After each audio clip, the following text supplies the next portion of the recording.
Almighty God, members of the Senate, that they may wisely deliberate for the good of this country and for the glory of thy holy name.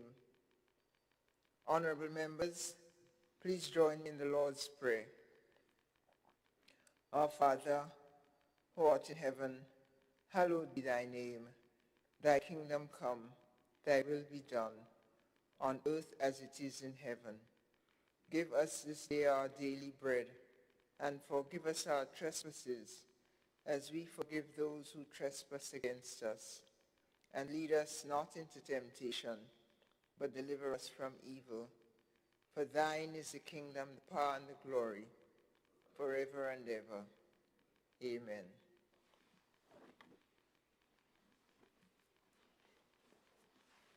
Pray be seated.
Item 3, Oath of Allegiance or Affirmation of a New Senator. Item 4, Messages from the Governor General. Item 5, Announcements by Madam President.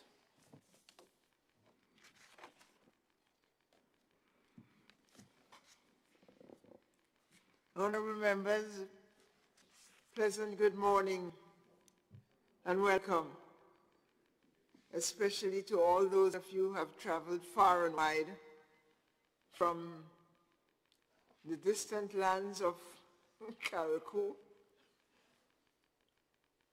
China, other parts and beyond.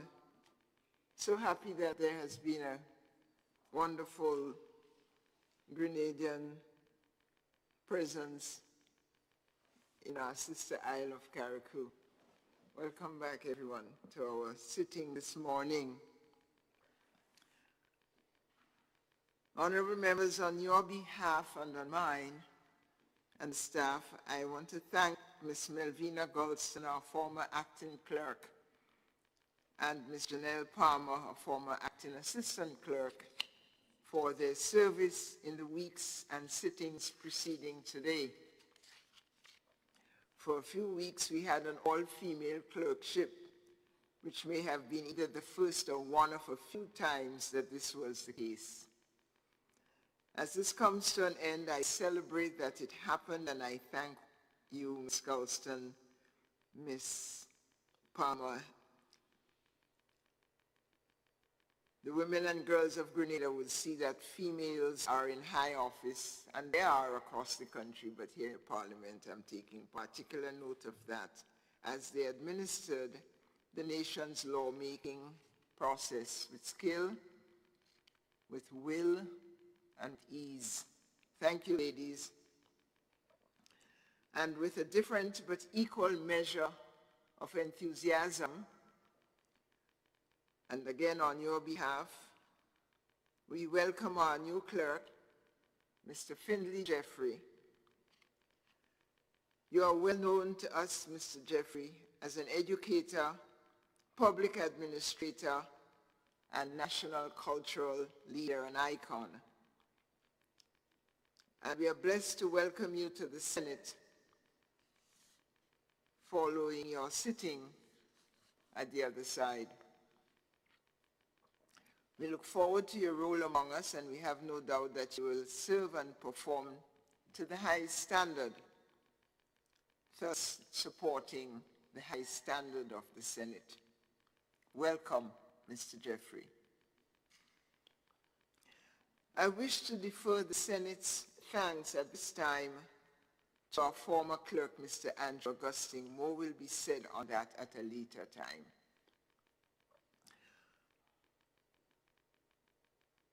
Honorable members, I join in mourning the passing of Mr. Norman Gilbert of the Grenada Public Service. I have to confess, it's someone that I did not really know. I must be one of the few persons in the country who did not know this fine gentleman. In life, and now in the conversation surrounding his passing, Mr. Gilbert is revealed as an outstanding public servant. May his soul rest in peace. May his family be comforted.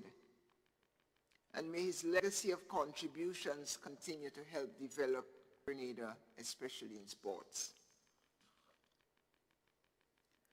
Honorable members, I express shock and sorrow at the murder of one of our citizens, a well-known woman, Melva Woodrup.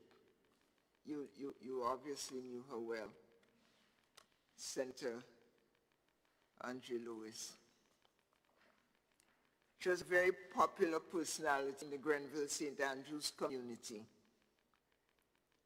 Melva, as everyone called her, was a woman who traveled across Grenada, attending many events. She may have been, in fact, I know she was an informal sector worker, cleaning houses, running errands, watching out for other persons, especially children. She brought a smile to persons' lips and often made persons laugh. You know, and sometimes it was the only laugh some people had for the day, seeing, talking, and engaging with Melba. And we know that laughter is good for us. And she gave us that opportunity. Every time we interacted with her, we would have a laugh. She represents the persons the care workshop, which we just concluded, had in mind. She was exposed. She was vulnerable. She seemed alone. She was a woman. I'm informed, I think the media has told us, that Melva was released from a mental hospital only a couple of days before her death. And that the suspect, or the person who was held, questioned, and released, I understand, is also a mentally challenged individual. So our country has much to do. When victim and victimized can be considered in need of mental health attention. Our condolences to Melba's family, and our prayers go out for the repose of her soul.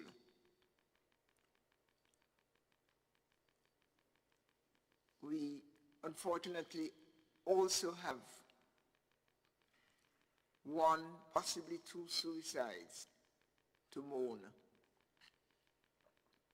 I'm not sure, so I tread here with caution, but I'm reliably informed that a 23-year-old Joshua Thomas from Lower Marlene St. Patrick's died by hanging a few days ago. Young man, 23. We begin with extending condolences to his grieving family. And it is a moment of questioning, of retrospection. For had no one at all, understood the difficulty of that young man. Honorable members, in your seats, I ask you to make a special bond with your soul in extending thoughts and prayers to those persons who have recently passed since our last sitting. The moment begins now.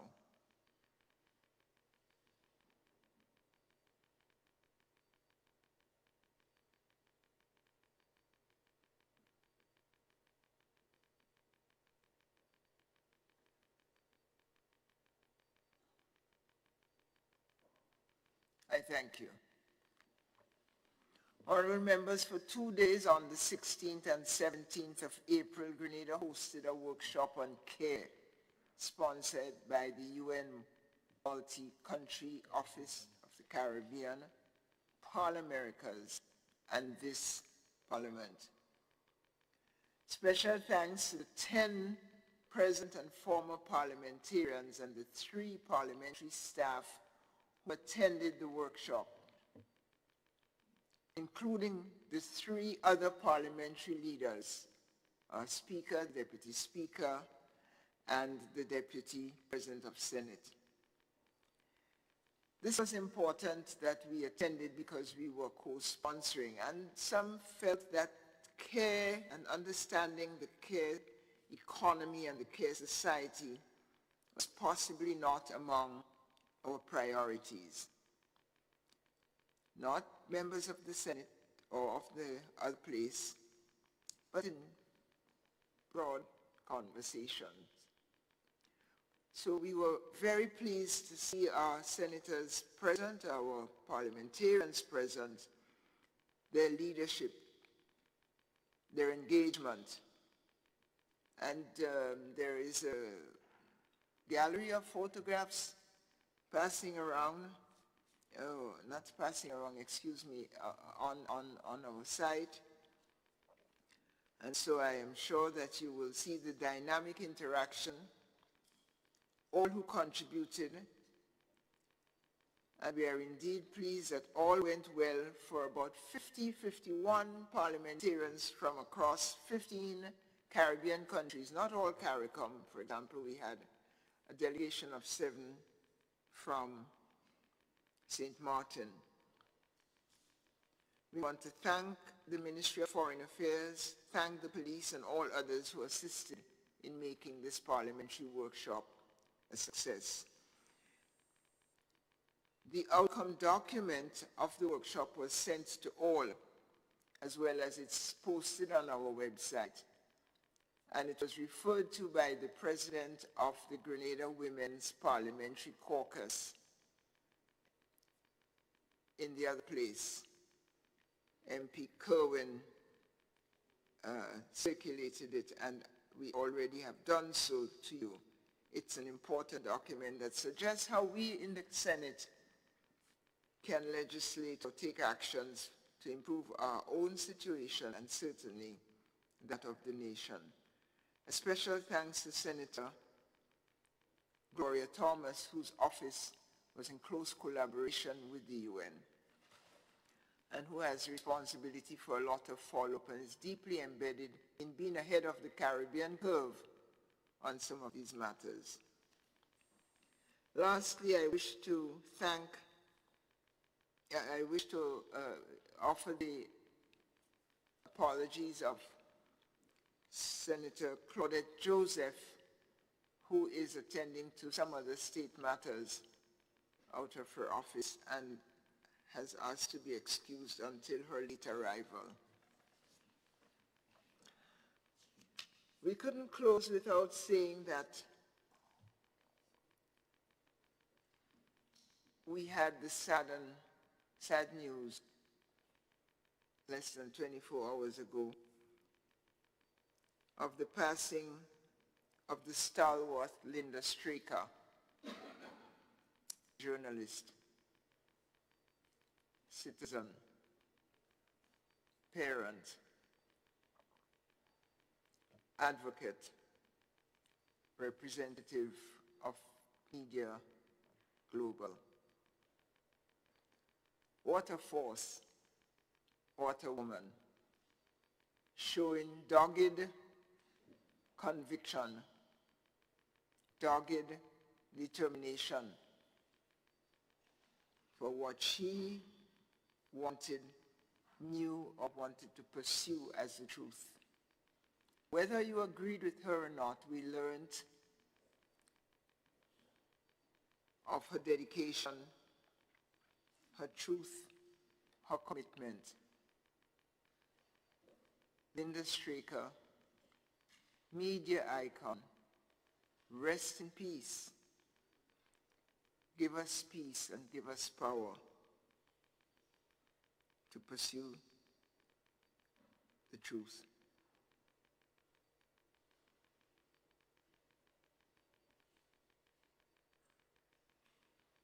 This brings an end to my announcements. Thank you for your attention.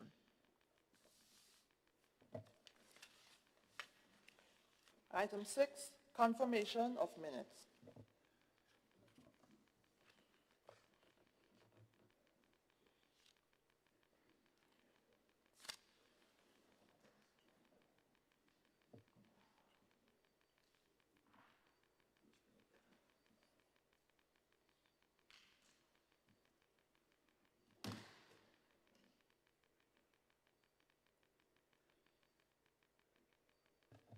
I just need a minute.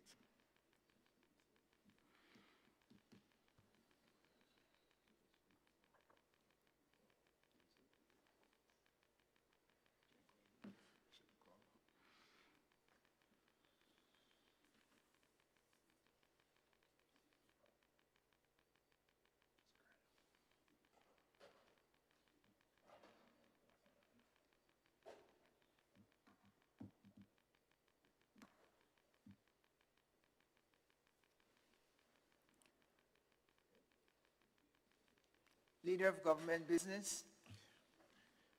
Thank you very much, Madam President. Madam President, I too would like to join with you. First of all, I say a pleasant morning to you and the Clerk of Parliament and staff, security, members on the other side, members on my side here. Before I take the minutes, Madam President, I would like to join you in expressing my condolences and my sympathy to all the families and friends who have lost their loved ones. And at this point in time, it would be remiss of me if I don't join with you also in welcoming Mr. Findlay Jeffrey to the chair, Clerk of Parliament.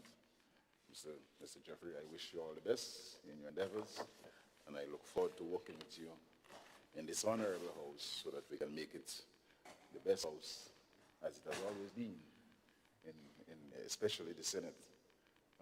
And I don't think the members of the lower house will disagree with me. So you have the opportunity for the very first time to meet the most honorable men in this house, and women. So I look forward, Mr. Jeffrey, to working with you. Madam President, I rise to call the minutes of the proceedings of a sitting of the Senate held at the Parliament Building, Mount Weldale, St. George, on Wednesday, the 8th of April, 2026 at 9 a.m. be taken as read.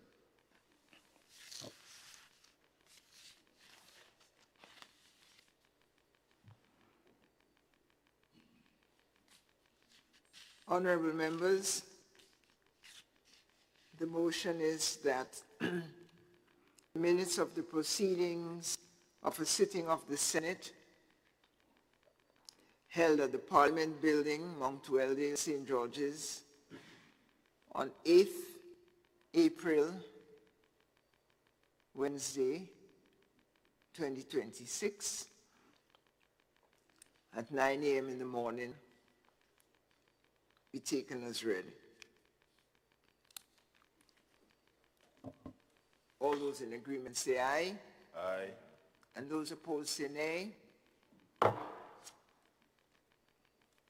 Honorable Leader of Government Business. Madam President, I rise to call that the minutes of the proceedings of a sitting of the Senate held at the Parliament Building at Mount Weldale, St. George, on Wednesday, the 8th of April, 2026, at 9 a.m. be confirmed. Honorable members, the motion is that the minutes of the proceedings of a sitting of the Senate held at the Parliament Building, Mount Weldale, St. George's, on 8th April, Wednesday, 2026, at 9 a.m. be confirmed. All those who have that opinion say aye, and of the contrary say nay. Ayes have it.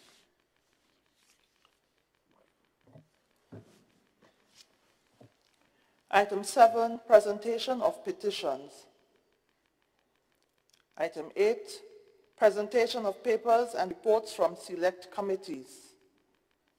Item 9, questions to ministers. Item 10, statements by ministers.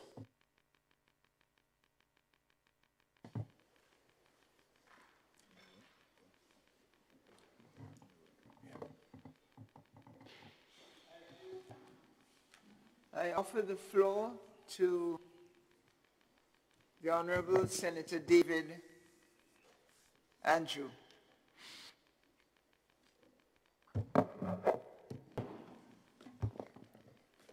Thank you very much, Madam President. Good morning to you. Good morning to all of the members of this House and to everyone tuned in following this broadcast, wherever you might be. Madam President, I too would like to join my voice in welcoming the new Clerk of Parliament, Mr. Finley Jeffrey, and to wish you a very enjoyable stint with us in this House. We do look forward to collaborating with you. I've grown to know Mr. Jeffrey in several spheres. In fact, we worked in education for quite some time together. So his presence here is in no way likely to impede the relationships that I've enjoyed with all of the members in the past. So welcome, sir. Madam President, I want to associate myself with the sentiments you have expressed in relation to the losses of important figures within our various communities, and to express my wish for God's grace and strength for their families and surviving relatives. But in particular, Madam President, while I'm grateful to God for life and his preservation, the education fraternity mourns the loss. I will talk of 3 stalwarts who have contributed. And today, on behalf of the Ministry of Education, I want to offer sincerest condolences to their surviving relatives and family members, and to thank them posthumously for their contributions. I refer to Reverend Mary Lord, a former district education officer, retired. She served in several capacities, from school teacher to district education officer to member of the managing board of some of the schools. She passed, and in fact, her interment will be today. So may she rest in peace as those rites are performed today. I refer also to a former principal of the St. Andrew's Anglican Secondary School, retired principal, Miss Joylyn Lyle, beg your pardon, yes. She served too as an educator for several years and retired in the position of principal of us a number of years ago. I think she preceded Pamela Moses and Dr. Diane Abel Jeffrey, who's now Chief Education Officer. Yes, she served, she passed, and her interment will be tomorrow, God's willing. And then, Madam President, you mentioned Mr. Norman Gilbert. Mr. Norman Gilbert was, at the time of his passing, still very much a staff of the Ministry of Education. And it saddens our heart, because indeed he was a dependable employee, one who always maintained very calm temperament, and he served as the juvenile administrator within the Ministry of Education, working with children who found themselves in conflict with the law and who had to coordinate their re-entry into school, and working along with student support services to make sure their counseling services were had, and that kind of link there. We do understand, in fact, only a couple of weeks before, he represented the Ministry of Education in foreign travel in Guatemala. I do understand from sources that even then and prior to travel, he was not feeling very well. So probably something was there all before. And as soon as he returned, he did go to hospital. So I don't know all the stories, and I'm not pretending to do that. But the point I'm making, he was engaged meaningfully with the Ministry of Education up to the latest points of his death.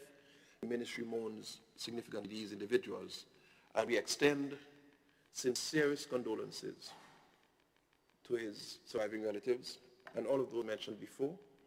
And we pray that God's grace, his strength, and his peace that passes all understanding will rest with them in what obviously will be and is a difficult time. And I do associate myself as well with the sentiments expressed concerning Linda Stricker and Melva, well-known individuals. Madam President, I will choose to give an update on the foundational learning initiative that the Ministry of Education is undertaking. It is clear, I think every one of us would agree, that we have gaps in literacy. You hear it from every sector. From the workplace, you hear people talk about the persons who come to them and can't read sufficiently well. Or at higher levels of schooling, you hear people saying, well, they've come from the lower grades and they can't read well.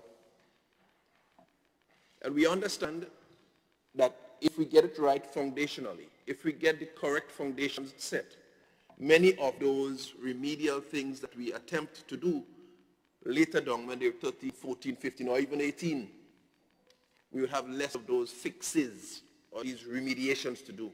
And so the Ministry of Education, in collaboration with SUMA, and SUMA is the Research Education or the Regional Education Research and Innovation Lab, right, for Latin America and the Caribbean.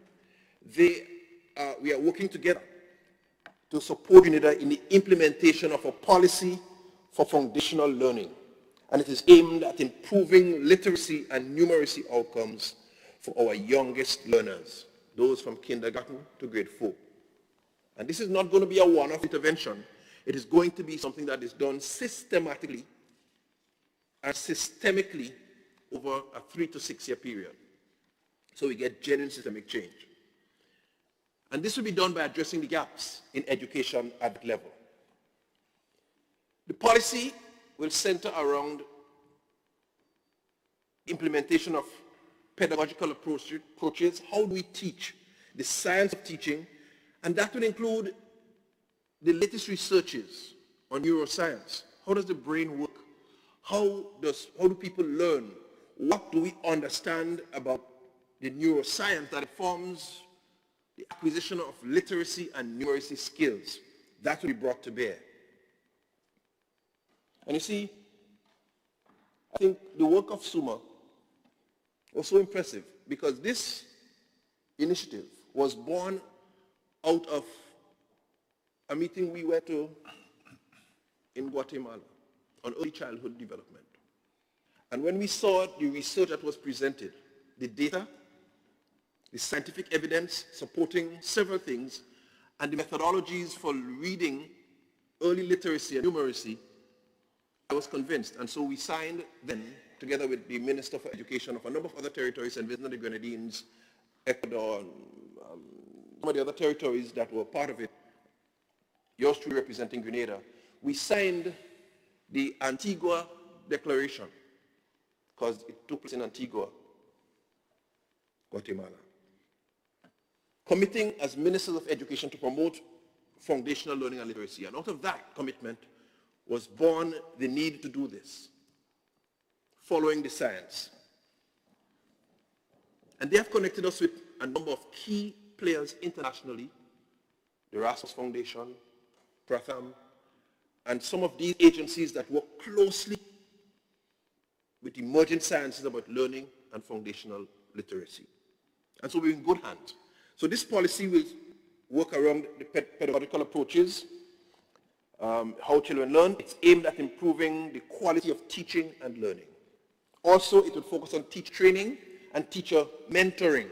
So it will not just be training teachers and leave them out in the woods, but it will be a period of continuous mentoring and coaching over a period of time to ensure that the correct foundations are laid. But a very novel component, Madam President, of this initiative is a focus for support on families and communities. Because in education sectors, we'd recognize that there is a void, an absence of sufficient and meaningful parental and community engagement for children engagement. This early child intervention, early learning, foundational learning intervention will focus families and communities as well. Madam President, the government is embarking on this initiative through an innovative, sustainable financing model comprising of domestic financing, so local budget from the Ministry of Education, from the government's budget, along with private sector contributions, which is matched by international donor agencies. This tripartite model for education financing is groundbreaking, and Grenada is lauded internationally even as a leader and a trendsetter for sustainable education financing. In an era when the budgets internationally are being cut, many international agencies are redirecting the aid to other things other than education, and education budgets are being cut, regrettably, because education remains one of the areas that gives the largest return on investment. But it's being cut internationally. But notwithstanding that, Grenada is showing and leading to the extent that the World Bank and the IDB and the Global Partnership for Education had Grenada featured in Washington alongside the spring meetings last month. And you will hear more of that because Grenada is showing the world that we have private sector partners who are interested in the business of education. To date, Madam President, 13 local companies, and I will call their names shortly, have contributed approximately, well, not approximately, the figure to date, it might have grown since then, I hope, $414,000 US. Now, how this works is that government will put its own allocation from the education budget. The private sector will raise a certain quantity, and there is a target to raise a minimum of $1 million US, we're talking here.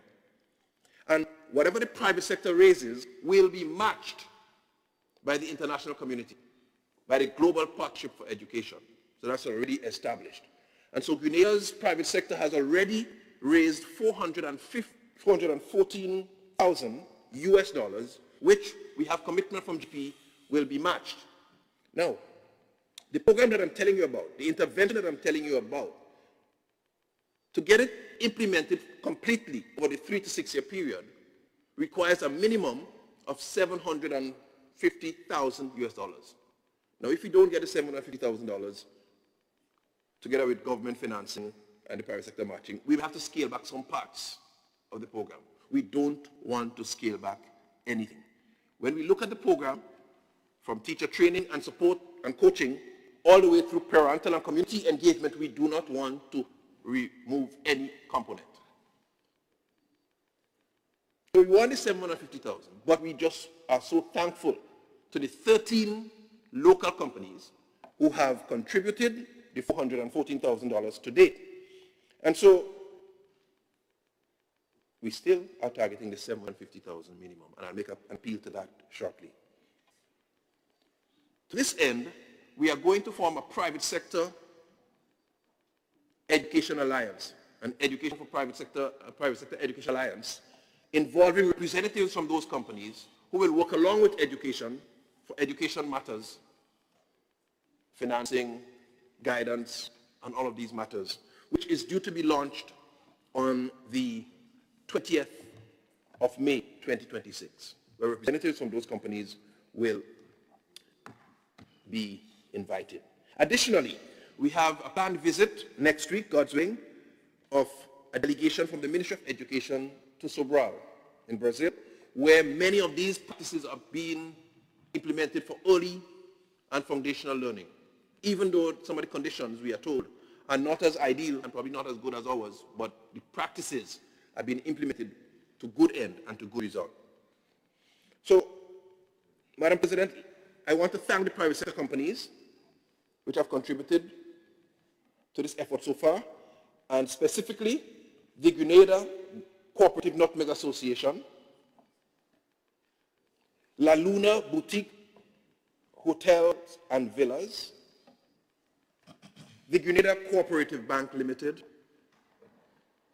the Grenada Hotel and Tourism Authority, the Calabash Hotel, Antillean Finance and Investment Group Incorporated, Digicel Grenada Limited, Ariza Credit Union, Nexa Credit Union, LL Ramdani and Company Limited, Grenada Schools Incorporated, True Blue Resorts, Afi Ventu, and Company Attorneys at Law. These are the companies to date that have contributed the $440 million. And at this point, Madam President, I make an appeal. There is still opportunity. The GP, the World Bank, was so impressed that they extended the period because this mobilization came within a short window. When we started this, it was in February and sometime in March, that we had to do this to get the funding window envelope. But they were so impressed with Grenada's effort that they extended the period to sometime in June and gave Grenada additional opportunity to continue mobilizing. And so I make an appeal to good corporate Grenada. If you are interested in foundational learning, if you are interested in a better output and a better product from the education system, more literate and a product that's better able to read and has stronger foundational literacy and numeracy skills, you are still welcome to join and to be a partner with us in financing foundational learning. But I want to express sincerest thanks to all those who have contributed, and I look forward to seeing this initiative bear significant fruit and increase outcomes within the education system in the shortest order. Thank you very much, Madam President. I thank you, Senator. You're always passionate, but it's refreshing this morning to see you so passionate about early education, foundational learning. The subject matter, its potential obviously excites you, and possibly also the donations you're receiving excite you because it means you can finance a project. I'm associated with a business enterprise, and I'd like to give a little donation, pledge that. But I have to pledge and give in EC dollars. Thank you, Senator. Thank you for that update. Thanks to education. And I offer the floor to Senator Salim Rahman. You have the floor, Senator. Thank you, Madam President, and good morning to you, colleagues, staff, and welcome to Mr. Jeffrey and his new position. We hope that you enjoy your time here as much as we are enjoying our time here, and that it is fruitful and beneficial to the nation. I want to commend the Minister of Education. First of all, before I do that, I want to join with you, Madam President, and those who have spoken before me in recognition of the passing of Grenadians who have contributed and others who have been struck by loss. Death is never a welcome guest. And no matter how much those close to us, we experience, it is never easy. And so my thoughts and prayers go out to the family members who have to pick up the pieces and carry on. And it communicates to me, especially with the recent suicides, communicates to me that mental health is very, very real. And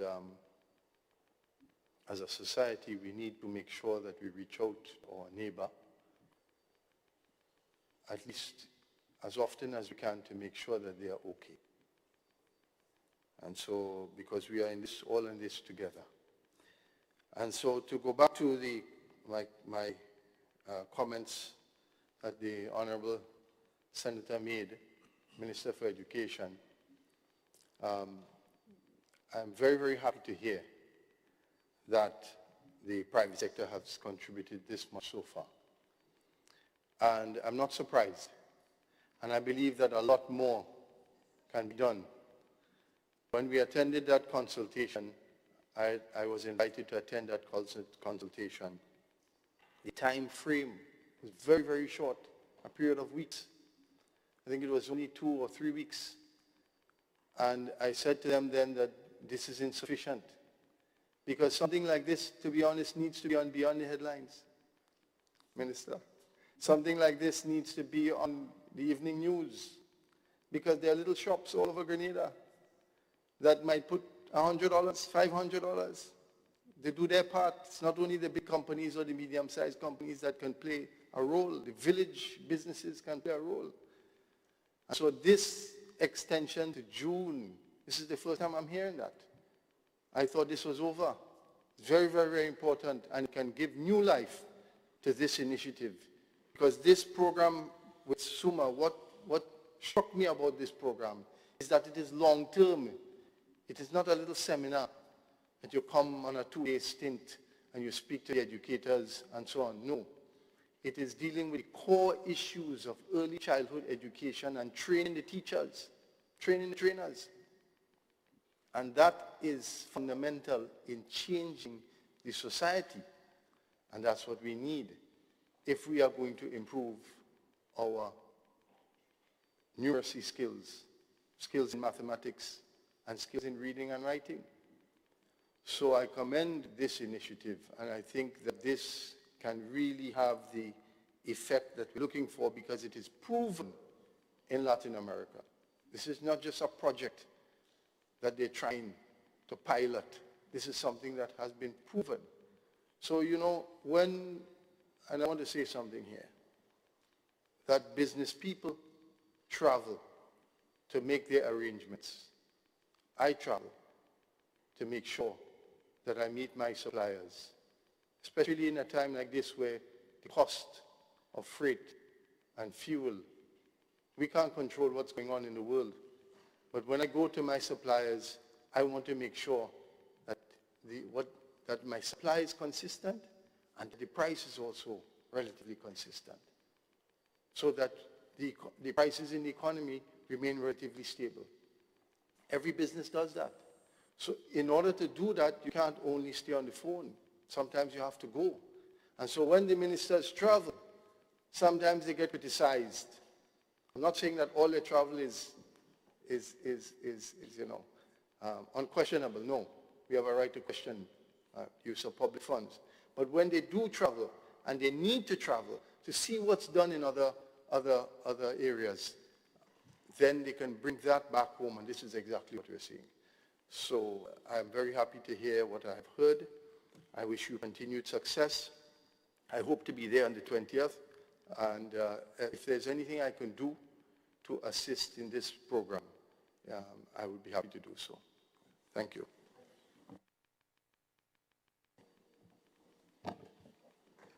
Thank you, Senator. Thank you kindly. Ministerial statements continue. Comments on ministerial statement are going to be offered by our next speaker, Senator Andre Lewis. And anything else you want to speak about in relation to that? Thank you, sir. Thank you very much, Madam President. And before I just make an observation on Senator Andrew's contribution, may I use this opportunity to specifically welcome, it's kind of difficult to say Mr., but I'll try it anyhow, Mr. Jeffrey, yes, clerk, and I'm confident that he will perform. But at the same time, just following on the observation that you made, in terms of the recognition of the role of women. And the fact that, and I'm only doing this because of the contribution that you made, that the fact that we had an all-female clerkship, and it will send a very strong message to our female sisters that we can rise to the highest level. We have to be careful that when we do not keep them there long and we move them, the reverse can happen. All right? Just to build upon that. Madam President, so I extend congratulations once again to Mr. Jeffrey and Scholar and for your contribution to Grenada, right? 11-time Calypso monarch. Yes, cultural icon. One of the co-hosts of We Culture, which is extremely important. And may I dare say that what you have brought to the nation is the ability and the need for us to maintain our local, the ability to switch between what you call proper speaking, proper English, right, and to speak what is ours, colloquial language, right? I am aware that I myself and others are extremely impressed with that and the need for that. So continue your good work, my brother, right? So thank you very much. Madam President, as it relates to, I also wish to join in the extending condolences and sympathies on those who have passed in terms of the surviving relatives. I specifically, Melva, for instance, is someone that I've known growing up. I'm from Nadic, she's from St. James, one area. And therefore, her death. And, you know, I know the evidence may not have said so directly, but certainly points to a homicide, certainly points to that direction. And if it is, it must also be taken with a strong condemnation that we have done for others who have lost their lives, their sisters, right? And because a life is a life. And in the same context that we spoke out against gender-based violence, we must do the same as it relates to Melva. And therefore I wish to join in echoing that strong sentiments. The other two, Ms. Mary Lord, for instance, I wish to extend personally to her family. Ms. Mary Lord has played a very national leading role in a number of matters. So for instance, in our industrial relation crisis many times, battles over the years, as a leading member of the Conference of Churches, she was ever present in trying to help resolve national industrial issues. So I've engaged with her on a number of occasions. Also, there is one named Mr. Carlton Caddo from Creighton in St. George, who died recently. I attended his funeral. And Mr. Caddo worked in telephone company, Grentel Cable and Wireless. And he was a real, what you call, role model, especially for people like me. As a matter of fact, he was a leading trade unionist, having served as a member of the National Executive of the Technical and Allied Workers Union. And at the workplace, being a shop steward, speaking out for workers' rights, he was one of the most disciplined persons I came across. He was a supervisor, assistant engineer.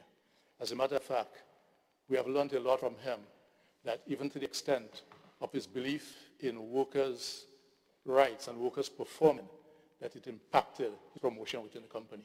And yet still, it did not deter him. We have strong and courageous people outside there who are prepared to do what is right, regardless of the consequences. And therefore, I salute Mr. Caddo, just as I did when I paid tribute to him at his funeral. So I just wish to just note, interestingly enough, Ms. Mary Lord was the religious personnel at the night of the wake for Mr. Caddo, which I attended. And who would know that within 2 weeks, she would be no more. As a matter of fact, the high praise that she had for Mr. Caddo. Yes?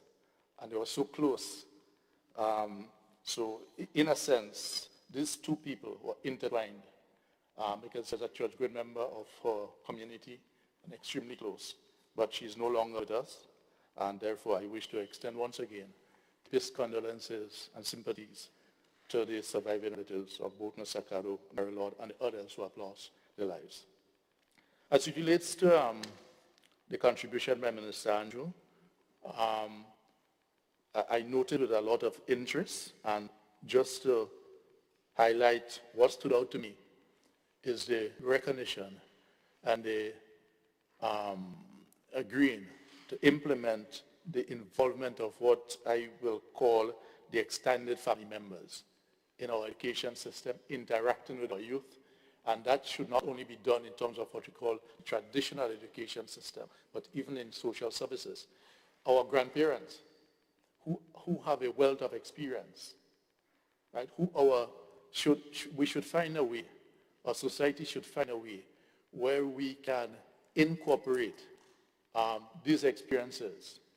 A number of them wish to contribute to society, and therefore they can serve as role models, as motivators, right? Just to share experiences. And this in by itself may also help reduce the aspect of some of the deviant behaviors that we have. So I was very pleased to hear that line in Taker, to also make a request that even in the event that the state, in terms of the private sector contribution, may not be able to raise the $750,000, which will be 7, 14, 15, and 8, which will be about 20, in terms of EC dollars, 700 and something, there is about 1.8 or whatever it is million EC dollars. And I recognize, Madam President, I like your line. I find these days we speak a lot in our local area about US dollars. We must do the conversion, right? We must do the conversion that even if it is difficult, maybe difficult to raise the rest, I'm making a special appeal through you, Madam President, that the Minister of Education should make a special appeal to his cabinet colleagues that the state should find that money to ensure that we do not lose that opportunity. In other words, because you identified what was the ideal program, that is 750,000, well, I'm saying US because I did work on the EC, is required for, we should avoid falling short. There must be money somewhere that we can find a way to allocate it to ensure that this important program does not have to be compromised. So I'm making this through you, Madam President, to Senator Andrew. And to upfront congratulate and commend those who have contributed. Right? And at the same time, just to place here that we have to be on the ball, because as we speak in Sweden, which has been one of the leading countries as it relates to education approaches, as you will know. I know what I'm about to say relates to preschool, let's say primary and elementary school. The use of computers in our school today, I know, is at the secondary level, if I'm correct. But Sweden has found that they need to reverse that 20-something year experience that they have had with heavy reliance on computers in school because of the impact it has had on people's ability to read, write properly. Because what we find, correct, at a young age, yes, what we find at the workplace is that many of our students from the tertiary level come down have difficulties in writing reports. This is a fact.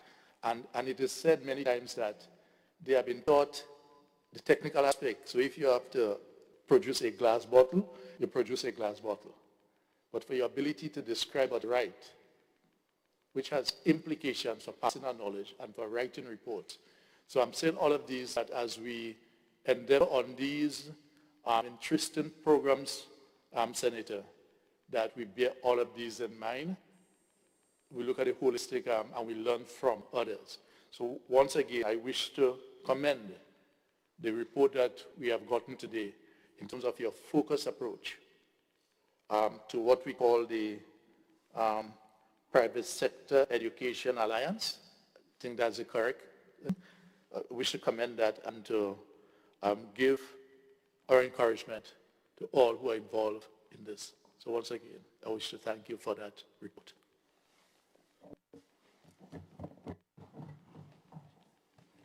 I wish to thank you, Senator Lewis, for your intervention, and I will pass on to the Minister your suggestion that the state ensures that that 750 is not lost. And you would have heard in his report that over half of it is already raised. And I combine that with the suggestion from Senator Rahman that small, SMEs and so on can contribute the small amounts, one cocoa-cola basket. And we just have to, I'm so excited this morning on this, upbeat and prolonged conversation and reporting on education, our social development. Thank you.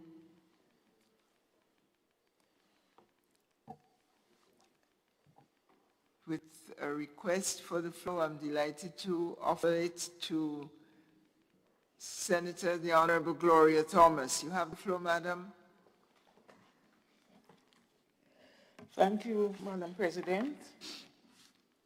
Pleasant good morning to you, Madam, and all members of this House, including staff. Madam President, I want to join with you and those before me in welcoming Mr. Finley Jeffrey to this House as the new Clerk of Parliament. Welcome, sir. We look forward to your invaluable contributions. I also wish to take the opportunity to extend my sincerest condolences to families and friends of persons who have died recently, especially our women who have died by violent means, and Melba comes to mind. I think the news of her passing was very traumatic on the whole of St. Andrews and beyond.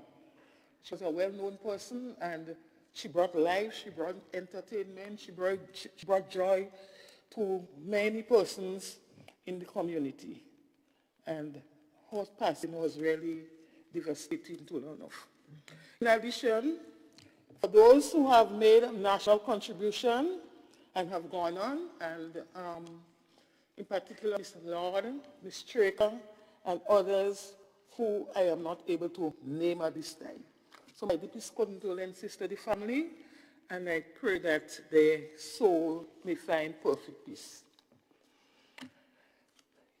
Yes, Madam President, I want to just give some short updates from my ministry of social development, community development, housing, and gender affairs. I am pleased to inform this Honorable House that yesterday, the 5th May 2026, the Men's Bureau within the ministry launched phase 2 of the Boys to Men program. The Boys to Men program is a psycho-educational and mentorship program that assists in empowering young men and boys with critical knowledge and skills to successfully transition from boyhood to manhood. A total of 19 young men were enrolled in this phase of the program. 14 of these young men was referred to us by the court, and 5 by ordinary citizens like parents, community persons, civic-minded individuals came forward and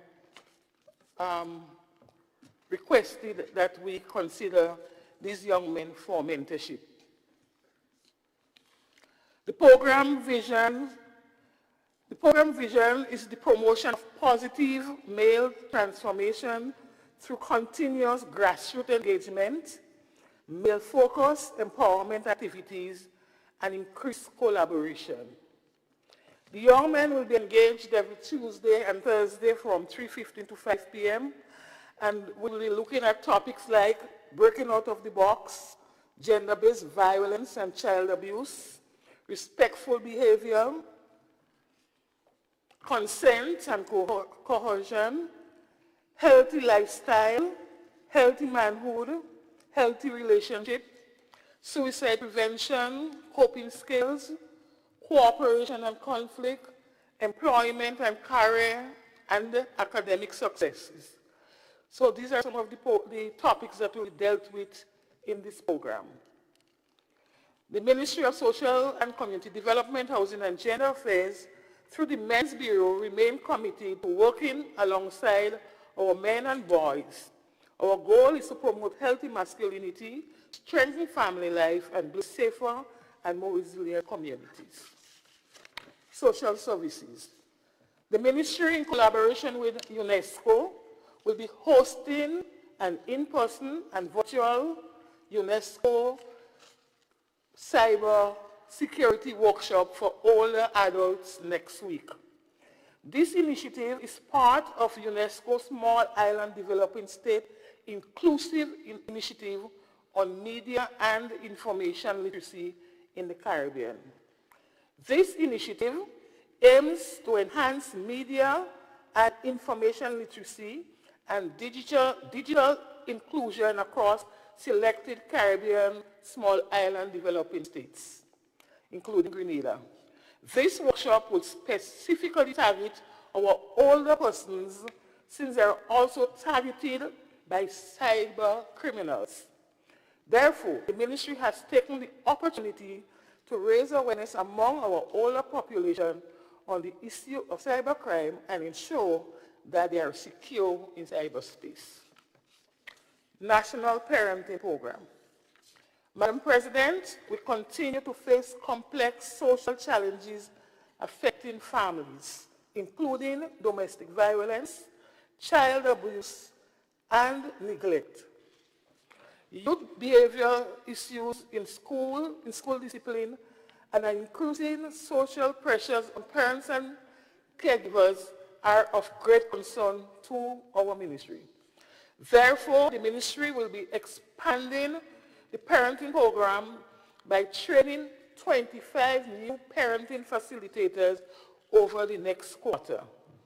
This is aimed at strengthening families and promoting healthy relationships and providing parents with skills so that they will be able to raise their children in a more effective manner. Madam President, in the area of community development, during the first quarter of 2026, work focused on community infrastructure, social assistance, and human development across the state of Grenada.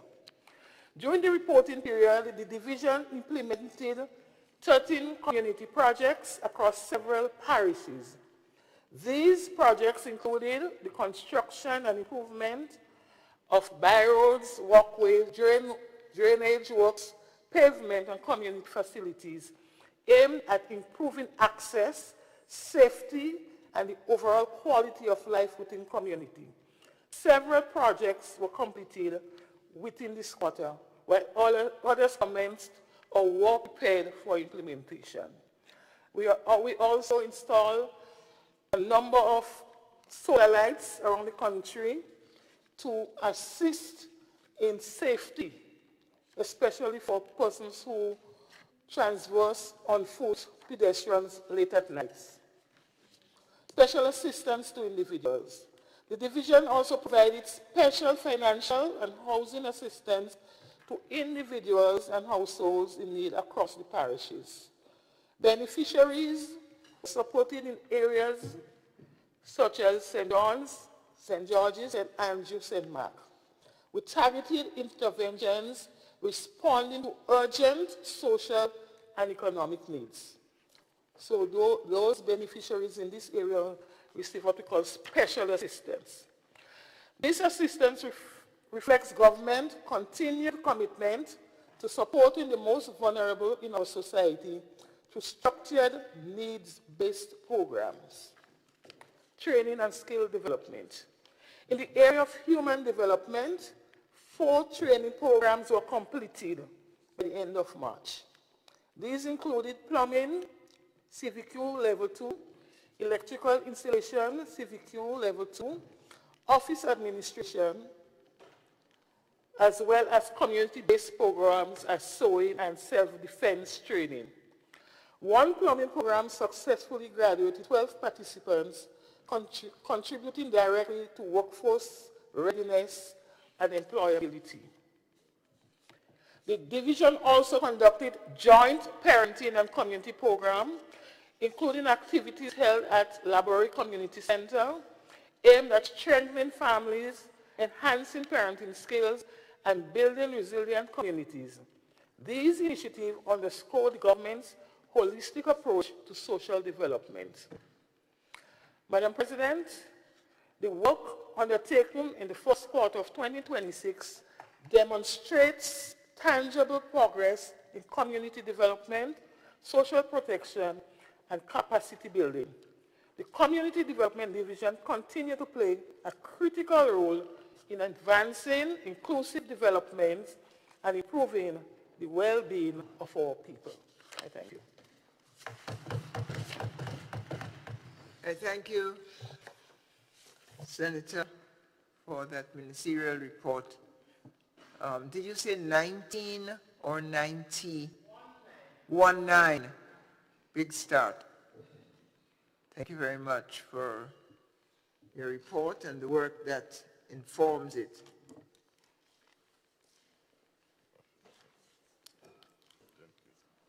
The floor is offered to Senator Roderick Sinclair. Yeah. Thank you, Madam President, and good morning to yourself, and of course, joining some of the earlier comments before I comment on Senator Thomas's statements. Of course, I will join to the rest of the House and welcome Mr. Jeffrey as a new clerk, and of course, following your comments in terms of thank you and all those who preceded, and of course, the whole team involved in the support at the Parliament. Of course, morning to everyone on both sides of the chambers and those following on the outside, and of course, Sergeant at Arms, police, etc. Madam President, if I also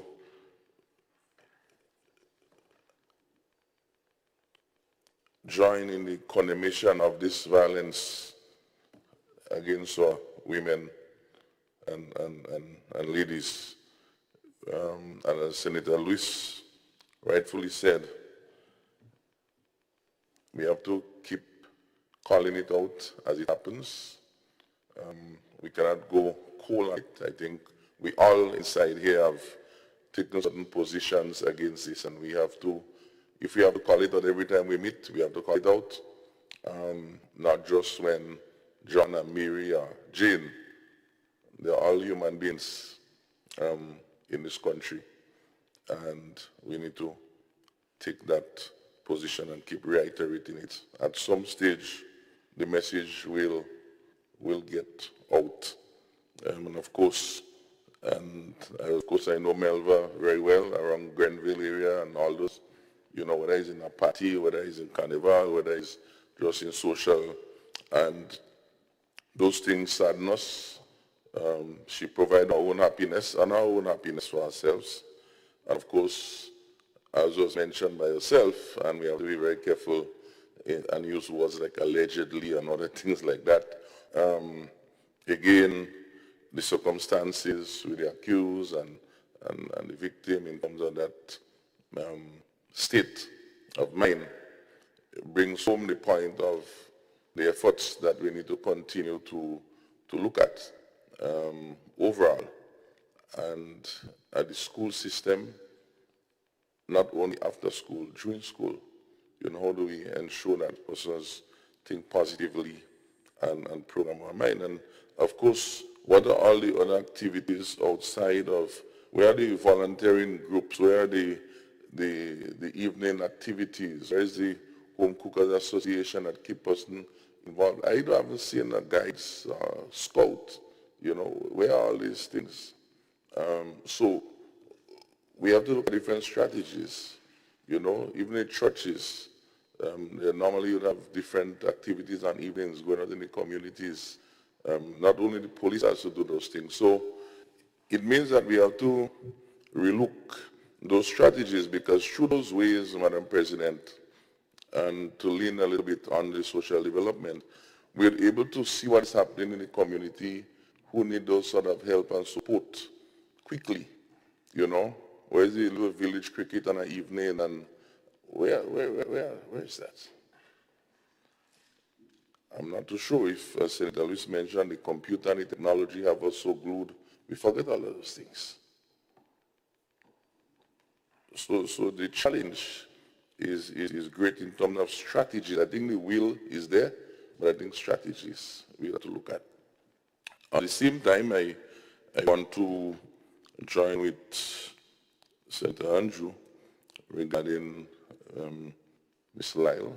Jordan Lyle is someone that in my past profession of teaching at the St. Andrews Anglican Secondary School, we have worked together. We have had many socials together. And in fact, the only time I ever eat pepper pot is one that she had cooked. So her memory is very glaring. And I was saddened, of course, when I saw that, because we always, you know, meet up and chat and so on, even after her leaving SAS. As the funeral is tomorrow, I will see how possible it is for me because of other schedules. But of course, to Tandy and all the rest of the family, we say, on my own behalf also, how saddened we are, and stay strong. Of course, Linda Strick on the other side, Madam President, whilst I know she had some challenges, we spoke frequently, you know, because she investigates a lot of her reports that she writes, she calls, you know, and of course, an important thing we need to note is that she is one of those who have been trained in proper parliamentary reporting, not just a journalist like the parliamentary under the late Leslie Pierce. She is one of those who would have done that. And for me personally, outside of that, in another part of my existence, I'd served like 3 terms as the second vice president in the Media Workers Association, MWAG, at some time in my life. And she was part of that executive along with person like Michael Bascom and Roll Titus and so on, Nicole Best, Tricia Rubin, and Ray Roberts. So we had that intertwined at that level, working also. And so this, when I saw that yesterday, was very touching. And of course to her husband and daughters. You know, she was a family girl also, very close. And I express this sympathy to them on this matter. My sole point I want to make to Sister Thomas is the whole issue of the training of the elderly as it relates to this cyber security. I think this is a very good thing. A lot of persons go onto the sites and can easily be tricked. They're set up in different ways. I know Mr. Dabrio of the ICT, Jarvis, I think is his name, he has been doing a good job in providing a lot of support, free of cost, I think it is. All in churches, he goes speaking about these things, and I think that his effort would be very helpful along with many others in achieving this. And it's something that shouldn't be one-off. It should be a constant thing, and even have on GIS, so like showing how these things look, because even me, sometimes things pop up, and you may click on it trying to close it, but it may be taking you somewhere or releasing information about you. And I would tell you that. And we need to understand that, because whilst we have not reached there yet to discuss the issue with the online VAT bill, I was reading one of the points that speak about they would know, based on IP address, they would know where you are, so they could be able to figure out how to do the taxing. And I say this to say that in that light, information is collected. And so for elderly, we need to know what is exposed in that way, and how do we involve even the younger ones along the elderly, because sometimes depending on what they need to do, they need to kind of be in that thing. So I commend you on that initiative as we move towards the digital space. And I really like when you give those updates because it shows that your staff, which I've seen them work with you, work along with you, has really support you in your efforts. So these are my comments I wanted to share, Madam President. Thank you.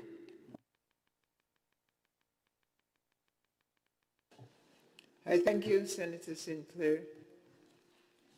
Thank you for your observations. Indeed, when Linda Stricker passed, she was, I believe, the editor of the Grenada Voice, publishing house. She entered as a basic reporter. So her journey was incredible. And she was also attached to the Parliament and brought with it her dogged attention to accuracy and detail and transparency.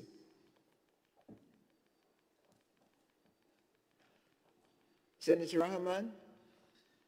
Thank you, Madam President. One brief comment on Senator Thomas' presentation regarding the launch of Phase 2 of the Boys to Men program. I think that since it is the phase 2, then they would already have a program already set out. And they would know from the Phase 1 what works and what does not work. So in this Phase 2, I would suggest that there be an expansion of the program because 19 is not sufficient to stem the tide, so to speak. If you're trying to, put up a wall, a defense wall against the ocean, and you only put 2 little pillars, you mightn't have any effect against the ocean, but if you put on a stronger wall, it might be able to hold it. So to expand the program beyond those 19, using the knowledge that was already learned in Phase 1, it should be done in every parish if Phase 1 was deemed to be successful. I just want to share that thought. Thank you. Thank you for your contribution.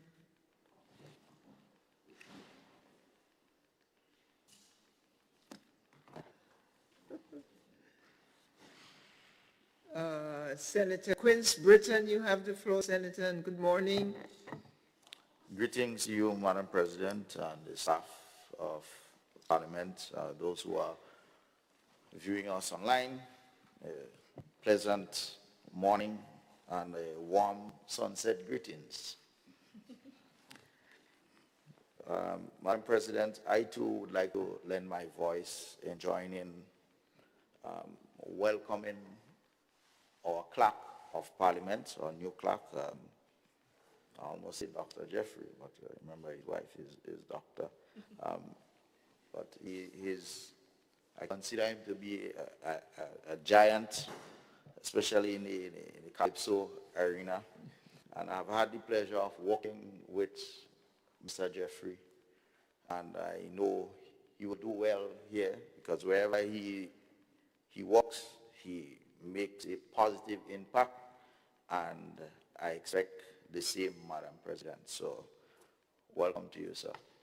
And you're seated in the best house.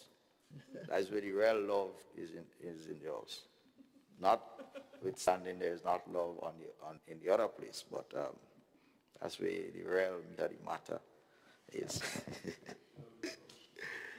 I say love in this house, Watch your mouth, Senator Britton. Yes, Madam President. I also would like to join with you in expressing my deepest condolences to the family of all the loved ones who have passed in most recent times, Madam President. And I've also lost a cousin of mine who will be buried today, and that of Miss Nellie Paul in Victoria. So actually in Bonnet in St. Mark's. I too would like to, join in expressing my deepest condolences to her family. and well wishers. And also I do record strong condemnation of acts of violence, especially against women. I mean, what we've been hearing in the last couple of days, I understand there's another young lady that lost her life. I stand to be corrected in a violent way as well. We have a serious issue at our hand, Madam President, and I know through you, Madam President, my colleague senator who's responsible for the Ministry of Social Development and Gender Affairs, they have been doing their part as it relates to gender-based violence, bringing awareness, but we also need some more social intervention because our young men in particular is in serious danger in this country. And I see it before my eyes daily. Everywhere you go around the country, you see pockets of young men gathered around a table trying to brook one another. So we have a serious problem that, especially as it relates to gambling and so on, Madam President. And I do hope that when we bring legislation or try to strengthen legislation as it relates to illegal gambling in this country, that we would get unwavering support. Because it's one thing to talk about the problem, but finding solutions to the problem is another thing, Madam President. So, Madam President, on that note, also, I just want to bring some quick, brief updates on what has happened over the past week from our ministry, and what will be happening in the coming weeks, Madam President. We successfully launched the Grenada Arts Festival on the 28th of April, last Tuesday, Madam President. And also I celebrated another year on that day. So it was my birthday. So it was very significant that they launched on that day as the best celebration I ever had. Yeah, Madam President. So the Festival of the Arts, it launched just to bring awareness, and it will start from September to December 2026, Madam President, because we too recognize that the future of our country is not only on academic achievement, but also the ability of our young people to express themselves in thinking creatively and engage meaningfully with their culture, Madam President. So the Festival of the Arts is a platform where they can, and it's inclusive of both schools and community groups across our Tri-Island state, to showcase their talent and a wide range of disciplines including music, dance, drama, theater arts, speech, and literary arts. What I can say to you, Madam President, or is noteworthy, is for the first time we have the introduction of a Miss Lauren Ramdani Award of Excellence in the Performing Arts. We all know and heard of Ms. Ramdani and her contribution to the arts in Grenada, specifically in music and in voice and so on. So we saw it fitting that, you know, we would award, or this award would be presented to school or community groups that demonstrates overall excellence in achieving the highest number of awards and maintaining the high standards of performance across the disciplines during this year. So we want to, as Shakri said, we give people the flowers whilst they are here. So we recognize the contribution, the significant contribution that Ms. Lauren Ramdani has made, and we sought to give an award mimicking the excellence that she has done over the many years, Madam President. Also, what is noteworthy, Madam President, is for the first time this year, we have the inclusion of a groovy and power category, recognizing it's also part of our culture. And so we have that genre included this year in this year's festival. So we hope that will excite a lot, especially on the heels of our 2026 Spice Mass, because I can tell you it starts in September to December. So let's hope that would still have those kind of energy that our creative people can be part and parcel of that. We've also just concluded, Madam President, the successful launch of Spice Mass 2026. It happened over the weekend at the cricket stadium on Saturday. That too, it's when we say in local parlance, the thing starts. So even if we have the launch as we normally do over the many years, we still ask persons to exercise a bit of tolerance and in what it is that they're doing, that you do it responsibly.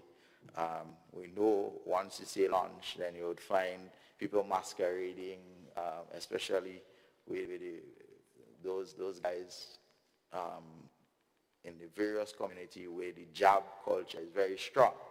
So we respect what it is that they're doing and you want to participate and so on, but what I'm encouraging you to do is to do it responsibly. Do not obstruct vehicular traffic. Do not deface public as well as private properties. Whatever you're doing, you make sure that you do it responsibly. Enjoy yourself, and we will have great fun, clean fun, Madam President. Madam President, just upcoming on Friday, which is the 8th of May, we have the National Tourism Youth Congress at the Grenada National Stadium. That's where you have young persons from various secondary schools participating to be youth ambassadors. So it will be like a debate style, Madam President. We would like to extend invitation to everyone to be a part of that witness. We start at 9 a.m. Sharp at the National Stadium. Madam President, finally, African Liberation Day. This is something that has been, I'm sure you have been hearing about through the media. We have a visiting contingent coming from Nigeria, and this promises to be one that, we make our connection again back to our African ancestors, or African, we link up with our African brothers and sisters. And this promises to be a very exciting day at the Grenville, Victoria Park in Grenville, Madam President. Actually, Madam President, the delegation, from what we can confirm, is about 120 of them coming from Nigeria. So we very excited to share with our brothers and sisters of that cultural exchange. A lot of things that they do and we can learn from, as well as they can learn from us, Madam President. So mark the date on your calendar, May 25th, right? That's traditionally, that's supposed to be Wheat Monday, so May 25th. So pull out your African blouse, wherever that you have it. Or if you need to sew up a new gabs for dashiki or whatever African print material, and be part and parcel. So we welcome everyone, Madam President.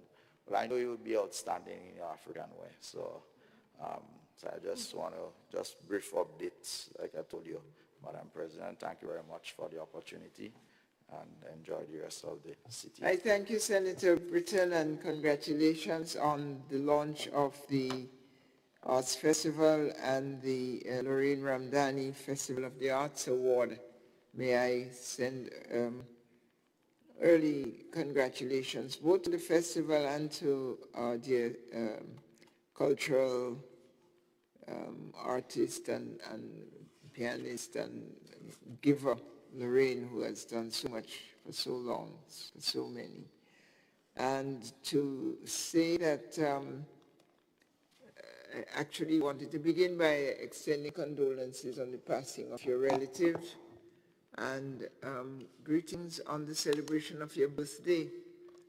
It really is this kind of morning today, isn't it, where we are having such horrible remembrances of people passing and at the same time such good and satisfying news. I'm really happy, and I don't intend to comment on every contribution made, but I really am happy, Senator Britton, for your appeal for a respectful carnival. I am very concerned that the launch of carnival in May, carnival occurs in August, that we have weeks and weeks of exactly what you say, people beginning to have carnival action for a long and early time, and therefore I endorse and call on others to call, and I want you to call more loudly and clearly and distinctly and passionately for respectful behavior in the communities in particular from May to August. Welcome to the Nigerians.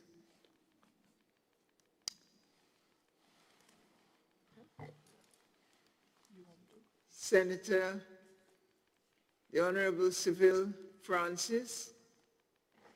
Welcome, Senator. Speak, Good Senator. Thank you, Senator. Good morning, Madam President. Thank you so much. Thank you for having me, and it feels good to be back.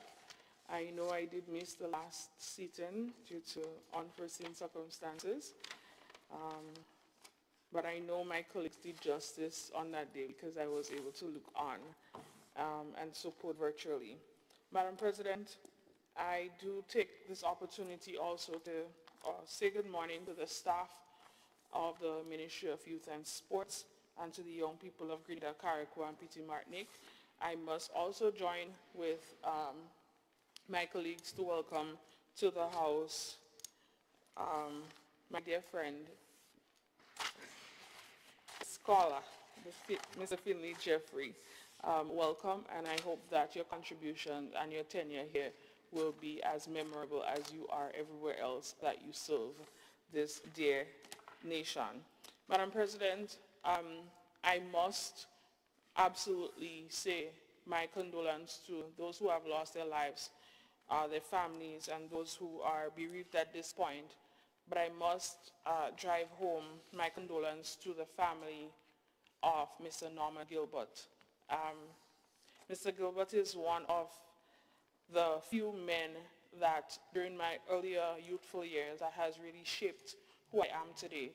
A lot of the opportunities that I had as a young lady coming from St. Patrick was afforded through Mr. Gilbert's contribution when he served in different capacities, specifically during his time as the Permanent Secretary in the Ministry of Youth and Sports. And Madam President, one of the things that I can say is that Mr. Gilbert is one of the people who served regardless of who is in the driver's seat. He never saw color, he never saw party, he saw the opportunities for young people to benefit and to be empowered. And I am grateful to be one of those young persons who benefited from Mr. Gilbert's service to this dear state. His passing has really touched me, and I recall going up to the third night praise ceremony, and it was spiritual, but it was so comforting, Madam President. And I know lately we've developed a culture where these events become a social gathering, but it was so solemn and reverent, Madam President, and to see what I experienced there, it is testament to the lives that he has touched and the service that he has provided. And I hope that the young men from Chantimel, from St. Patrick, and just throughout this dear nation can take a page, even if it's just a paragraph, from his book. I know for certain we will have an amazing future for this country, Madam President. Madam President, to move on, I want to update that we are now back at the ministerial complex. That is the staff of the Ministry of Youth and Sports. We have been displaced for just about a year as our renovative work has been done on the third floor where we serve. And also to update that the staff at the youth center, they are now placed on the third floor of the ministerial complex with the rest of the staff of the Ministry of Youth and Sports. So I know persons have been reaching or calling the numbers down at the youth center.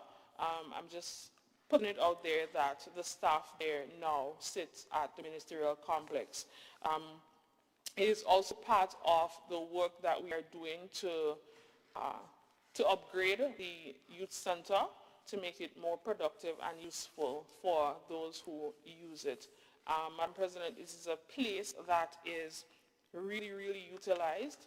There are days when you cannot get a slot to use because it is really useful, and so we must upgrade so that it can be more beneficial.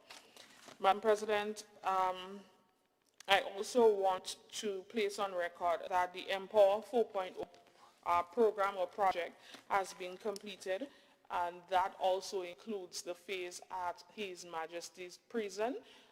Happy am I to report that we have 20 inmates, 20 young men successfully completing the program, Madam President.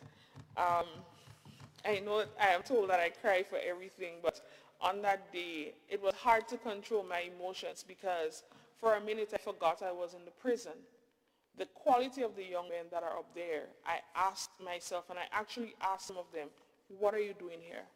Because the contributions that they have to make to society, Madam President, the rehabilitation process must continue. So we cannot leave them behind so that when they exit the prison system, the integration process and the reintegration back into society will be one where they're not shunned, but they can make meaningful contributions to our society. And Madam President, having conversations with the administrative team and the commissioner at His Majesty's Prison, I was told that the cohorts of the Empower participants before, in the prison system particularly, they have never had a repeat offender coming back up to the prison. And that is one of the reasons why we continue in this program, Madam President. I know there were time and talk before that, we would have discontinued some of the programs that we met there. But, Madam President, once a program is effective, I believe it is one that we need to continue, tweaks here and there, but to ensure that we have opportunities that actually see impactful results for our society. Some of them actually are teachers now at the prison system. Some of them, based on the report that I got, they are in charge of certain things happening at the prison system, including the furniture making shop and all these different things. So that's really good progress to report from the success of the Empower program 4.0. And so because of the impact report that we got for the 4.0, I'm happy to also report that we are now approaching 5.0 version of the Empower program. And Madam President, we have started the registration process.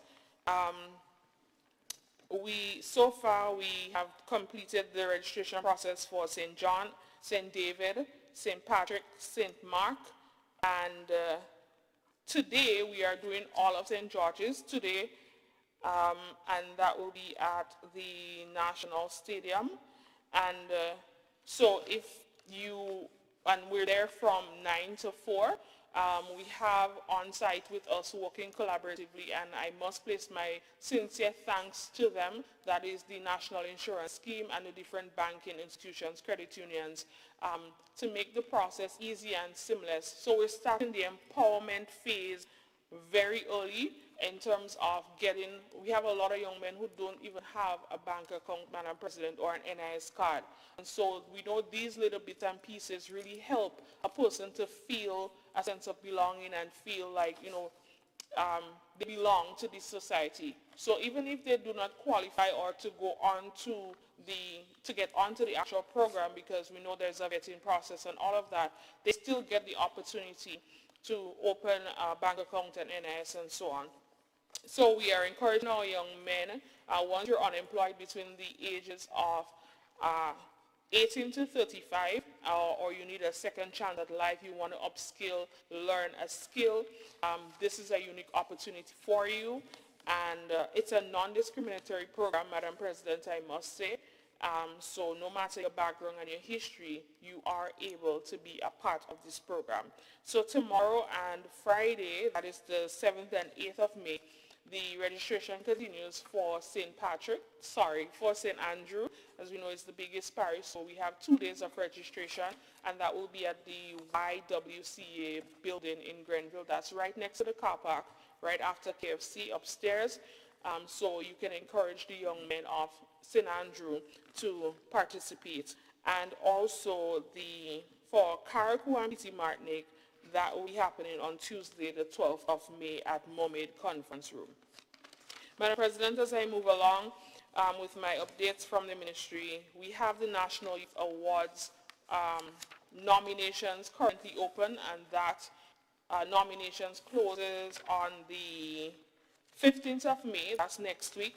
So we are asking you to nominate a young person, a young change maker that has served, and you believe that their contribution is so impactful that they deserve to be recognized. And we know what recognition can do for a person, Madam President.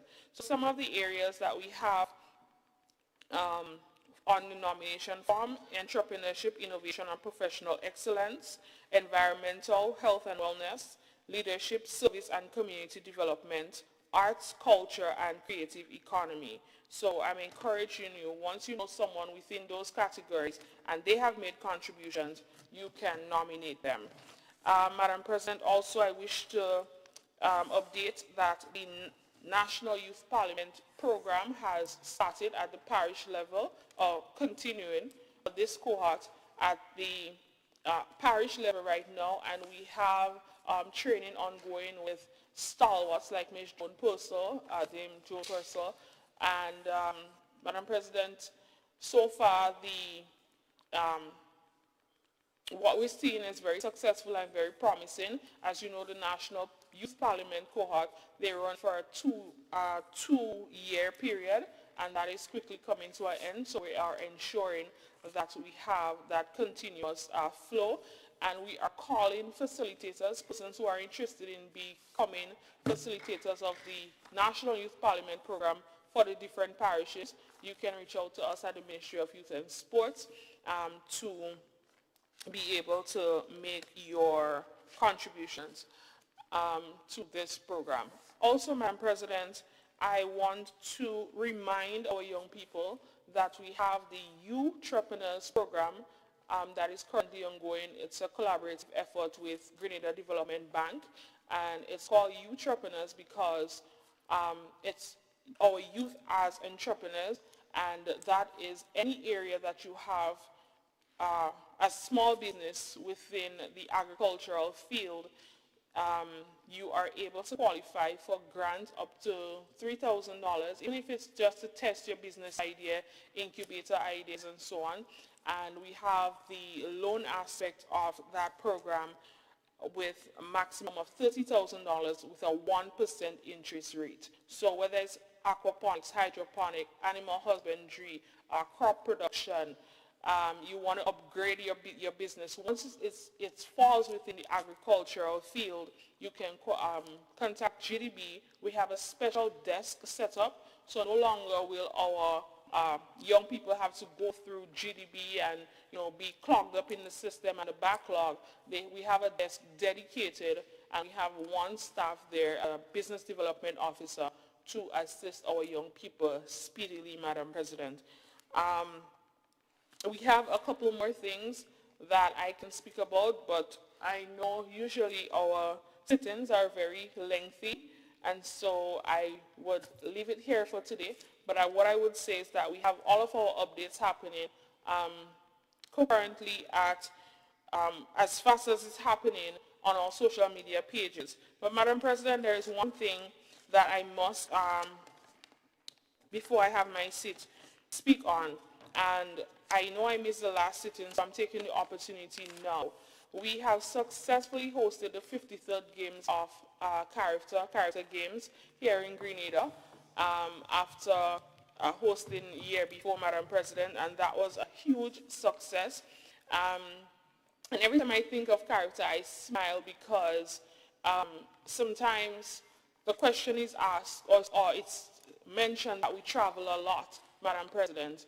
And that was one of the successful outcomes of my travel being in this position. So at the 52nd Games in Trinidad and Tobago, where I was present, there was a situation where there wasn't a host country for this year. And I recall having that conversation with the president of NACAC, Mr. Mike Sands, Madam President, and what started off as informal negotiations quickly turned into formal expression of interest, and we have seen the fruition of that outcome, Madam President. And I'm very, very proud of the Grenada Athletic Association and all the volunteers and all the stakeholders, service providers who have jumped on board so quickly to make this a success. Madam President, it's not an easy fit to host character the year before and then to come back in such a short space of time and be able to do it and do it so successfully, Madam President. And the reviews from the character family and from persons viewing online all over the world is that Grenada really knows how to host a game, to the point where on the first day I recall Mr. Mike Sands saying to me, "You want to host next day again?" But Madam President, that speaks volume to the quality and the output of and the standard of what we have here in Grenada. So I must place my thanks on record to the government of Grenada, the National Lotteries Authority, and all the other key stakeholders who ensured that these games was a success. And yesterday at the Radisson conference room, we were able to have a recognition ceremony for our athletes, both the swimming and track and field contributions, and we did medal in the swimming games, as well as you know, we did get gold, silver, bronze in different disciplines for the track and field. And so our young people deserve to be celebrated. They were gifted certificates, participation. Our coaches were also recognized, Madam President, because a lot of the times we see the contributions of the athletes on the field or in the pool, but we sometimes seldom recognize the contribution and the hard work that the coaches and so on put in behind the scenes. So they too were also recognized, and some of our most outstanding athletes at the game were given monetary contributions to boost their future and their educational journey through the National Lotteries Authority. So again, thanks so much to our corporate sponsors for the contributions. Thank you, Madam President, for the opportunity to update.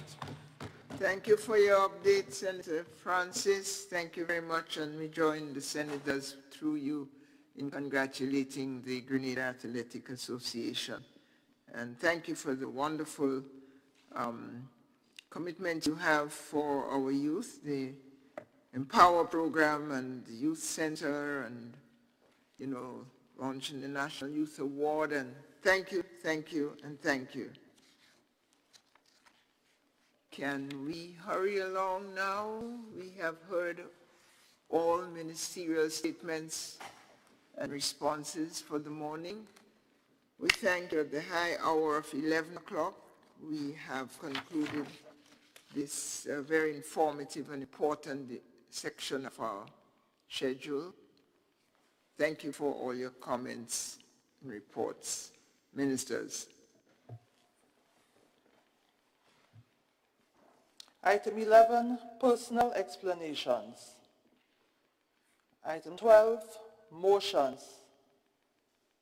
Item 13, bills.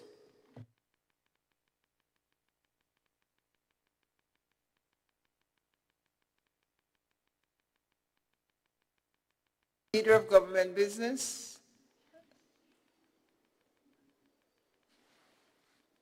I think the clerk has an intervention. The clerk, you have Yes. a message for us? Yes, Madam President.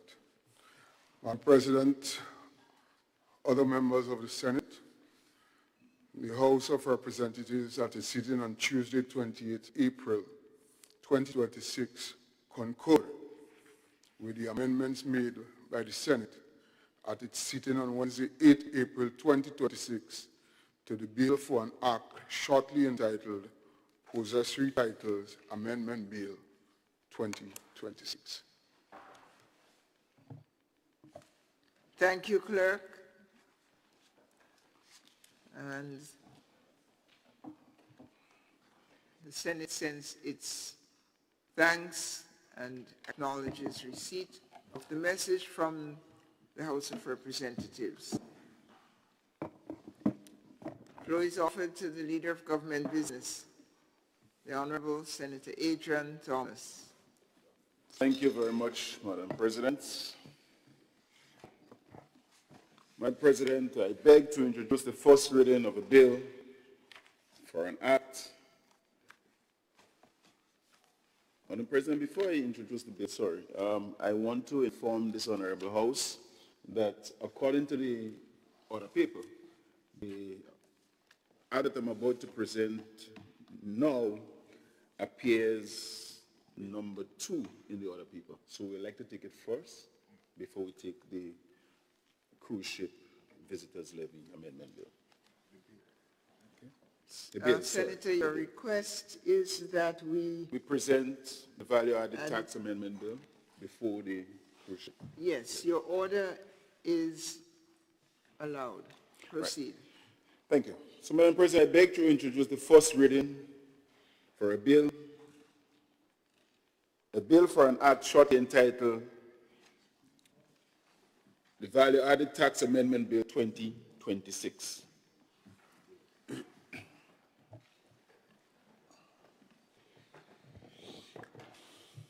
A bill which seeks to amend the Value-Added Tax Act, Chapter 333A, the Principal Act, to provide for the imposition of value-added tax on digital services supplied to consumers in Grenada, shortly entitled Value-Added Tax Amendment Bill 2026.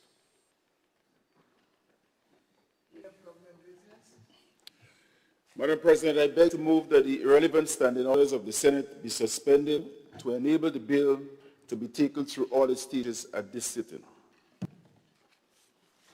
Honorable members, the question is that the relevant standing orders of the Senate be suspended to enable the bill to be taken through all its stages at this sitting. All those who are of that opinion say aye, and of the Aye.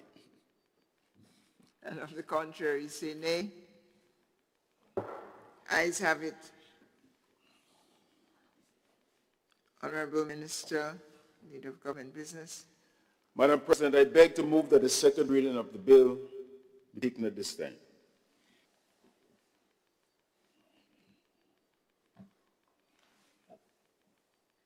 Honorable members, the question proposes that the bill be read a second time.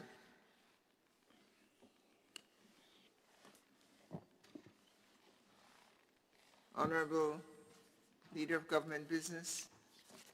Madam President, the bill that we are about to consider here today and to deliberate on represents another very important step in our effort, government's ongoing efforts to strengthen its fiscal sustainability and also to improve its revenue mobilization, and most importantly, Madam President, to modernize Grenada tax administration framework. Madam President, we all are quite aware of how economies all over the world evolve. And so too in Grenada, we believe that our own economy is evolving. And therefore, in order to get in line, in order for our tax systems, our legislations to get in line with the present-day economies, we have to make the necessary adjustment. Very important. Because we're quite aware of the number or the amount of goods and services that come into our country via online shopping, electronic. Madam President, however,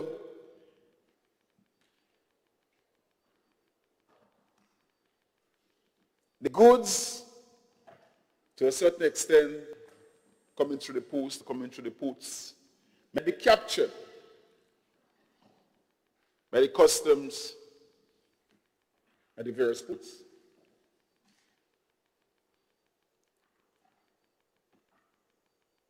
And sometimes, a lot of the goods coming through our own suitcases escape customs duties. And we're not vexed by it, but that's a fact.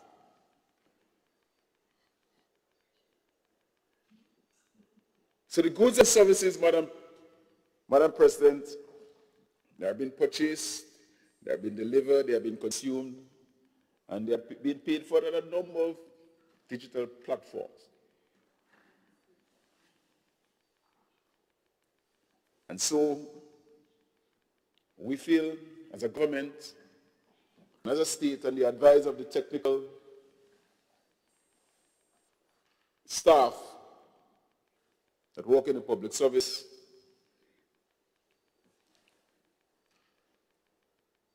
that we have an opportunity, Madam President, to improve our framework and bring a level of fairness and equity in the mix. Madam President,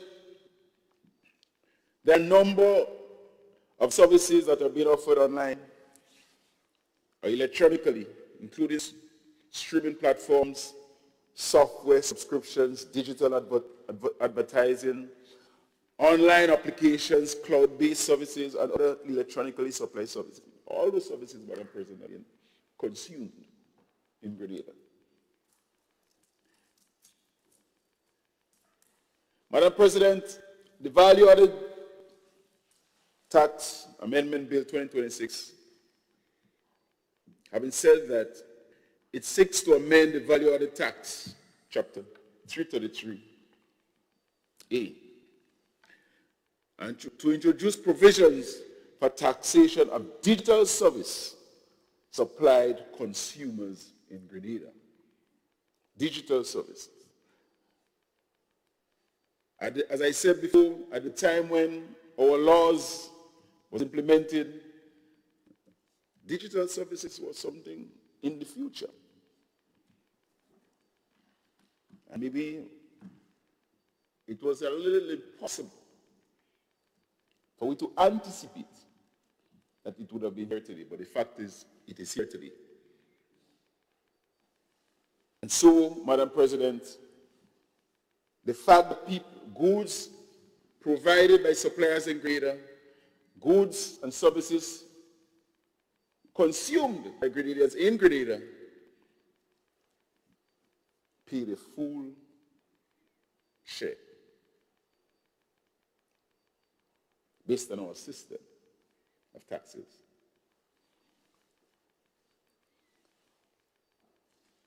So in order to bring some level of fairness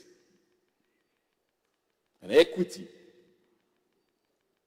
in our system, it is necessary that we consider this bill here today. The question may be asked, Madam President, how do we cooperate with the international community on the various platforms that offer the services. Madam President, the world today is nothing less or more than a global village. And so we're depending on the best practices, Madam President, that have been accepted internationally. And many of the platforms have already given their cooperation in that regard. One may ask various questions, but we must take into consideration that the world is not a perfect world. And we are hoping that a lot of these platforms, these international communities will cooperate, Madam President.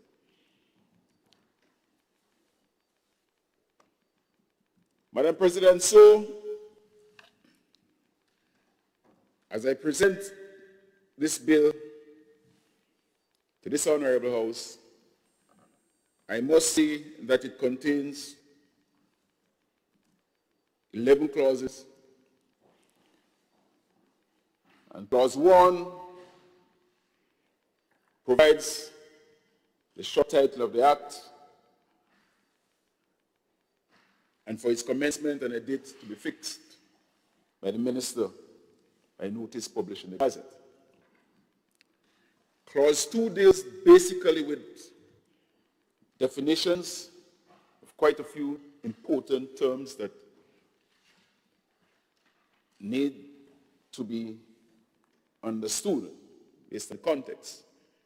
So there is a definition for consumer, there is a definition for digital services, electronic marketplace, and also, Madam President, non-resident supplier. Very important.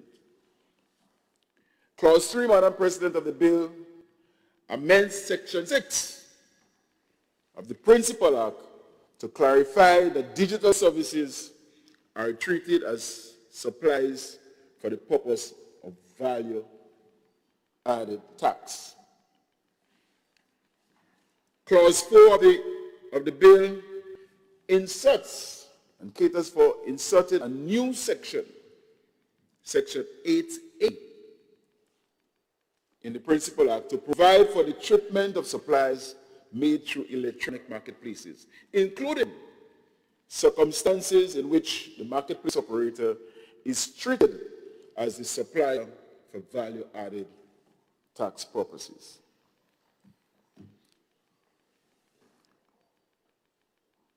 Another new section, Madam President, is inserted, and Clause 5 speaks to it, and it provides for the registration and compliance framework applicable to non-resident suppliers of digital services, including simplified registration procedure.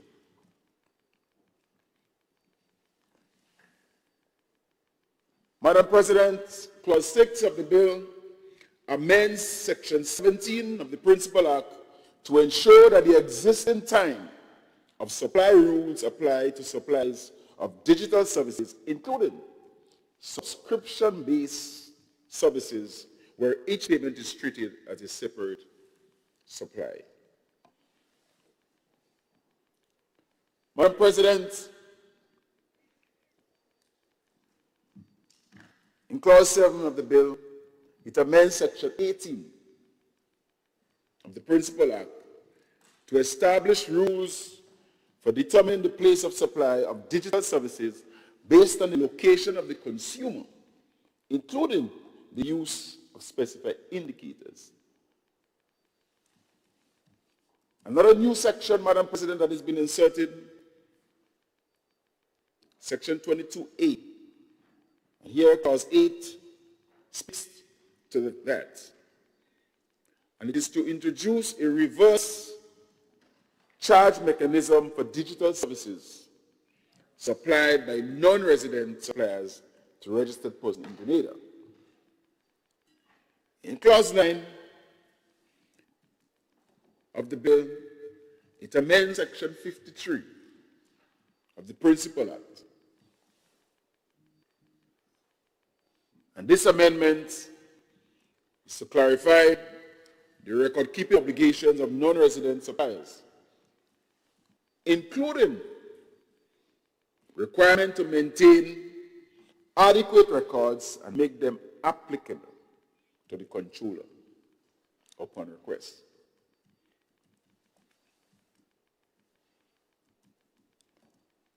In Clause 9 of this very important bill, we are amending, Madam President, Section 67 of the Principal Act to expand the regulation-making powers of the minister to support the implementation and administration of the value-added tax on digital services. And the final clause, Madam President, Clause 11, provides for savings and transitional provisions to facilitate the implementation of the new regime, including transitional arrangement for non-resident suppliers and the treatment of the existing digital service contract. Madam President,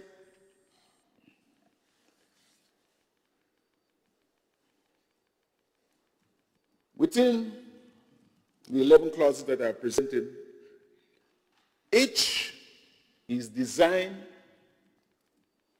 to ensure that the value-added tax system remains relevant, equitable, and responsive to the modern digital economy. We cannot overemphasize the reality of where this world is going. Madam President, I just had the experience in China just a week and a half ago, where a whole band, somebody on the drum, somebody on the keyboard, and two people dancing. The instruments were there still, but not a single human being alive was there. It was all about robots. I say this to re-emphasize where this world is going. If we don't do it today, if we don't prepare our laws and our legislations to be part and parcel of this global village, in local parlance, crapo, smoke, we pipe. So as we continue, Madam President, to build a modern, resilient, and competitive economy, this bill, Madam President, will ensure that Grenada is not left behind, and we place ourselves as a jurisdiction that is fair, responsive, responsible, and aligned with international standards. And so, Madam President, I therefore commend the Value-Added Tax Amendment Bill 2026 to this Honorable House, the Senate, for its careful consideration and support, and ultimately, its approval. Thank you, Madam President.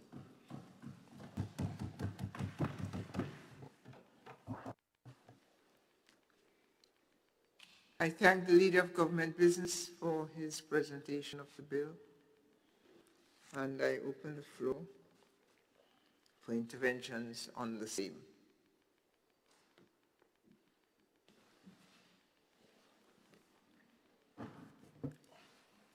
And I offer the floor to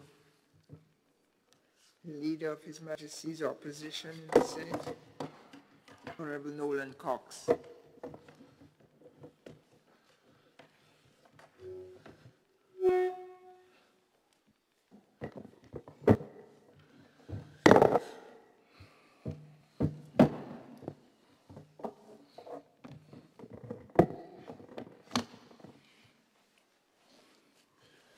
Thank you very much, Madam President.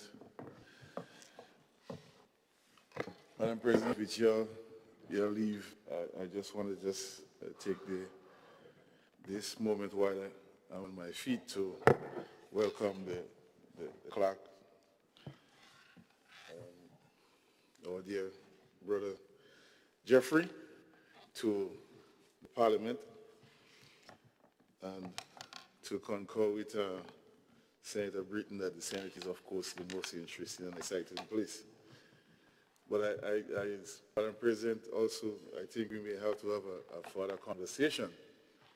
As being the Deputy President of the Senate, I think we may have to make some amendments to the standing orders because of Mr. Jeffrey's line of work, the Parliament who presents a repository for lyrical content, and we may have to find some way to monetize from that, So,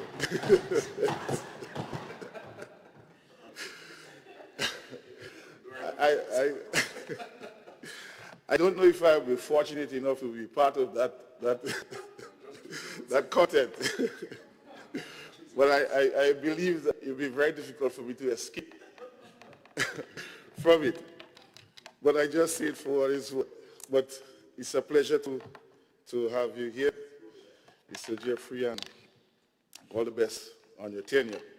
Madam President, before us this morning is a very important bill, and of course, any bill that comes before this House that creates or in some way presents financial implications for our citizens or businesses is one that we should always look closely to ensure that we do justice, not because of where we sit, but because of the impact that it can have on the country going forward. Madam President, this bill purports to modernize the greater our country tax or VAT regime through the digital economy. While the policy objective of taxing digital services is somewhat new for our country, it's something that we have to look very closely at and dive into.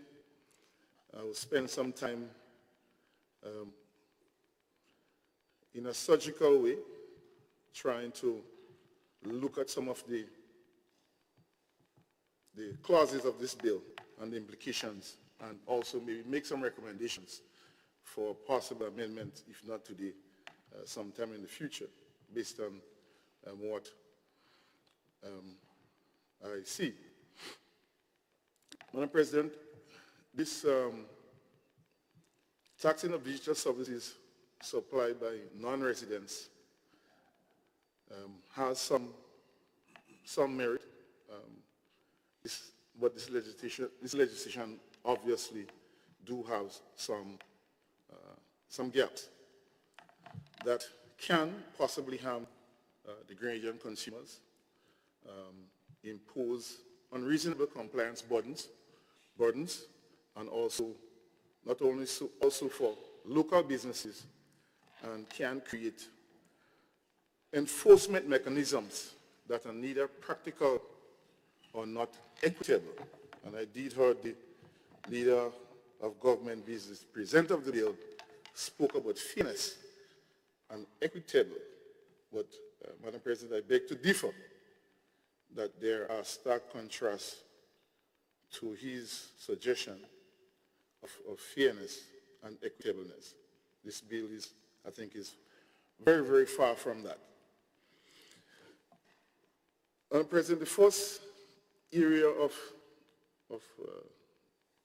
that I want to highlight is Clause 5, which speaks to unworkable enforcement against non-resident suppliers.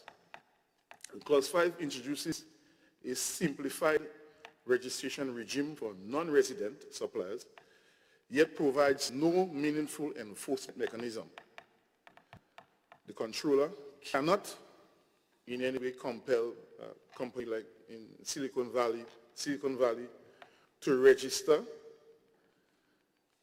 cannot seize any asset outside of Grenada, and cannot prosecute any entities with no local presence. The practical reality is, Madam President, platforms like Netflix, Amazon, will and can simply ignore registration requirements, can pass costs to consumers through price increases, can challenge the legislative basis for enforcement in international forums. Basically because there are no strong enforcement regimes, Madam President.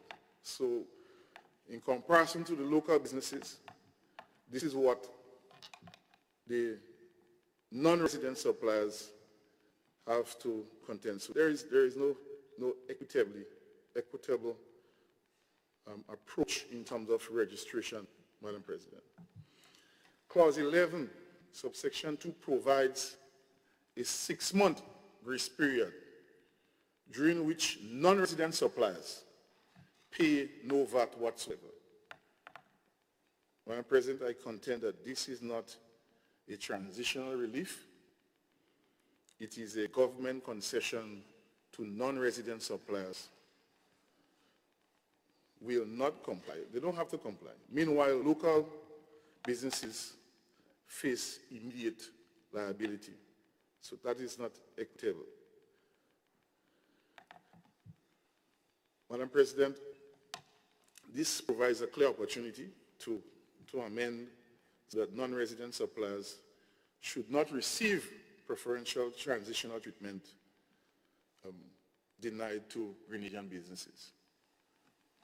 So I just want to make it clear that this is a stark contrast that non-residents have 6 months or Grenadian businesses have to immediately comply. Unless my interpretation of that clause is not clear, Madam President, the mover of the bill can speak differently. The second area, Madam President, is on unfair competitive disadvantage for local digital businesses. Clause 4 treats electronic marketplace operators as the supplier for VAT purposes.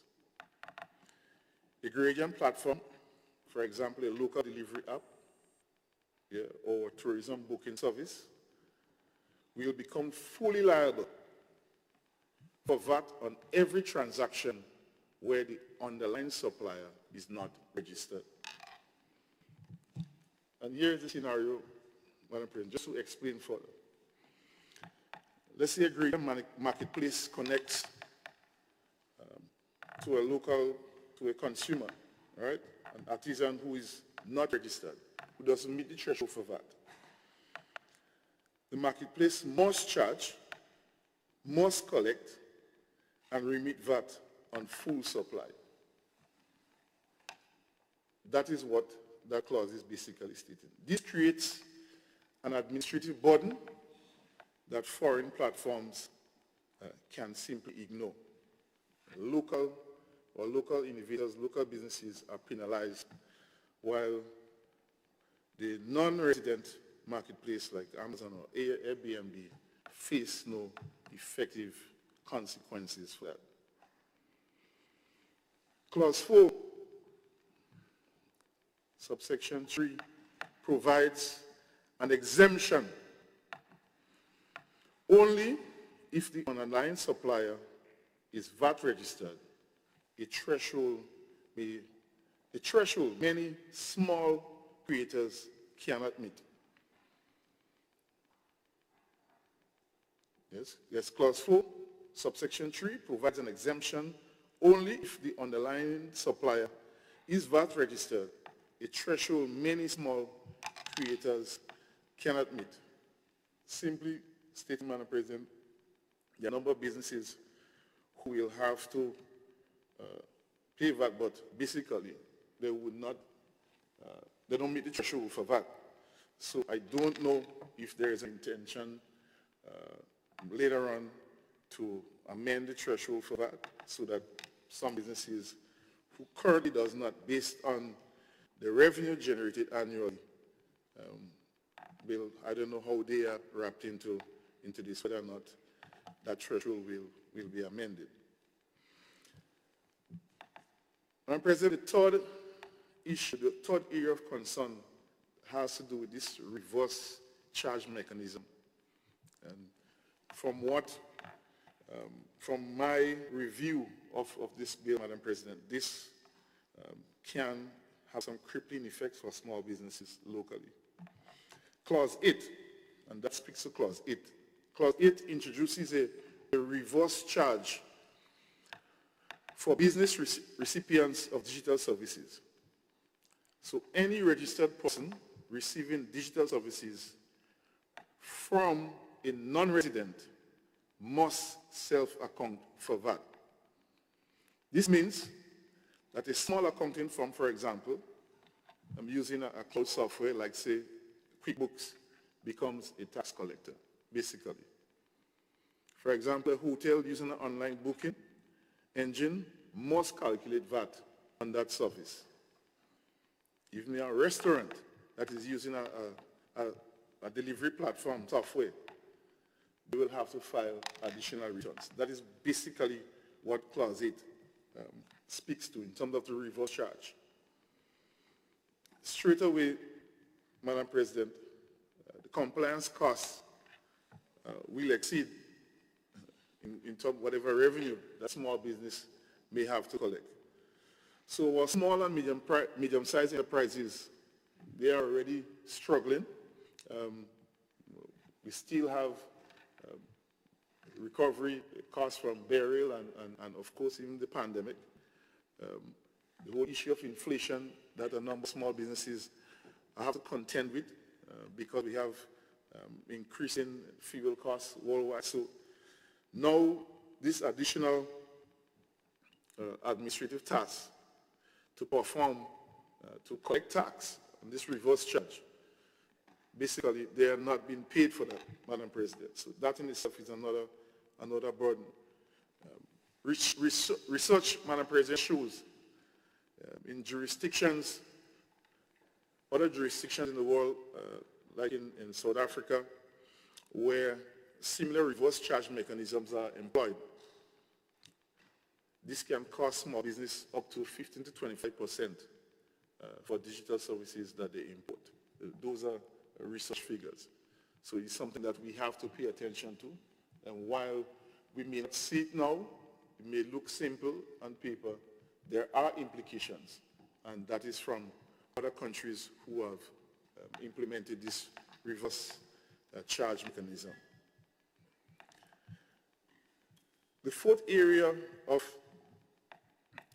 where some clarity is required, Madam President, I think is something that maybe I may have a different view on it, but it's something that is worth looking at.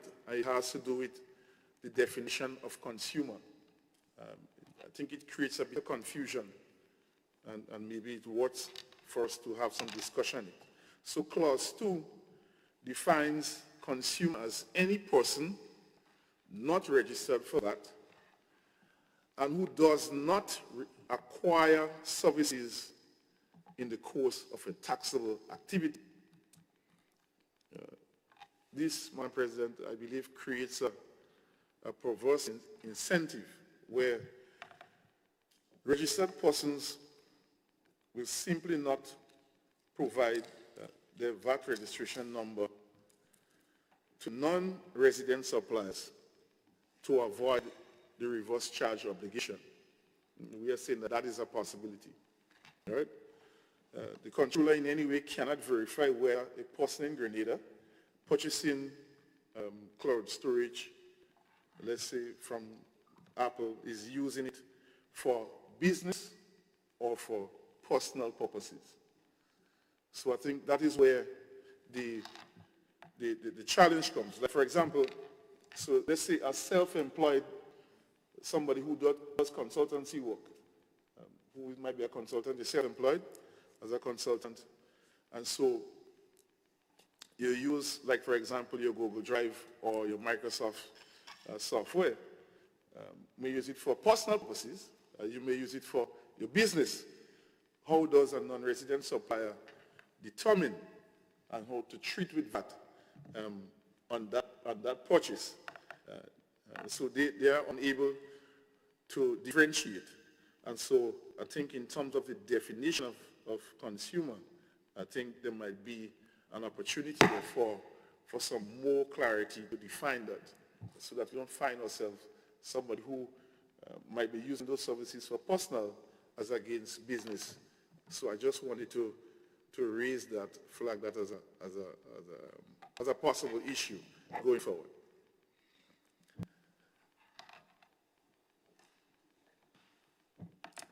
Madam President, the next area of concern, and I heard while on ministerial statements, giving some remarks on ministerial statements, my colleague Senator St. Clair, who have a skillful way of deviating into several topics very skillfully, starting to debate the bill of ministerial statements earlier this morning. And he was speaking about an area. It's a very serious area, and it's one that really requires some attention. And that has to do with the geolocation rules regarding this bill for digital services, which can be easily circumvented because of technology, and I'll explain. Clause 7, Madam President, in section 18, 13A, providing that a digital service is supplied to a consumer in Grenada where two or more prescribed indicators, meaning that your billing address or IP address or bank location, must be provided by Grenada. So a sophisticated non-resident supplier who has the technology, who has the skill, can easily reroute the IP address through a different location, different proxies, can process payment through a Caribbean-based intermediary, making it look as if, well, they're not outside, that they're here. That can be done, and that is possible. They can accept a billing address in other jurisdictions while being in another location. So that is something that we will have to contend with. The question is whether or not the Ministry of Finance or the Controller has that investigative or technical capacity to audit the location, let's say, of maybe Alibaba or whoever, those big companies. Do we have the technology? Yeah? So basically we are creating, it is somewhat unenforceable if you don't have the capacity to monitor. So, and that is where the challenge lies with that particular subsection. So, Madam President, I want to raise that. And another area, Madam President, I think maybe some clarity from Legal Affairs regarding this. I wasn't too clear on why this contradiction was presented and whether or not it can be enforceable in terms of record keeping. Clause 9, Madam President, provides that a non-resident suppliers need not maintain records in Grenada. That is presented in subsection 2 of clause 9. But right thereafter, in subsection 3, it's saying that, but must make records accessible and made available to the controller upon request.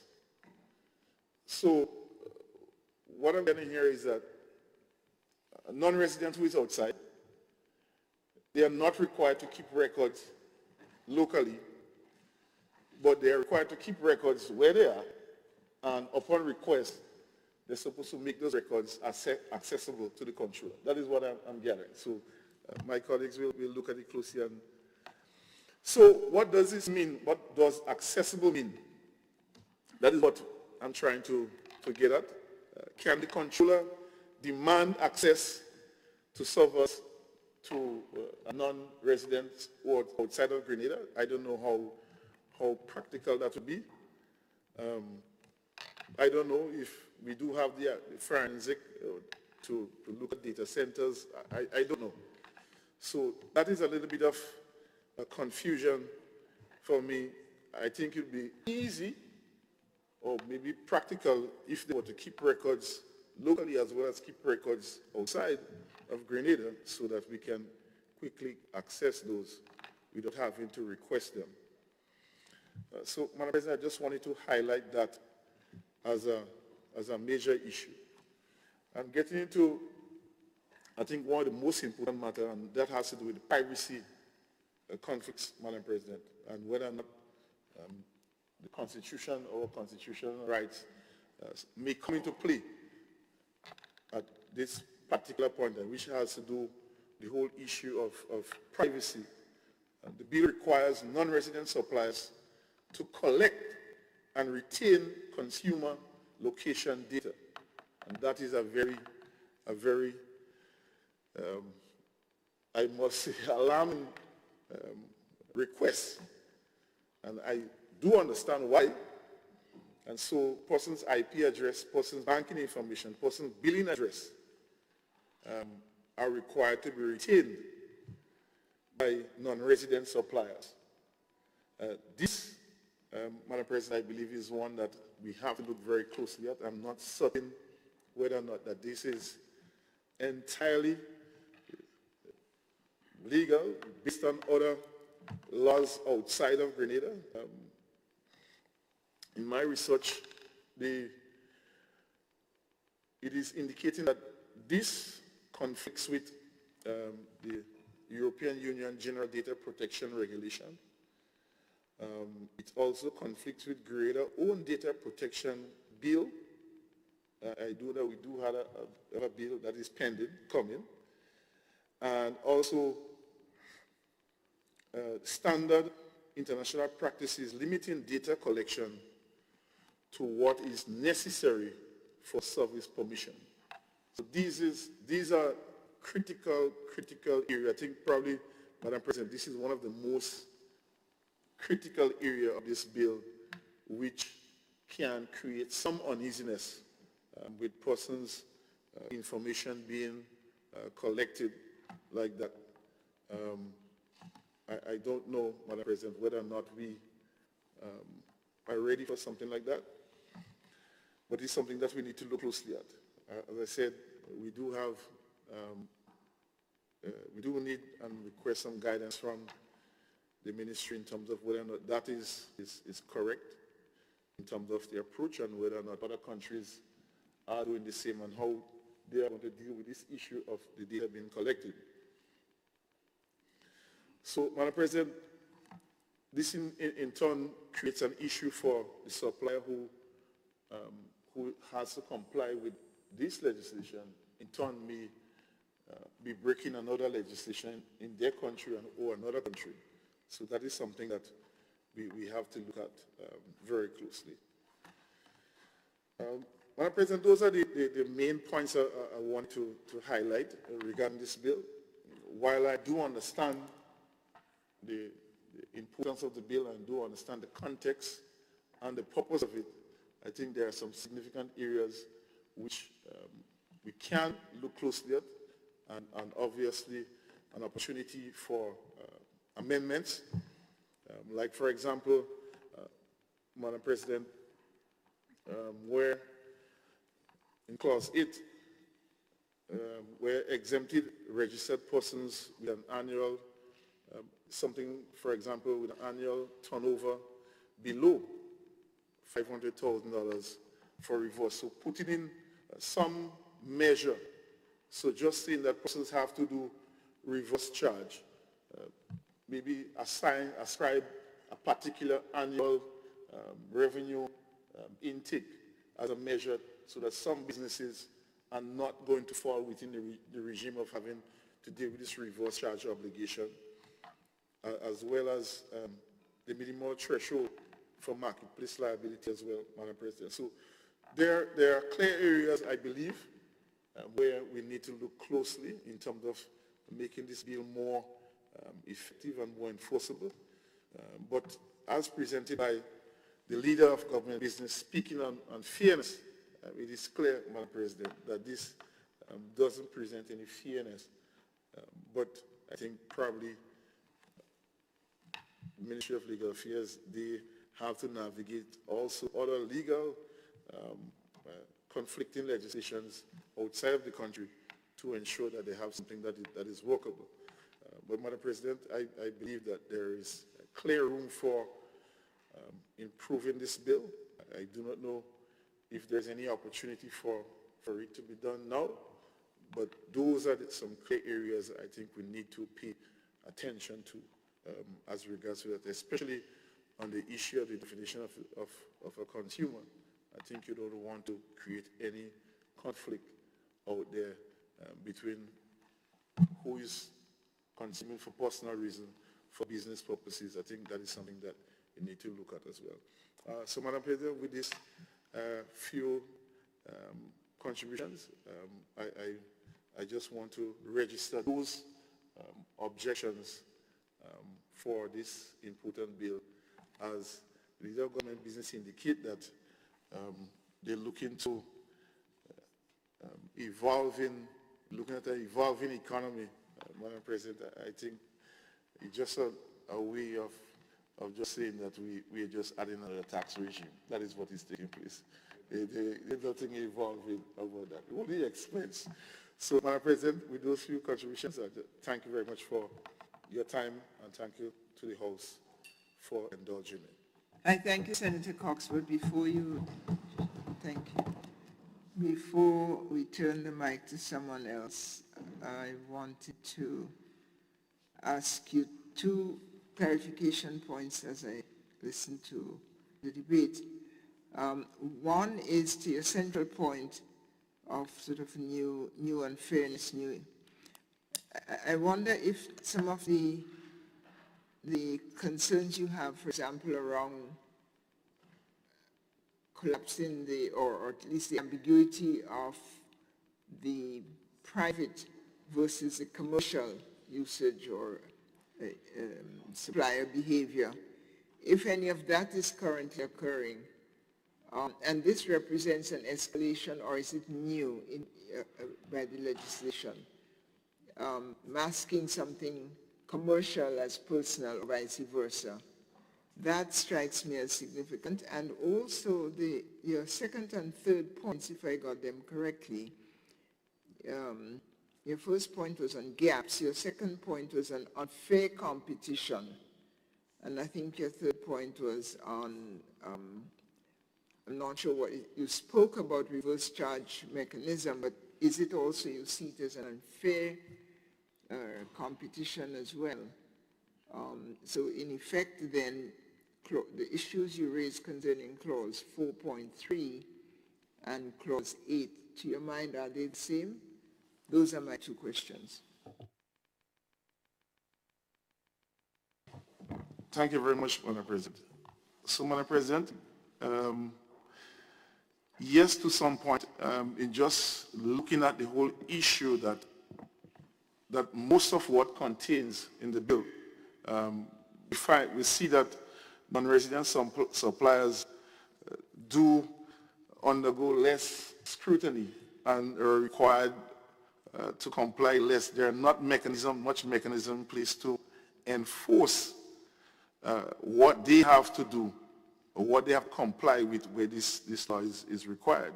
In terms of the reverse charge, it's an administrative burden on the local businesses, which in turn, they have to collect VAT, which they are not eligible, because if you are a small business, you're under the threshold for VAT, but you are still required to collect because of this reverse charge. So it's just something that just pointed out. So those were the concerns. Thank you.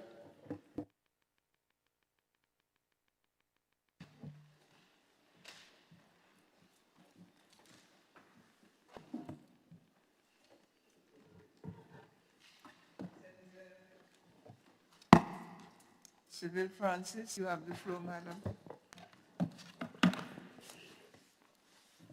Thank you, Madam President.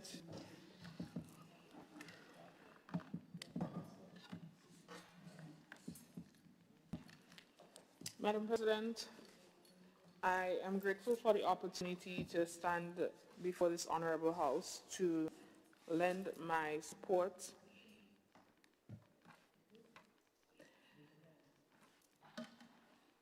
Madam President, I support my fellow colleague leader of government business and this bill holistically, Madam President.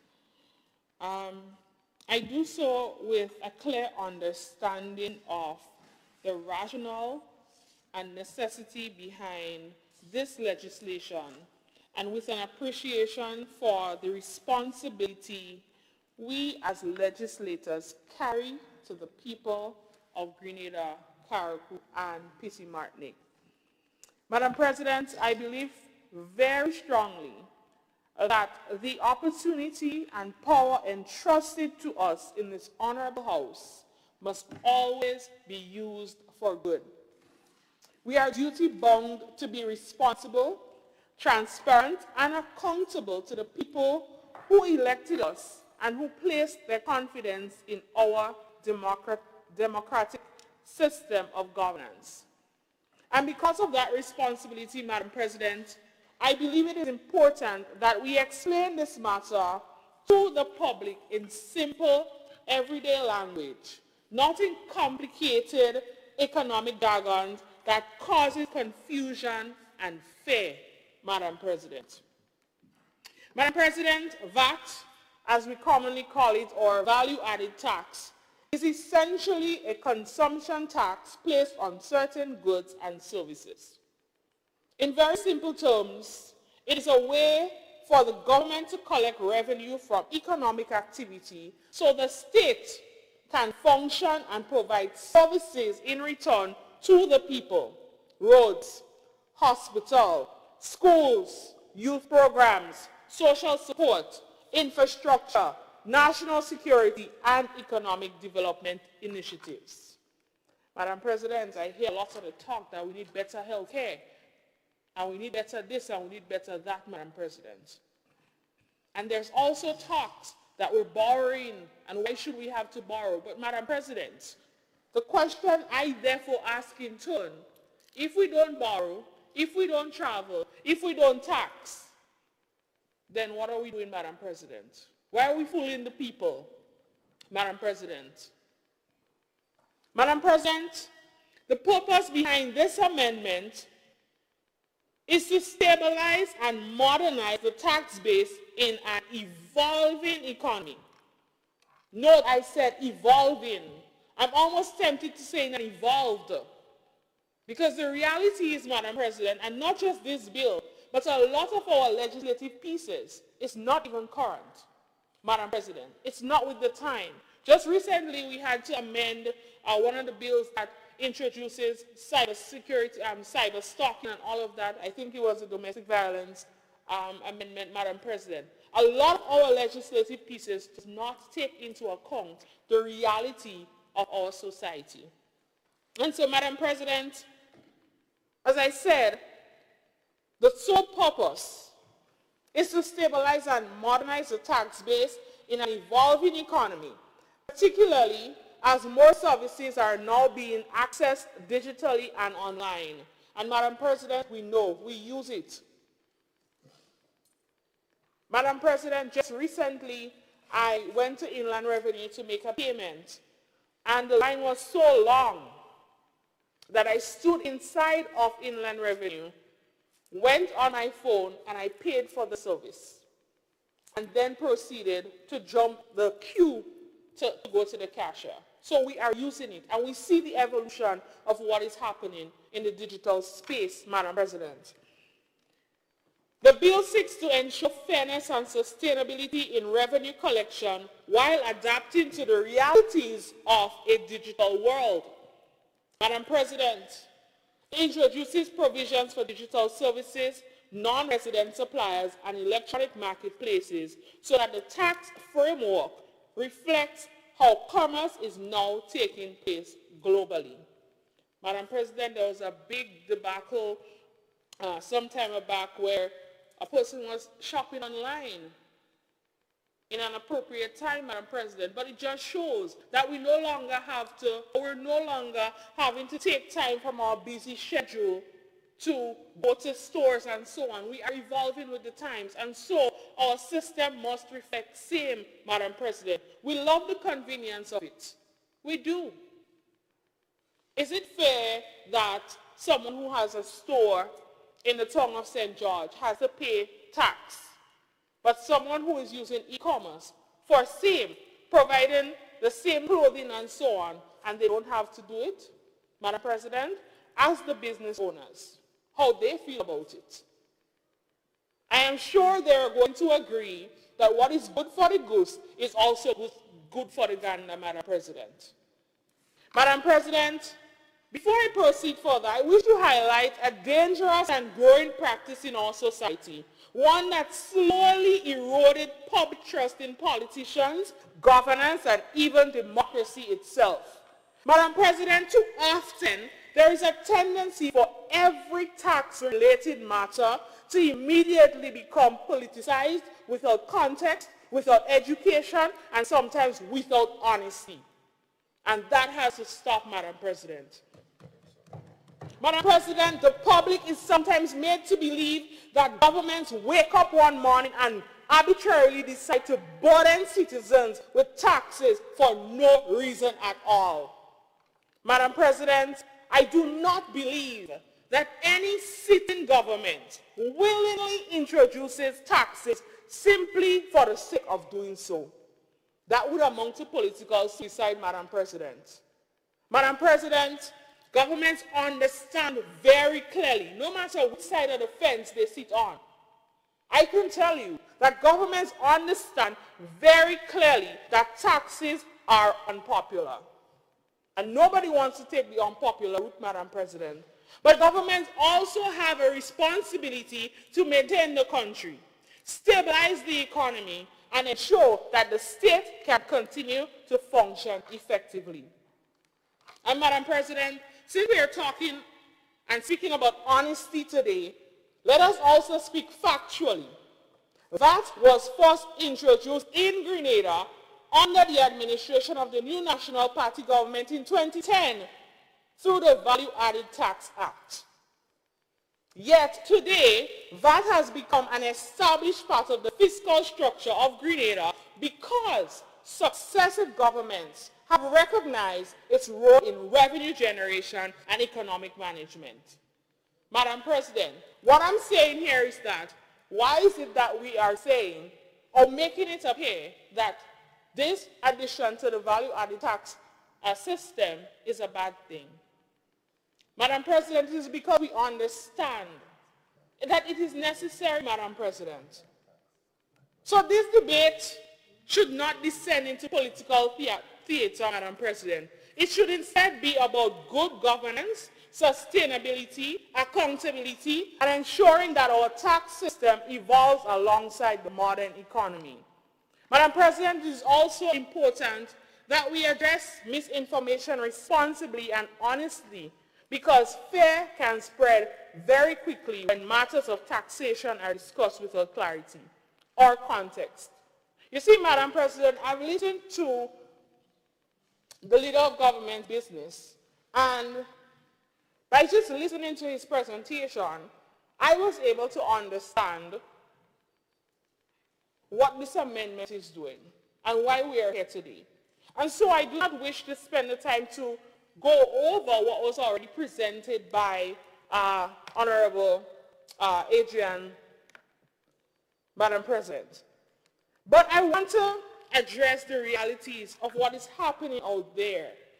There's currently a video circulating, Madam President, suggesting that Grenadians will now have to pay simply to watch YouTube videos and access ordinary online content. Madam President, that is not an accurate representation of what this bill seeks to do. And I'm saying it, Madam President, because our politicians are misleading our people, preying on their vulnerability and their innocence, and that is not fair to our people, Madam President. This bill is not about charging citizens to casually scroll social media, watch free videos online, or suddenly placing a direct fee on people for using the internet, as I heard in this video, Madam President. What this bill seeks to address is the taxation of certain digital services and commercial digital transactions in keeping with international best practices and evolving global economy. Madam President, the reality is that many multinational digital platforms and subscription-based services operate and generate revenue from consumers in countries across the world while contributing little or nothing into the local tax system of those countries. Exploitation on small countries is what I call it, Madam President. Governments globally are now adjusting their tax systems to reflect the realities of the digital age. It's not just Grenada alone, Madam President. Grenada cannot remain frozen in a time while the global economy evolves around us.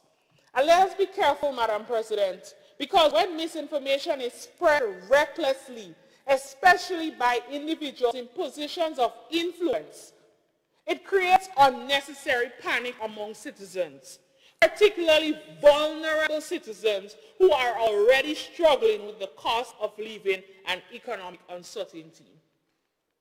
Madam President, the people deserve facts, not fear. They deserve education, not exaggeration of the situation. And they deserve leadership that informs responsibly rather than inflames emotionally for political convenience. I am very annoyed by it, Madam President. Madam President, disagreement in politics is normal. It is expected. Debate is healthy in democracy. But I believe we must all be responsible enough to not weaponize misinformation in a manner that undermines public trust and creates confusion among the population. This honorable House, Madam President, has a duty to explain legislation clearly and truthfully. And that is exactly why I felt compelled to make my contribution in this way today, Madam President. So, Madam President, while I support the need for continued public engagement and education on this matter, and I apologize also for not having more consultations on the matter before coming to this honorable House, Madam President, I also support this bill because I understand its purpose, its necessity, and the broader economic realities that make it important at this time. And Madam President, we do have commitment from the Ministry of Finance and their team to engage in more robust public education on the matter and more consultation, Madam President. But as we know, sometimes in governance, there are things that becomes emergent. There are things that have to happen before it's time, and we have to evolve as time goes by.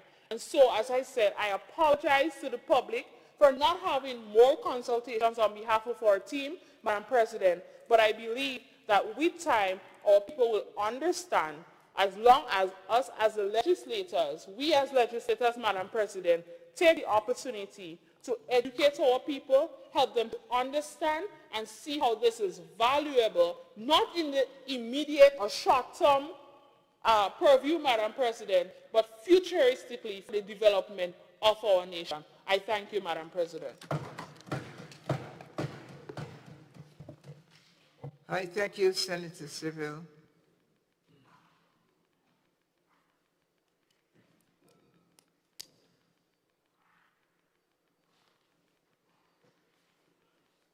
Go next.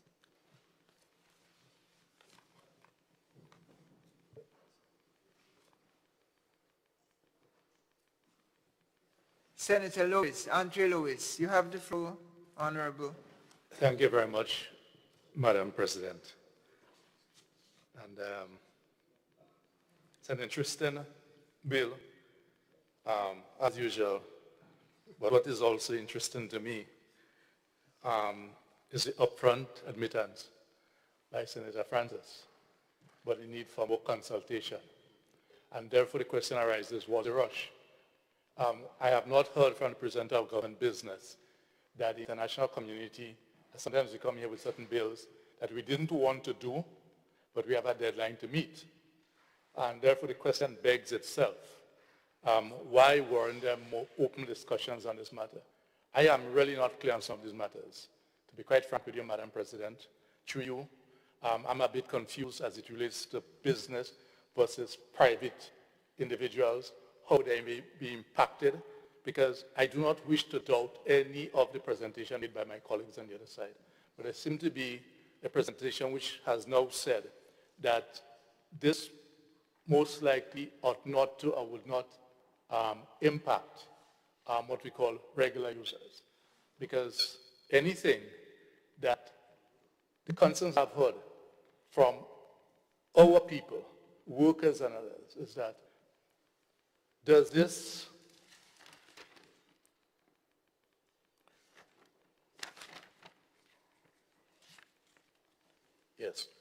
would this bill, what is the probability of this amendment? Yes, because I've heard definitions that it is not a new tax. It is broadening of the tax base. But certainly, new can be upward or across.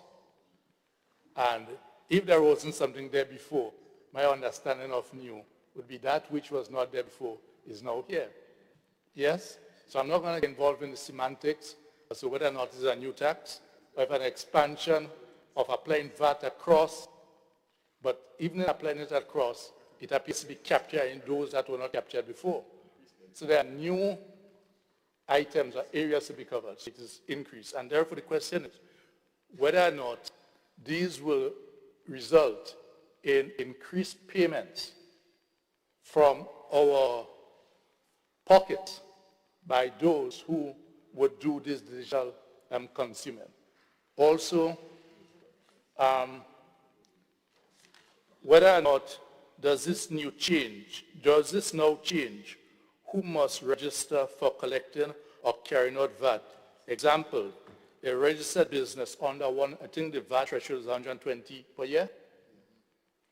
Would that now means that these businesses, the senator says business, let's say I accept that it will not impact someone who uses the various platforms or whatever service that they use.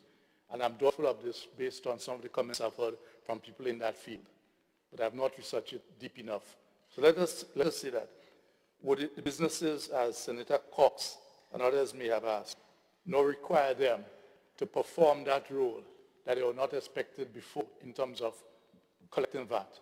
Because VAT is not expected to be an expense or an income for the collector, but merely a collector to pass on to government. And therefore, it is something that has been paid by the consumer, the final consumer. Because when one looks at what is called the reverse charge, my understanding of the reverse charge says that the non-resident is not expected to apply VAT on the charges that comes to the, let us say, the local resident or the consumer, but they are expected to indicate on the invoice that that VAT ought to be applied. And therefore, when the final price is applied, that business or end user is expected to factor in that VAT that the non-resident was expected to apply. But because probably they are not based in Grenada, and that's where the aspect of enforcement comes in, right?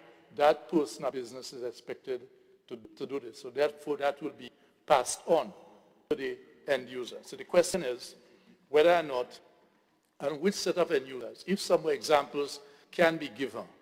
So for instance, the example given by Senator Francis, and I'm grateful for this example, that someone sitting at home using YouTube or so may not be expected to pay anything. I've heard it differently, but I'm prepared to accept this, to examine it further, because we have not had the chance to engage the people who are in know-how on this. But some of the concerns that we have heard is that once you engage those platforms, you're expected to pay.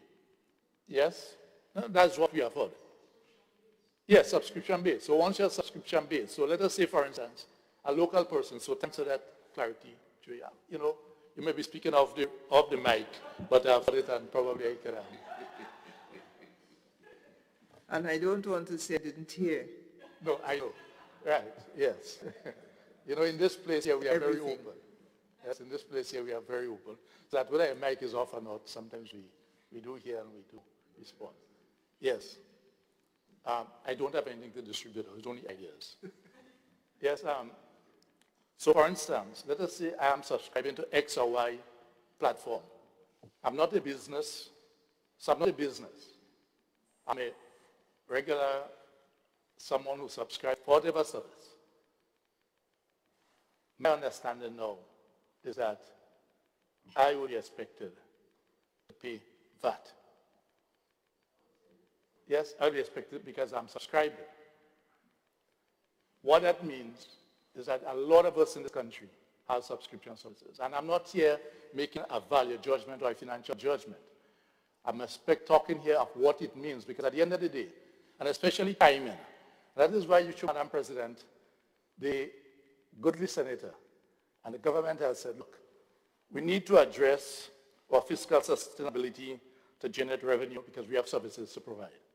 And that is understandable, because where does government get most of its revenue from? Through taxation. Right? We may get grants, but even in countries that we get grants from, those grants come from taxation to a large extent. I mean, you may have certain investments that you do that brings in revenue. So the issue is timing. If in a period when we are faced with so much global challenges that has impacted us locally, because we are importers of inflation by and large. If, for instance, there is not an urgency to fulfill a deadline, the question that would arise, shouldn't we have engaged the population more? Shouldn't we have engaged the interested groups, accepting the admittance that I apologize, that is from the other side. I apologize on behalf of government for not engaging more. Could we have avoided this inadequate, I don't want to say lack, there, because I can't say how many people or organizations were consulted.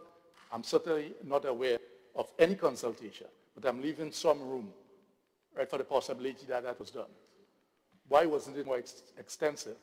Given the fact of its implications. Now, that leads me to ask, in relation to the explanatory notes, the open paragraph, given the objective of this bill, the first paragraph, what is the time frame? Is there a time frame? I know that we have some work to do, but when are we expected to see this gazetted? When are we expected to see, is it within the next month, within the next 6 months? Yes? So this is just one of my questions there. And to note the concern as expressed by those who have been engaged in this discussion, because the first time that may have come to our consciousness may have been probably 3 weeks ago. That is just before they met in the other place. Yes? And that may have been about 3 weeks ago, give or take. When we look on clause 9, enforcement, that's the same concern that I have. What is our ability to enforce over non-resident suppliers? I go down to page 4 on the definition, page 4, section 2, subsection 2, consumers. A, it says, if used by a registered business for VAT So let us say, for instance, that you have a business that's already registered for VAT. Yes, because you have reached the threshold. I am seeking some clarity here if I come to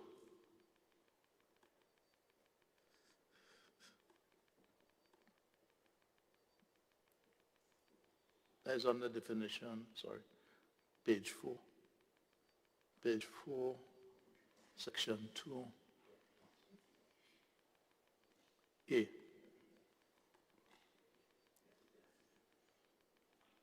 Consumer means a person who is not registered for VAT, does not take goods or services. So if they is not registered for VAT, so if you are registered for VAT, you are not considered to be a consumer. That's my understanding. Yes?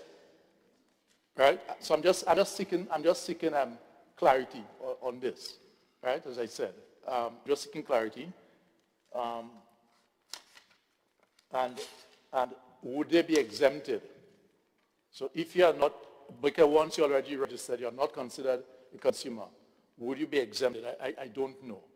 So that's just a question that you, Madam President. On same page 4, digital service. Will users now have to pay VAT for using cloud? So if you're subscribing, I seem to have gotten that. If you're using cloud for storing your data, as an example, would you be expected to pay something? Yes, okay. So Excuse me, can we ask and answer the questions on the mic? You ask the question. yes, I asked. Okay, Probably the answer could even come after, but I'm okay. So the question here is, no, I'm okay. I was just trying to manage. Do you agree that you've received the answer or not? You just asked the question, right? So I've asked you the will wait question for the because answer. what can happen sometimes is that I know what can happen, I know what has happened, and I don't want it to happen. Right, and that is why I said, and that is why I quickly, knowing your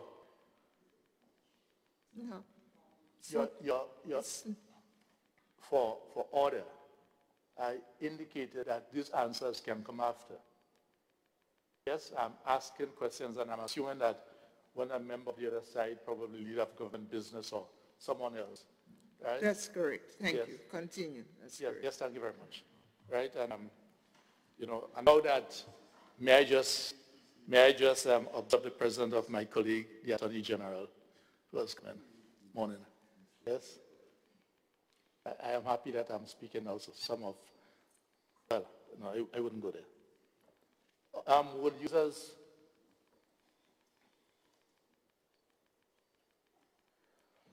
digital service now seems to mean that students, etc., will now have to pay VAT. Based on means a service that is supplied through the internet or an electronic network, the provision of which is primarily automated, involves minimal human interactions, etc., etc. What is the possibility of students being impacted? Yes? What is that possibility of the financial impact on students and by extension the parents? I'm not speaking here now of what we call the businesses, registered businesses, who is into this thing to make profit. Yes, to maximize profit, so it's an investment. But the students are subscribing to, the parents are subscribing to some form of platform, some form of service for the use of the student. How would they be impacted? And if they can be impacted negatively, while the government gets revenue to provide the goods and services that require, what is the possible implications that may have for the individual? Yes? And could that lend itself to a more strongly demand from students on the state for assistance? page 5, on page 5, section 4, let me see, page 5, section 4.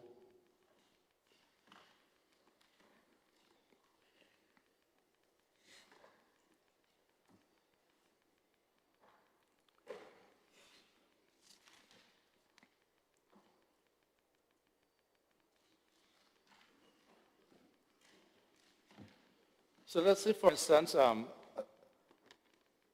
if utility or if a utility or company A has a digital platform for processing consumer payments, yes, you have a utility that has a platform for processing consumer payments. VAT is already applied to the service used by the consumer. Now, would the consumer, end user of that utility engage with a company now have to pay VAT on the digital service or collect VAT on the digital service? I don't know. Right? When reading this, I'm not clear. Yes? So this is that question here because the utility company has the platform. I am using it as a number of people use these platforms to pay.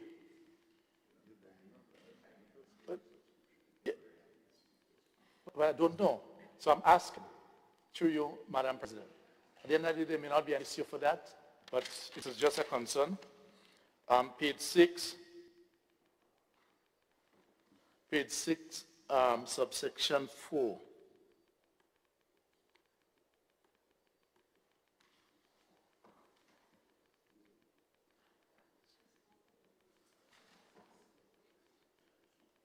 It says here, where subsection 3 applies, and subsection 3 addresses notwithstanding subsection 1 and 2, an operator of an electronic marketplace shall not be treated as the supplier of digital services where there's A and B. Does subsection 4 refers to the collection or passing on of the VAT to be collected? Because it says here where subsection 3 applies, the underlying supplier or resident agent, as case may be, shall remain solely liable for compliance with the obligation imposed under this act in respect of the supply. So I am gathering here that the supplier or resident agent, although subsection 3 addresses exemption, it says that where subsection 3, that's the exemption, applies, that the underlying supplier or resident will be the ones that will remain solely liable for compliance with the obligation imposed under this act in respect of the supply. So I'm guessing that this may apply to the collection or passing on of the VAT to be collected. So I'll see some clarity on this. Page 8. Well, I've already addressed reverse charge for both in and out, because on page 8, on the reverse charge,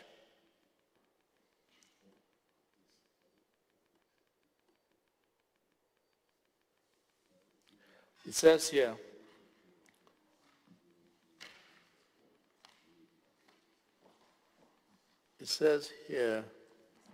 where digital services are supplied by a non-resident supplier to a registered person in Grenada for use in the course or furtherance of a taxable activity, that registered person shall account for the value-added tax on the supply as a reverse charge in accordance with section 22 unless otherwise prescribed. And that here will be for both in and out, my understanding, where the in was not collected because it could not have been collected by the non-resident. But, and if I was to expand on my understanding of the concern raised by Senator Cox, it's a concern that we have to, there will be administrative costs, yes, and certainly any business that now has to increase its costs, especially administrative costs, most likely these will be passed on to the consumer. Remember I also speak about time into it, and I said that we are in a period when there's no doubt that there will be a significant increase in cost of living. And as we speak, it is likely, probably, to get worse over the next few months. I'm still saying this under the umbrella of understanding the need for government revenue. So I am giving importance to the need to collect additional revenue. But understanding who it is likely to impact, especially where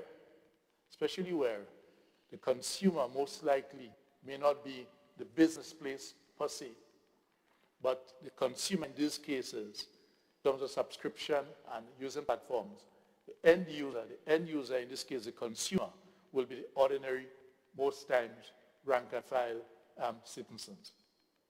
And so therefore timing is important.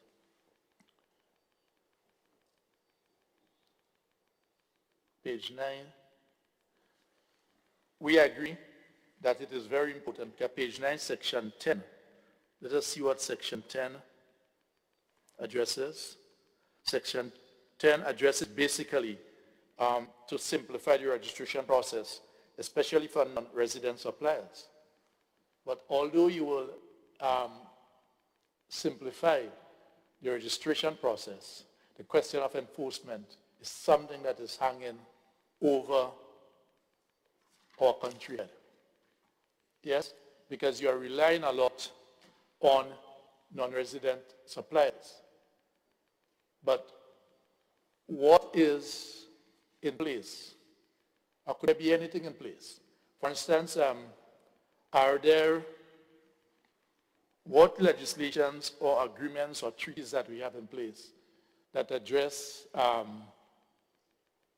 double taxation, but it has where countries, I can't recall the technical term for it at the moment, but what it applies to is where country A and country B has an understanding or agreement as to how do you treat when taxes are due for whichever jurisdiction. So let's say, for instance, that someone who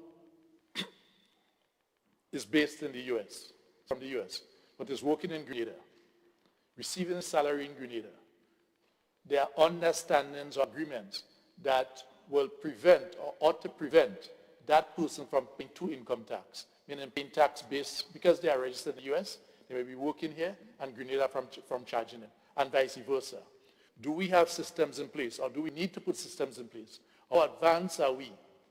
Yes, to be able to reduce the possibility of our locals, because that's where I'm speaking, persons here, I can't speak for the places, been faced with, been taxed twice if there isn't the proper framework in place.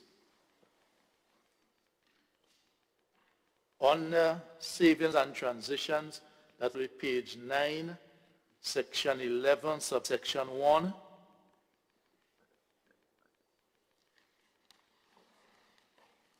See, let me just get this.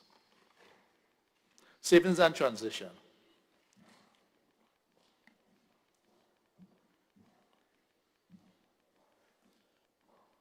Nothing in this act shall affect the application of existing exemptions or zero-rated provision except to the extent expressly provided.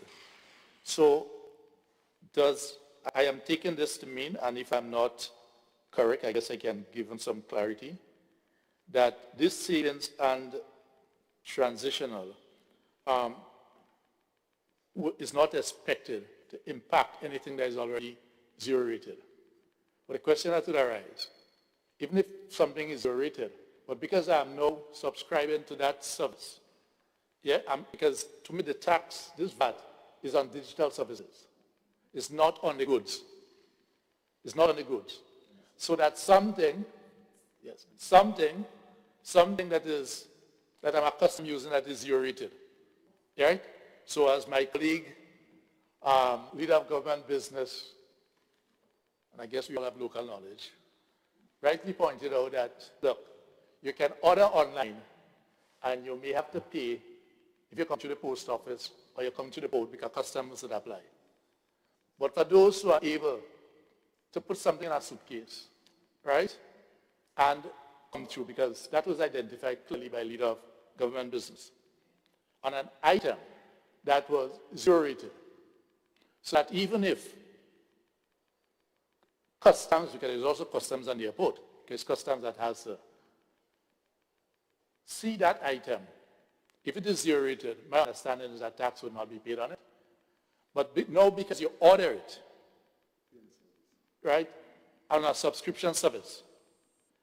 I'm asking, on a subscription service, if you have to pay because you have utilized that service, I don't. Or if not, well, then that's good. Yes? So it is a question because there can be payment for the use of the service versus the goods. If IP address, and I guess the technical people will have to answer that, because under the section that addresses the use of IP as one of the conditions, if IP address is used to track users, what happens when the user is not the owner of that IP address? So, for instance, you go by your partner, right, or you use your friend computer to place an order. Yes? To place an order. Or whatever it is. Because there are 2 or 3 different things. There's the billing address, there's the IP address, and I know it is designed to lessen the loopholes. Yes?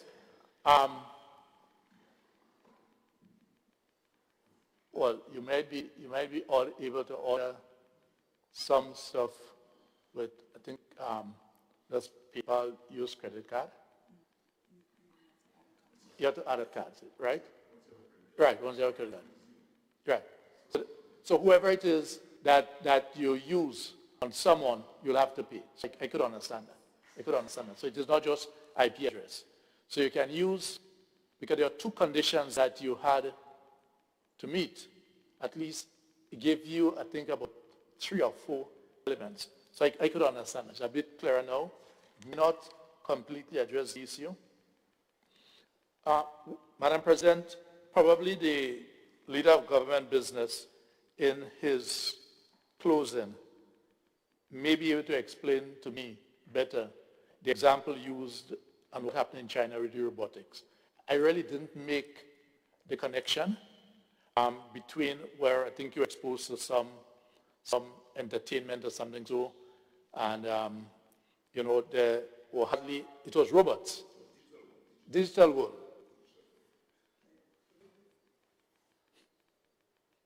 Thank you. Yes. You have my commitment that I know you have to maintain order, I respect that, but I wouldn't allow anything to get out there. I think we are cultured enough here. So that's why I understand that. So I just want, when the leader of government business, probably he may be able to explain that for me further as to how that experience in China, in the digital world, helped shape his understanding of the importance of the tax regime that we are bringing in. I didn't make the connection.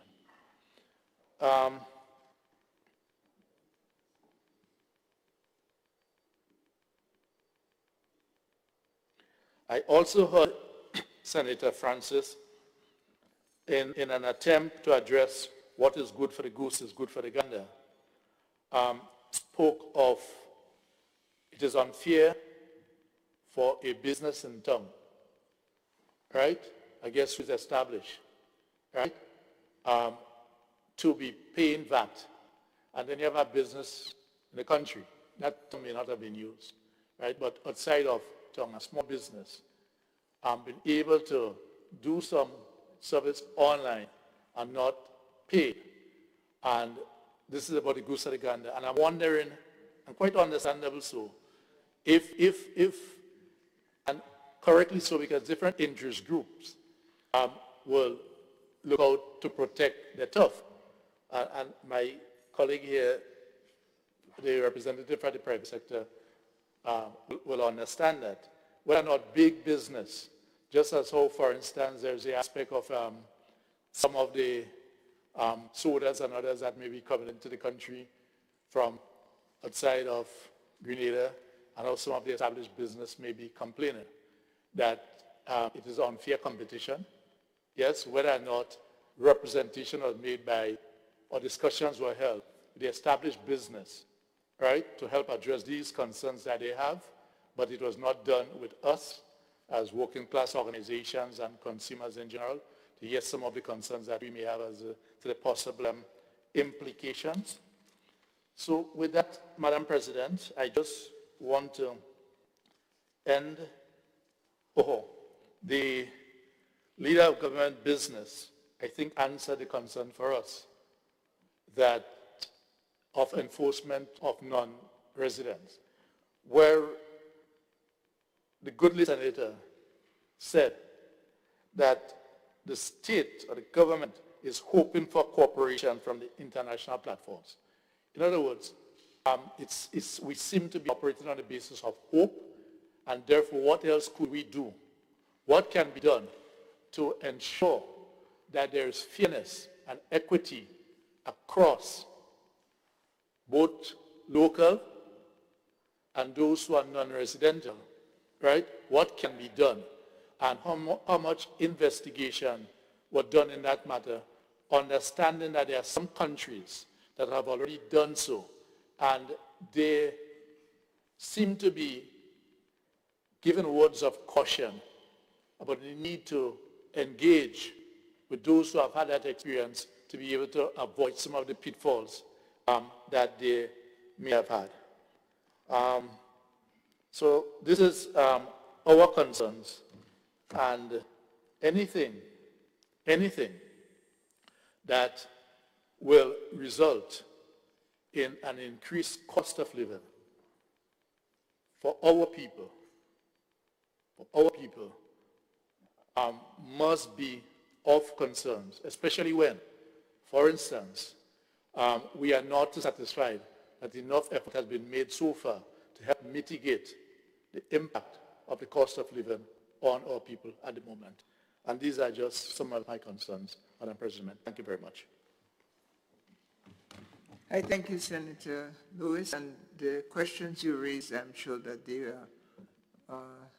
been heard by the presenter on the government side, and so they've been heard, and I'm sure they'll be responded to. It's past the noon hour, well past the noon hour. I would like to have one more presentation before we adjourn for lunch, which has already arrived. I think serving a cold lunch is not an option, so it is the Attorney General herself will proceed. Okay, am I seeing right? No, Senator Gloria Thomas. Thank you. Senator Thomas, you have the floor. With that, following Senator Thomas, we will take a recess for lunch. Okay. Thank you. Thank you, Madam President. I rise to support the VAT Amendment Bill 2026, which seeks to extend value-added tax to digital services supplied and consumed within Grenada. This bill represents an important and necessary modernization of our tax system. It responds to the realities of a rapidly changing global economy where more and more consumers are actively in the digital space across borders and through digital platforms.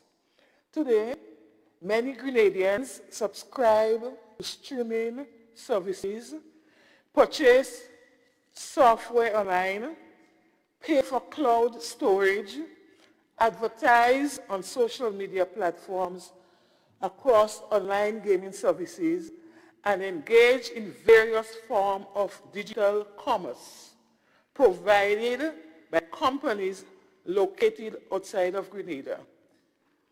Yet, while local businesses providing similar services are required to charge and remit VAT, many foreign digital suppliers currently do not. This creates an imbalance in our tax system. A local business that complies with VAT laws should not be placed at a disadvantage simply because a foreign supplier operates through a digital platform without a physical presence in our country. The principle of fairness demands that similar services consumed in Grenada should attract similar tax treatment. Madam President, this bill is grounded in the internationally recognized destination principle of taxation. In simple terms, that means VAT is charged where the consumption takes place. If a service is consumed in Grenada, then it is appropriate that VAT applies in Grenada. This approach is not new or experimental. More than 100 countries around the world have already implemented VAT or GST on cross-border digital services. Many countries within our own region, including Barbados, Costa Rica, Mexico, Uruguay, have adopted similar measures in order to modernize their revenue systems and protect the domestic tax base. The proposed amendment, therefore, aligns Grenada with international best practice and recommendations developed by organizations such as OECD, the International American Development Bank, and other global tax authorities. Madam President, this legislation also is about protecting government revenue in an evolving economy. As commerce increasingly shifts online, governments everywhere are facing the challenge of ensuring that the tax system remains effective and relevant. Without reform, a growing portion of economic activity risks falling outside the VAT net entirely. That erosion of revenue ultimately affects the government's ability to provide public services in investment, in infrastructure, support education and healthcare, strengthen climate resilience, and maintain fiscal stability. This bill helps to ensure that our revenue system evolves along the economy itself. Importantly, this measure does not create a new tax. VAT already exists within our legal framework. What this bill does, it closes a gap in the current system by extending existing VAT principles to modern forms of commerce. Madam President, this bill also incorporates practical measures to support compliance and administration. It allows for simplified online registration and filling systems for non-resident suppliers and digital platforms. It recognizes the realities of cross-border electronic commerce and seeks to reduce unnecessary administrative burden while improving efficiency in collection. In many cases, digital platforms themselves may be required to collect and remit the tax, which is consistent with emerging global practice and significantly strengthen compliance. Madam President, I acknowledge that consumers may see small increases in cost of some digital subscription or online services where VAT is applied. However, it is important to remember that local providers already charge VAT on comparable services. This amendment, therefore, promotes neutrality and fairness rather than imposing unequal treatment. At its core, this bill is about fairness, modernization, and sustainability. It is about ensuring that our laws keep pace with technological changes. It is about ensuring that local businesses compete on equal terms. And it is about safeguarding the country's revenue base in a rapidly digitizing global economy. Madam President, the digital economy is no longer the future. It is the present. Our legislative framework must reflect that reality. I therefore give my full support and urge all members to support as well. Thank you. I thank you, Senator Thomas. And the House is on recess for lunch. Enjoy your lunch. And I'd also urge you to engage each other across the aisle for clarifications on some of the questions you may have and that have been uttered already. The Leader of Government Business. Madam President, I do not want to intervene for the sake of intervening, but I had the mic on before you tried to adjourn the meeting. I wanted to suggest, Madam, in a very humble way, that we wrap up this bill as quick as possible and then come for the second one. Yeah, just two, so I think they...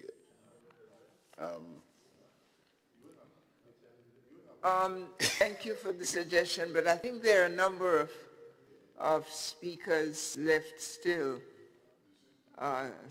maybe 5 or 6. Senator? Madam President, I normally would support my colleague, but I think with this recommendation, only if a particular senator doesn't have to contribute, then that will be okay, but I know my colleague has to speak, and so time might be an issue. So I think we should break and come back. That was my recommendation. Recess.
that Senator Dr. Charles, with a big smile, has just been informed and has told me she just had a niece was just born.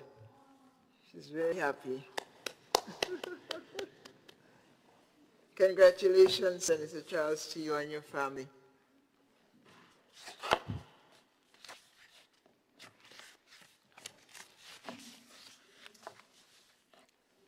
And we resume.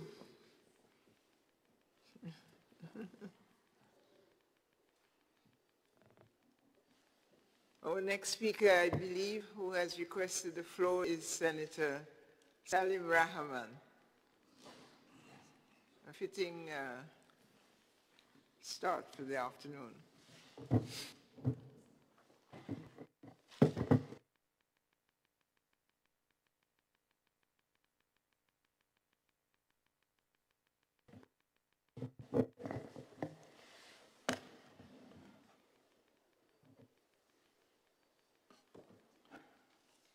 Thank you, Madam President, for the opportunity to comment on this proposed bill. On the onset, we know that VAT is a consumption tax that is collected by businesses on behalf of government, calculated on behalf of government, and then paid into government by law. Therefore, those who consume the good or service, or now digital services, will pay some extra for that consumption, because that's what VAT is. It is a tax on consumption. If you consume it freely, you may not have to pay for it. But in essence, if you pay for it, meaning the digital service, you will have to pay for it, meaning VAT. It's that simple. So if you pay for it, you will pay for it. And if you don't pay for it, if you get it free, there is no need to pay for it. It is one of the major sources of revenue for government. VAT is, as is duties at the port. And these are primarily paid by the businesses of this nation. Once businesses incur cost, eventually in one form or another, it will be passed on to their consumers. That's just how it works, not only in Grenada, all over the world. So this is not anything new. VAT, as was mentioned by Senator Thomas, is a very common tax across the world. In Grenada, it's 15%. In other countries, it's 18%. In other countries, it's as high as 20%. So VAT is a very common tax. And this bill is a broadening of that VAT consumption tax. And that broadening, so you can't say technically that it is a new tax, but technically it is new areas that the tax will affect. That's what it is.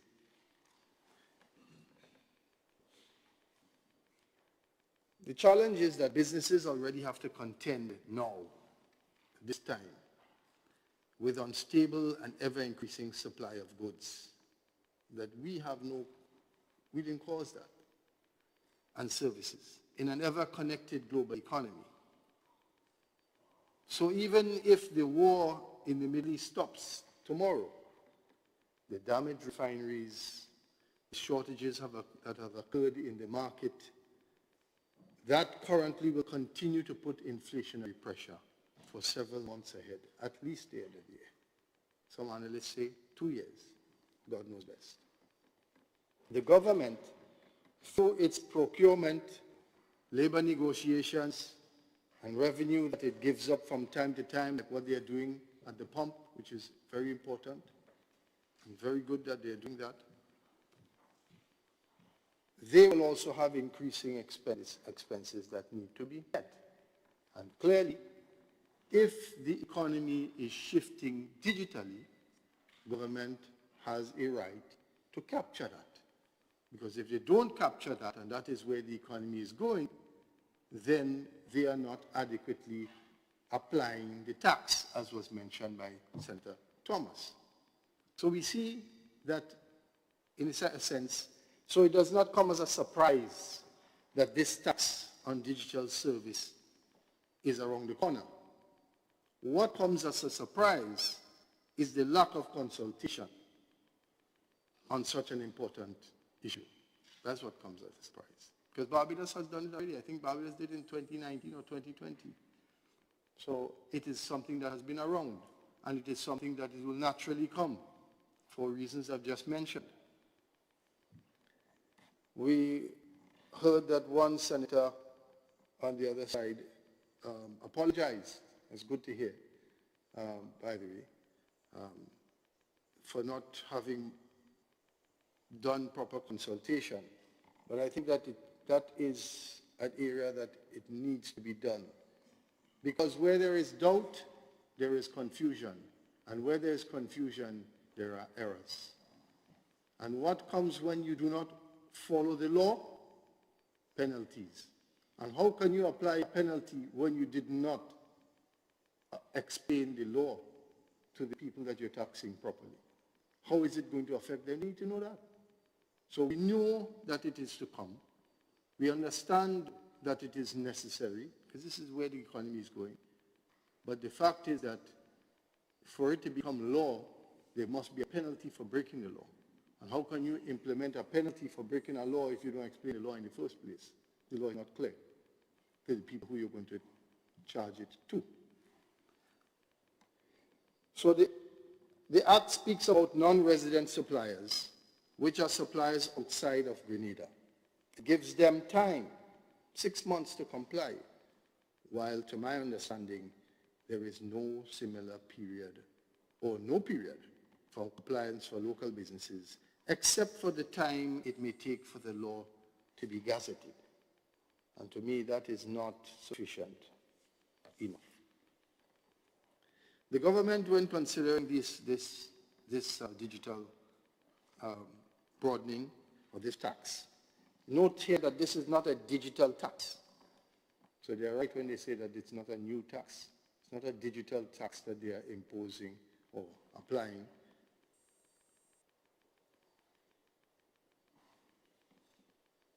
They either broaden the tax base, which is what they're doing, or they ask the non-resident supplier to elect to register. Or other than an agreement with the non-resident supplier, what authority do we have over these companies that are outside of our jurisdiction, our tax jurisdiction? We can only ask them to register. So, for example, and this is why consultation is important and why it should not, we understand the need for it. So we're not saying that it shouldn't come. We're saying that the consultation should have taken place. And I'm not sure what the rush is. As my colleague here, Senator Lewis, mentioned, at times we have issues where we have to pass it. Otherwise, we'll be sanctioned in one way or the other. There's no such understanding of that being the case now.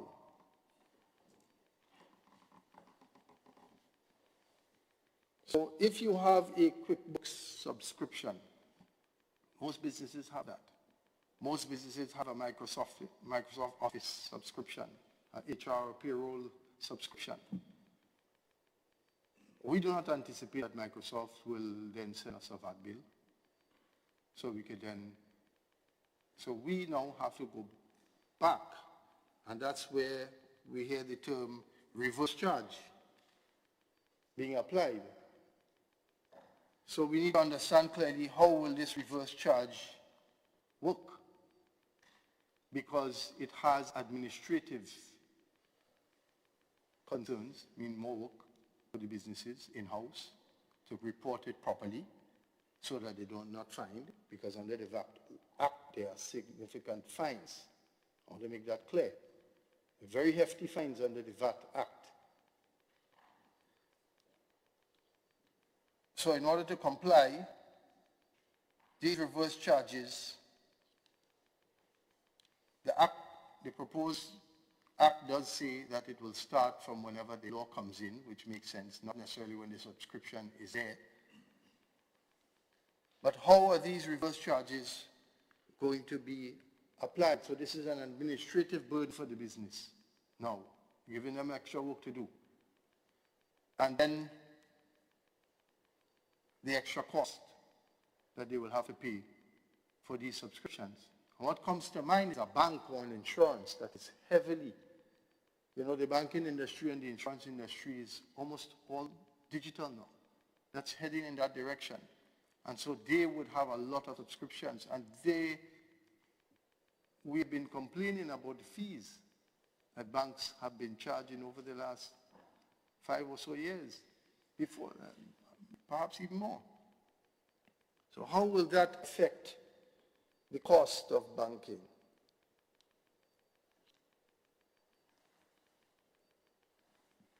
Madam President, the reality is that any tax increase in principle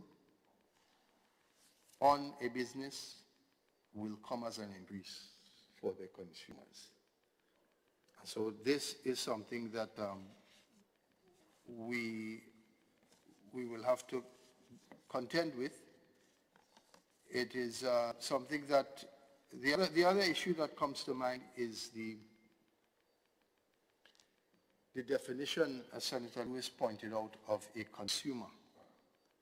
It says that a consumer is not registered for value-added tax, but a business that is registered for value-added tax, that has subscriptions like Microsoft Office and QuickBooks, is a consumer of that digital service. So I'm not sure that the definition is correct. And so that's why consultation is important. It's an important point that he pointed out, because how you could tax me if I am not a consumer? How does that apply to me? When clearly I'm using a digital service and I'm paying for it here in Grenada. So I am a consumer, but I am also registered for value-added tax. So these are some of the concerns that come to mind, and I hope I could receive some clarity. With regard to who it affects, the Act is very clear. It says streaming and on-demand content services, online advertising, digital marketing platforms, cloud computing, hosting, data storage, basically everything. So, speaking in clear terms as to how it will affect the individual at home who has a Netflix subscription, and how it will affect the business that has a cloud subscription. All of these things need to be clear. And because this is only 3 weeks old, we who are supposed to debate the issues don't have all the information as to how it will affect. So I can't go to the chamber and advise businesses as to how it will affect them if I have only heard about this 3 weeks ago. So that's why the main thing for me as the business representative here in the Senate is not that this is coming. It's not to oppose this. It's not to say that government should not collect tax on digital services. They have to, because that's where the economy is moving. It is the time issue. It is to say that we know that this is necessary, and we know it is to come, but we don't know how it is going to be applied. And we don't know how it is going to affect us. And we know that the VAT Act has significant penalties attached to it. And we don't want to attract those penalties. So how are you, what situation are you putting us in when you pass this and you didn't give us proper notice or explanation? So I am appealing that the same 6 months that you are giving to the non-resident supplier, that you also give it to us. to the local businesses. That is all, and I thank you. And I thank you too, Senator Rahman. And I offer the floor to Senator David Andrew. Senator?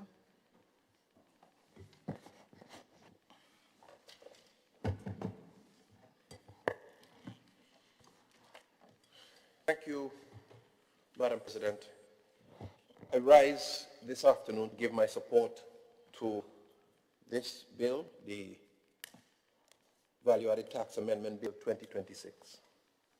Madam President, before I say why I support, I just quickly want to respond and say I do acknowledge several of the statements made on the other side. Timing, the lack of enforceability on the part of Grenada as a small state in relation to non-resident suppliers. But we acknowledge that.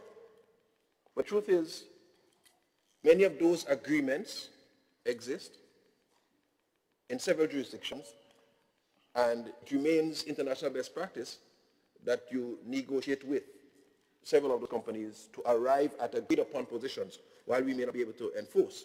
We are encouraged, though, by the reality that several of our Caribbean neighbors have already successfully done likewise. And Senator Gloria Thomas alluded to several of them, including Barbados, not too far away. So we are confident that this too will be able to get through. In terms of timing, I could acknowledge the need for additional education, additional sharing, consultation. But there are other time considerations. The geopolitical tensions in the world, the need to stabilize economic sources, income sources, revenue sources. There's no better time than now to do that, in my mind. But I do acknowledge, and to say that the bill in itself does allow for the insertion of time to do all the education that needs to take place, because it does not give a specific time for the commencement of the bill, but instead it allows for the minister to be able to determine the time. And I think this feedback would allow a significant period of time for that kind of engagement and feedback to take place, so that it wouldn't be just prescriptively put on business owners. Madam President, I support this bill on two separate grounds. One is the reality that the economy is pivoting to the online. We go less to the cinema and we look at more movies on Netflix. We shop more online, some of us, than we do in some of the local clothing stores. We rent a conference, instead of renting a conference room, we rent that less, and we do quite a lot of our engagements, Zoom, online, wherever, to have our meetings. These digital services are changing and have changed the economic landscape. Note, we're not referring to the products that we purchase online, not the dress. That falls in a different category, but the services. And additionally, because, as was well articulated by the business senator, this is a consumption tax, we put forward that if there is no consumption, there's no charge, because it's the consumption of the service, right? So if there's no consumption, we always have the privilege. We have the privilege to not go Netflix and to use the free YouTube. But if we so choose to go on the paid Netflix or whatever it is, those services. So I want to get that clear. The bottom line is that as the structure of the economy changes, Madam President, so too must our approach to fiscal government and fiscal management of the country's resources, the taxation structure.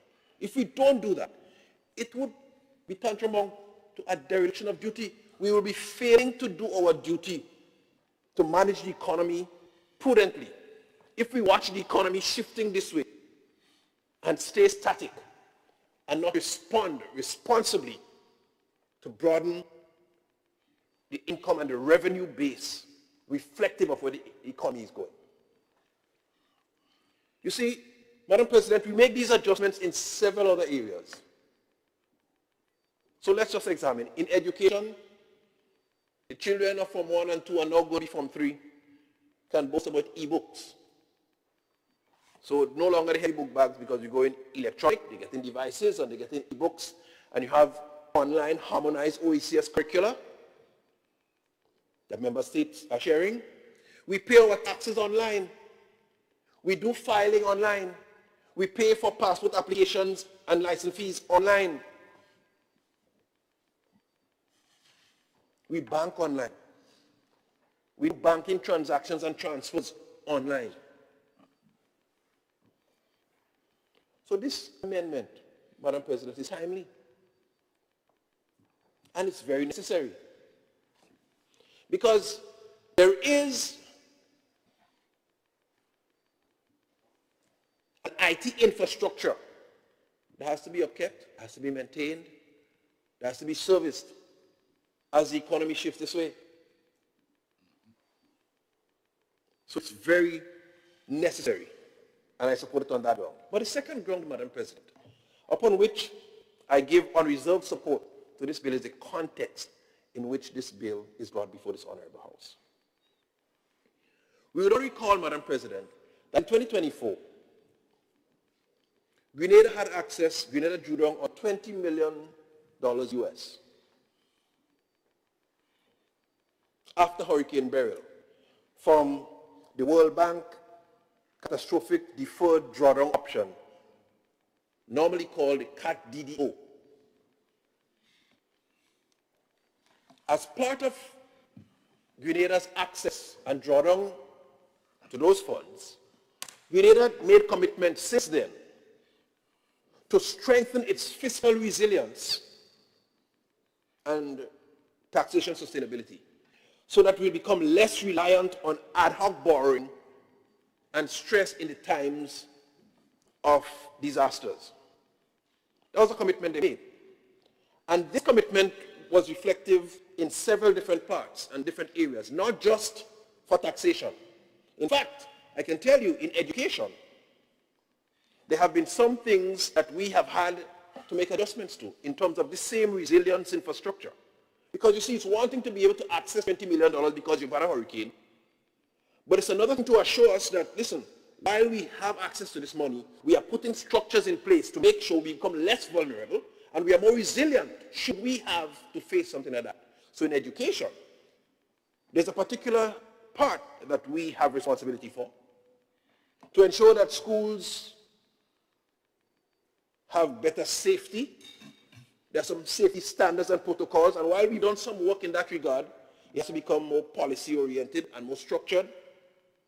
And that's one of the things that we committed to as part of the drawdown. In addition to that, there are additional funds available that Grenada can continue to access as we continue to strengthen our fiscal resilience and sustainability. So these actions came out of those commitments, and they're coming out of those commitments.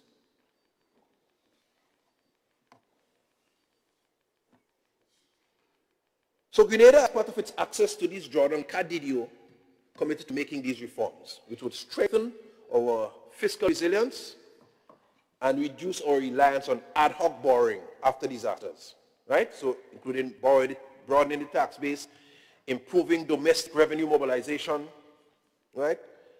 The VAT Amendment Bill contributes to this by capturing revenue from the digital economy, because that's certainly a broadening area, improving tax neutrality, and strengthening Grenada's fiscal buffer before shocks occur.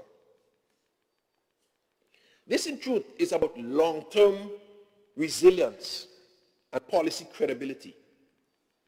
Madam President, this discussion about policy, about resilience and fiscal resilience, these discussions became part of this conversation because Grenada, since 2015, when we engage the World Bank for the drawdown, Grenada, since 2015, has been in selective default or debt distress. What do I mean by that?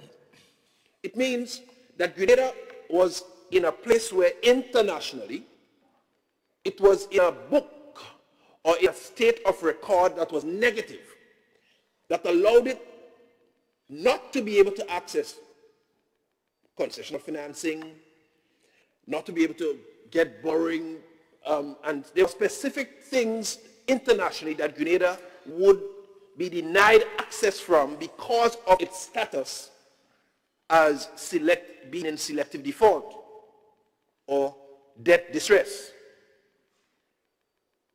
since 2015. This was so because of unresolved debt obligations that Grenada had to Libya, to Algeria, and Trinidad and Tobago. Since 2015, we've been in that place. So when the drawdown came and the World Bank looked, he said, listen, sustainability, resilience, fiscal management, you have to address some of those things. In order to change the status of that, these are measures that had to be taken.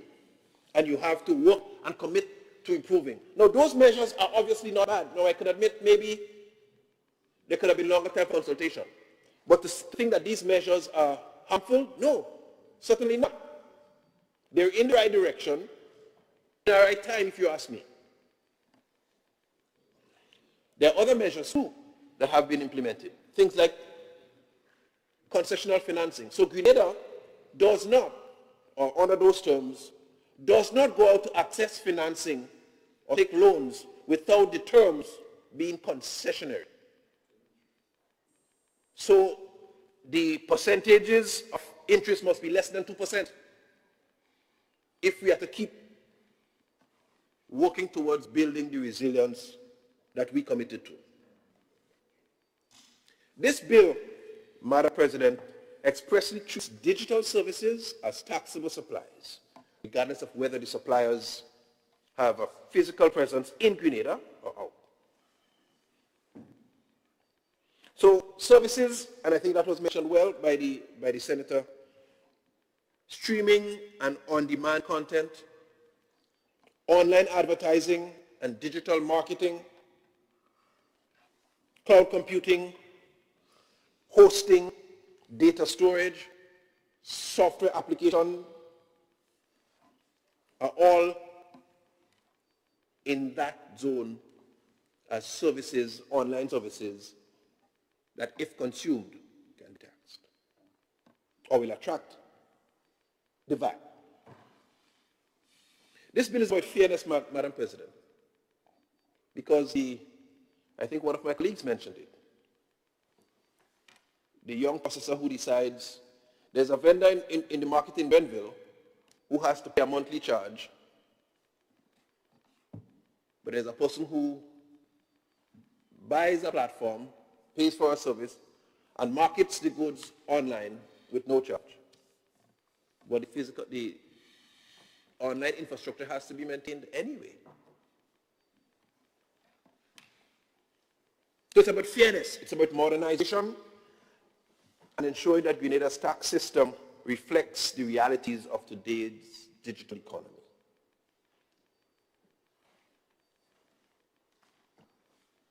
Madam President, this bill is necessary because we have several. This is a step in the direction of ensuring that some of the huge players, I know we have enforceability limitations, but it's a step in ensuring that some of the huge players begin to possibly contribute towards all of the consumption that takes place locally of their products. I've heard even some businesses complain that there are huge players, for instance, whose products are consumed freely within Grenada. They pay no tax, but there are certain taxed institutions here that are responsible for maintaining the infrastructure that is used to facilitate those same products from those same huge players. I don't want to call names. And so this tax, this amendment is a step in the correct direction to ensure that we begin to address those giants, maybe small steps, but we're heading in the right direction to have the services that are consumed taxed.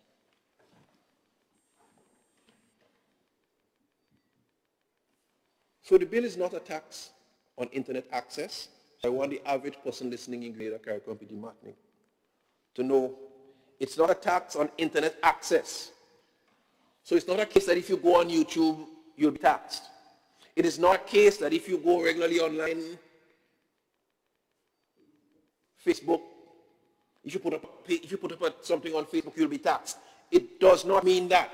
So the average Canadian must understand and not be hoodwinked by anybody into thinking that life will become so miserable because you'll be taxed to go online to research something to check. No. It applies to VAT-specific digital services such as streaming, online advertising, cloud services, and so on. And in case we didn't understand, many of these services are already taxed when they are provided by local businesses. And I want to make that clear. Many of these services are already taxed. They already face VAT when they are provided by local businesses. But you see, if I could forget the local businesses and go and do it outside there by somebody somewhere out there and get it in, we try to bridge this gap to ensure that Grenada's fiscal sustainability is preserved and the resilience is strengthened. So I don't want to go in the cinema again. We could leave the cinema empty. We go sit down home and ding, and we just watch one of those online sources. We have our accounts, bring everybody over, whatever it is. But that has implications for the business community too, if we don't try to level the playing field. So I know we have work to do still, but I'm convinced that it's heading absolutely in the right direction. So these are services already taxed when supplied locally. The bill simply seeks to close a gap for non-resident supplies. Madam President, this bill clearly is not about punishing technology. It's not about punishing innovation. It's not about trying to cramp or stifle creatives. It is about ensuring fairness. It is about modern governance, responsive governance, fiscally so, to a morphing economy, an economy that is shifting towards a digital direction, and a VAT system that works for today's economy and for tomorrow's Grenada. I therefore fully support this bill as put forward by the Leader of Government Business. I thank you very much.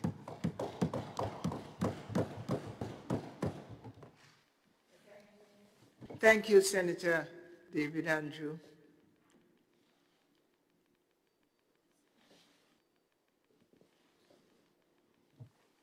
Roderick Sinclair, Honorable Senator for Farmers and Fishers. Or is it Senator Charles? Let's have Senator Charles. Missed your light, madam. I see it now.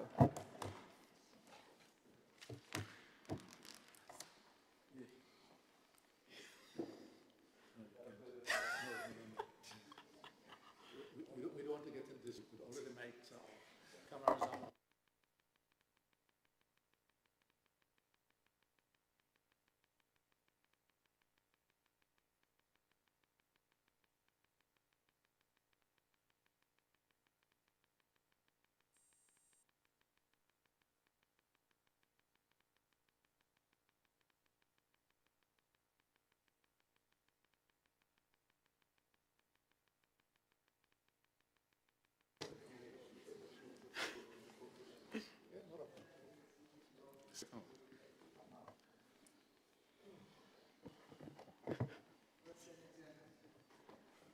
You are in the enviable position of every man in the audience rushing to bring you a speaking podium. Every man in the Senate, I must say. Thank you, Madam President, Proceed. and my colleagues and brothers on the other side, you know, Senator David and Drew, I appreciate it. Thank you, thank you. Madam President, as I stand, I will first like to join with everyone here in congratulating Finley Jeffrey, scholar, and I'm seeing, you know, more country strength in this house, so I am very happy to see that, but most of the western side. So congratulations. And I would also like to thank you as well for your well wishes on the birth of my niece. I am very elated and very happy. So today I will contribute to the Value Added Tax Amendment Bill 2026. And this is a bill that, while necessary, because this is the direction that the world is moving in. All our transactions, everything is done digitally, a lot of it now.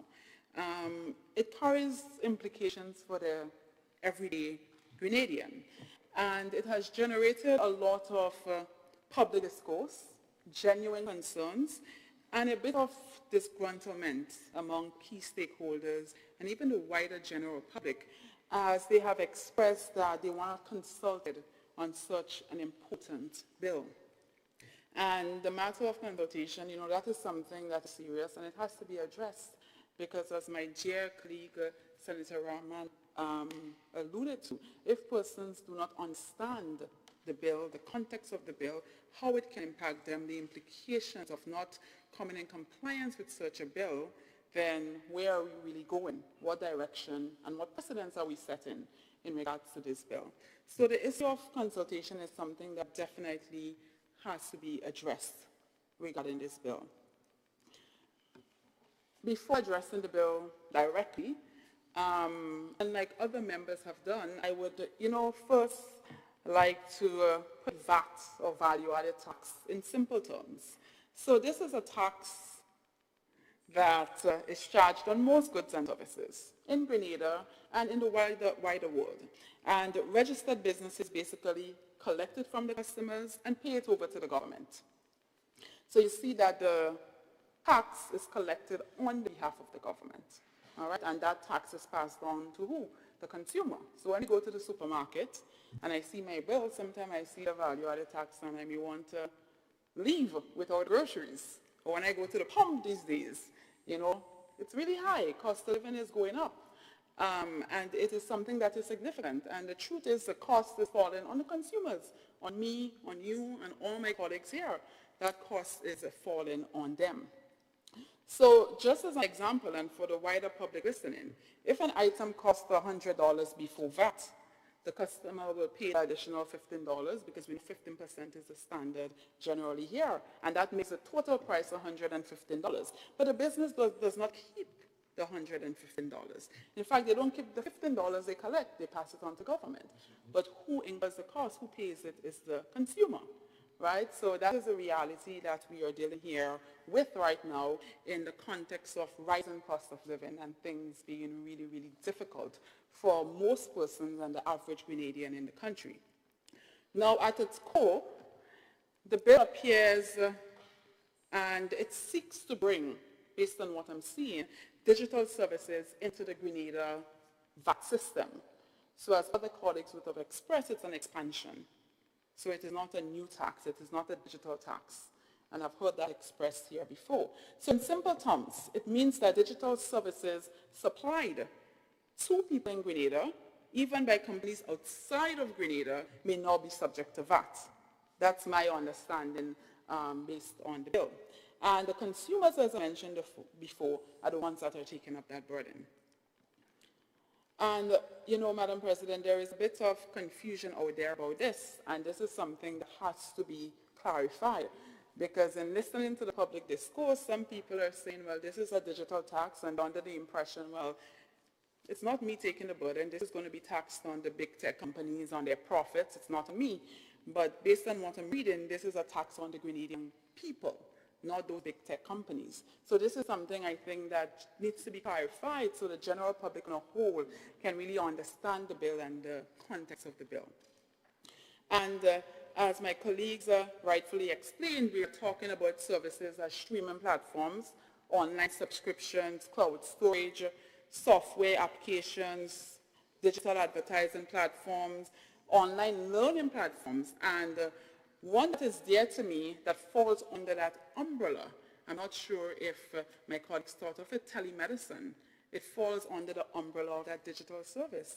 And you know, in terms of telemedicine, it relies on digital infrastructure to deliver healthcare services remotely. And there are physicians here in Grenada that are offering that service.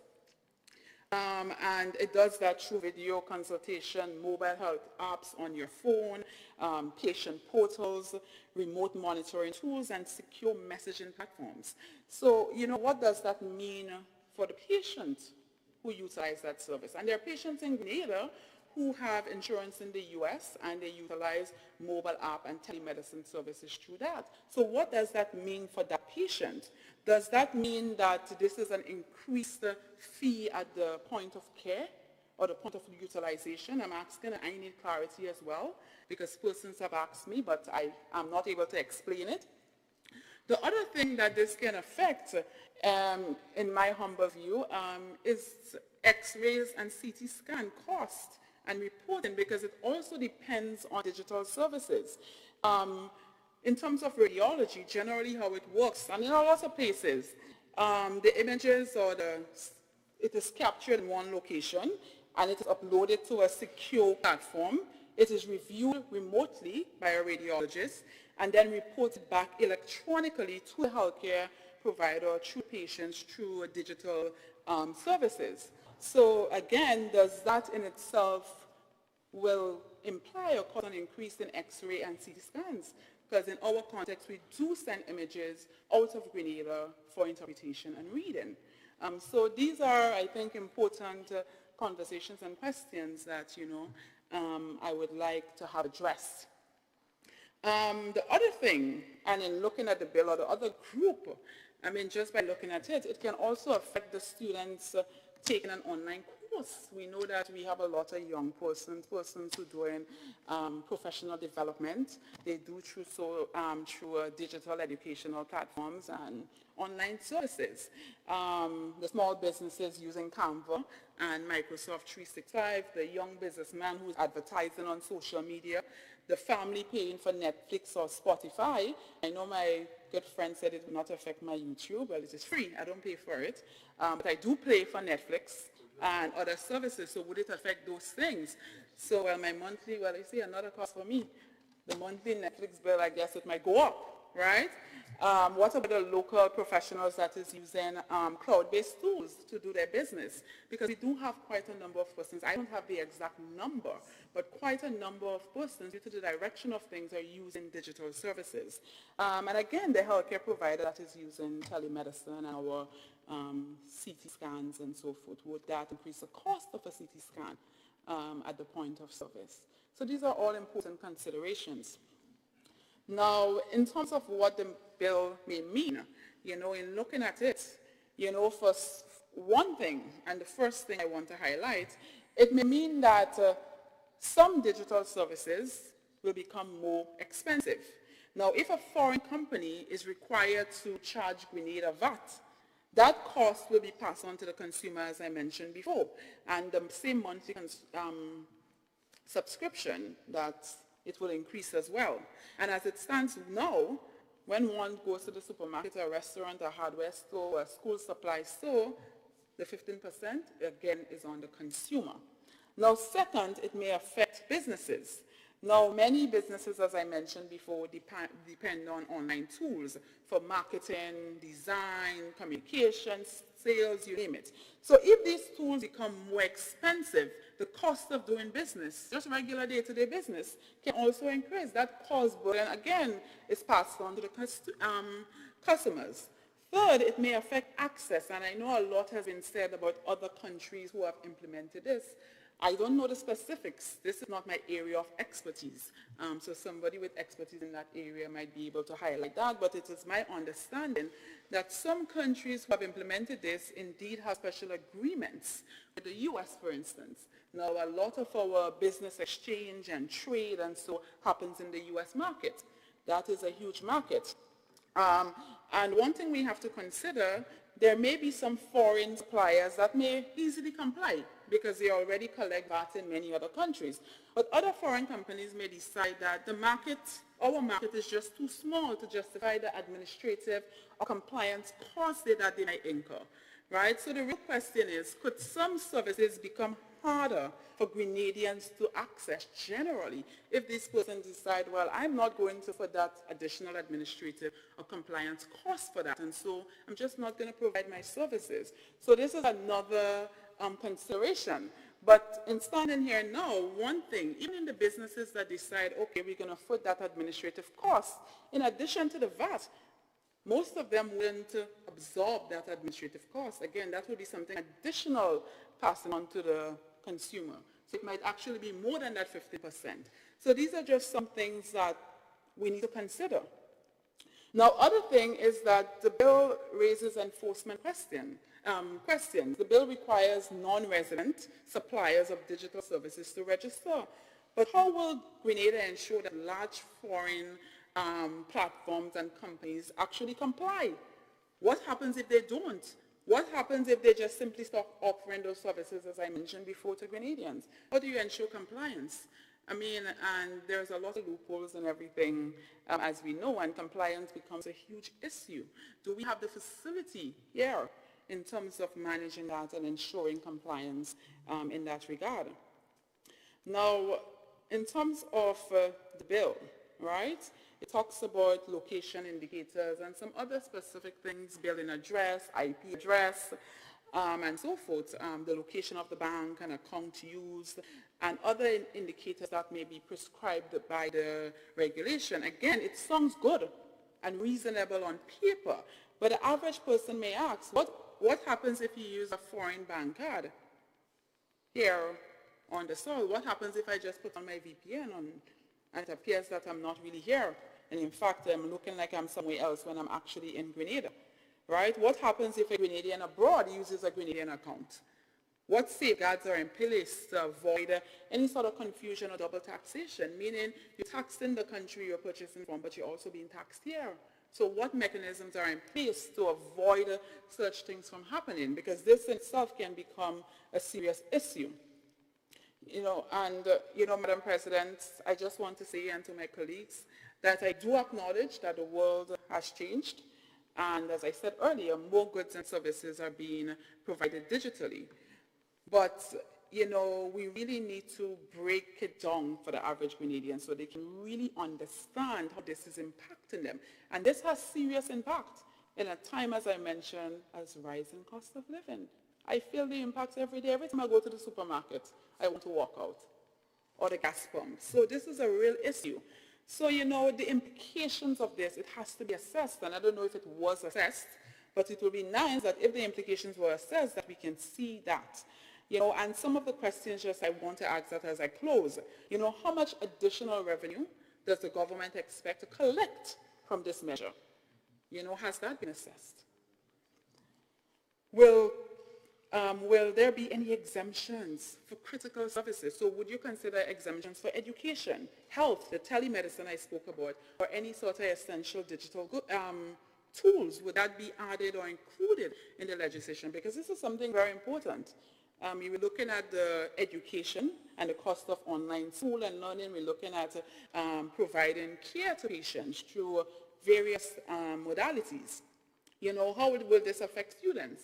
How will it affect small businesses? How will the government ensure that foreign companies comply? What happens if a major provider refuses to register or pull its services from Grenada? Do we have a backup plan? Will Inland Revenue Division have the capacity and staffing to administer this properly? Where are we with that? Will there be a list of registered non-resident suppliers so consumers and businesses know exactly who is complying? Would we have that provided? How will customer location be determined fairly? As we know, there is VPN. You click it and you're in another place. It appears like you're in another place. How will the government avoid the double taxation that I spoke about earlier? Me being taxed in the country and purchasing from and then coming back and paying tax here for that digital service. And what protections, and very importantly, are in place for the consumers, because this is a consumer tax. So, we should not implement a digital, VAT regime in a way that surprises consumers. And that's the bottom line. Burden small businesses or creators and cause any confusion in the markets. So all these things need to be clarified, and there needs to be some degree of appropriate consultation. I know we are at this stage now, but there still needs to be some degree of consultation. So I'm calling on the government to do that, engage the stakeholders and the wider public. Now, so in closing, the digital economy is no longer separate from our ordinary life, and we all accept that here. It is now part of how we study, how we communicate, how we advertise, how we market products, how we bank, how we entertain ourselves, how we do business, how we receive care from our physician, from a healthcare provider. So it impacts our everyday life and multiple things in your everyday life. So it's not only impacting one thing in your everyday life, multiple things in your everyday life. So you can think about that cumulative cost to the consumer, right? Because it impacts a lot of things. So when we tax the digital economy, we are not taxing something distant or abstract. We are affecting the daily life of ordinary Grenadians.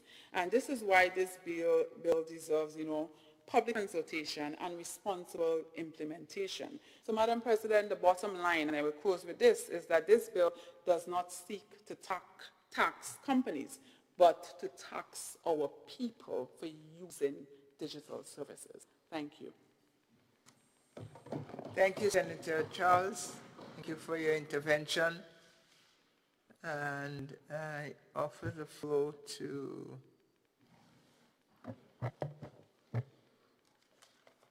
Attorney General, Senator the Honorable Claudette Joseph. You have the floor, Senator.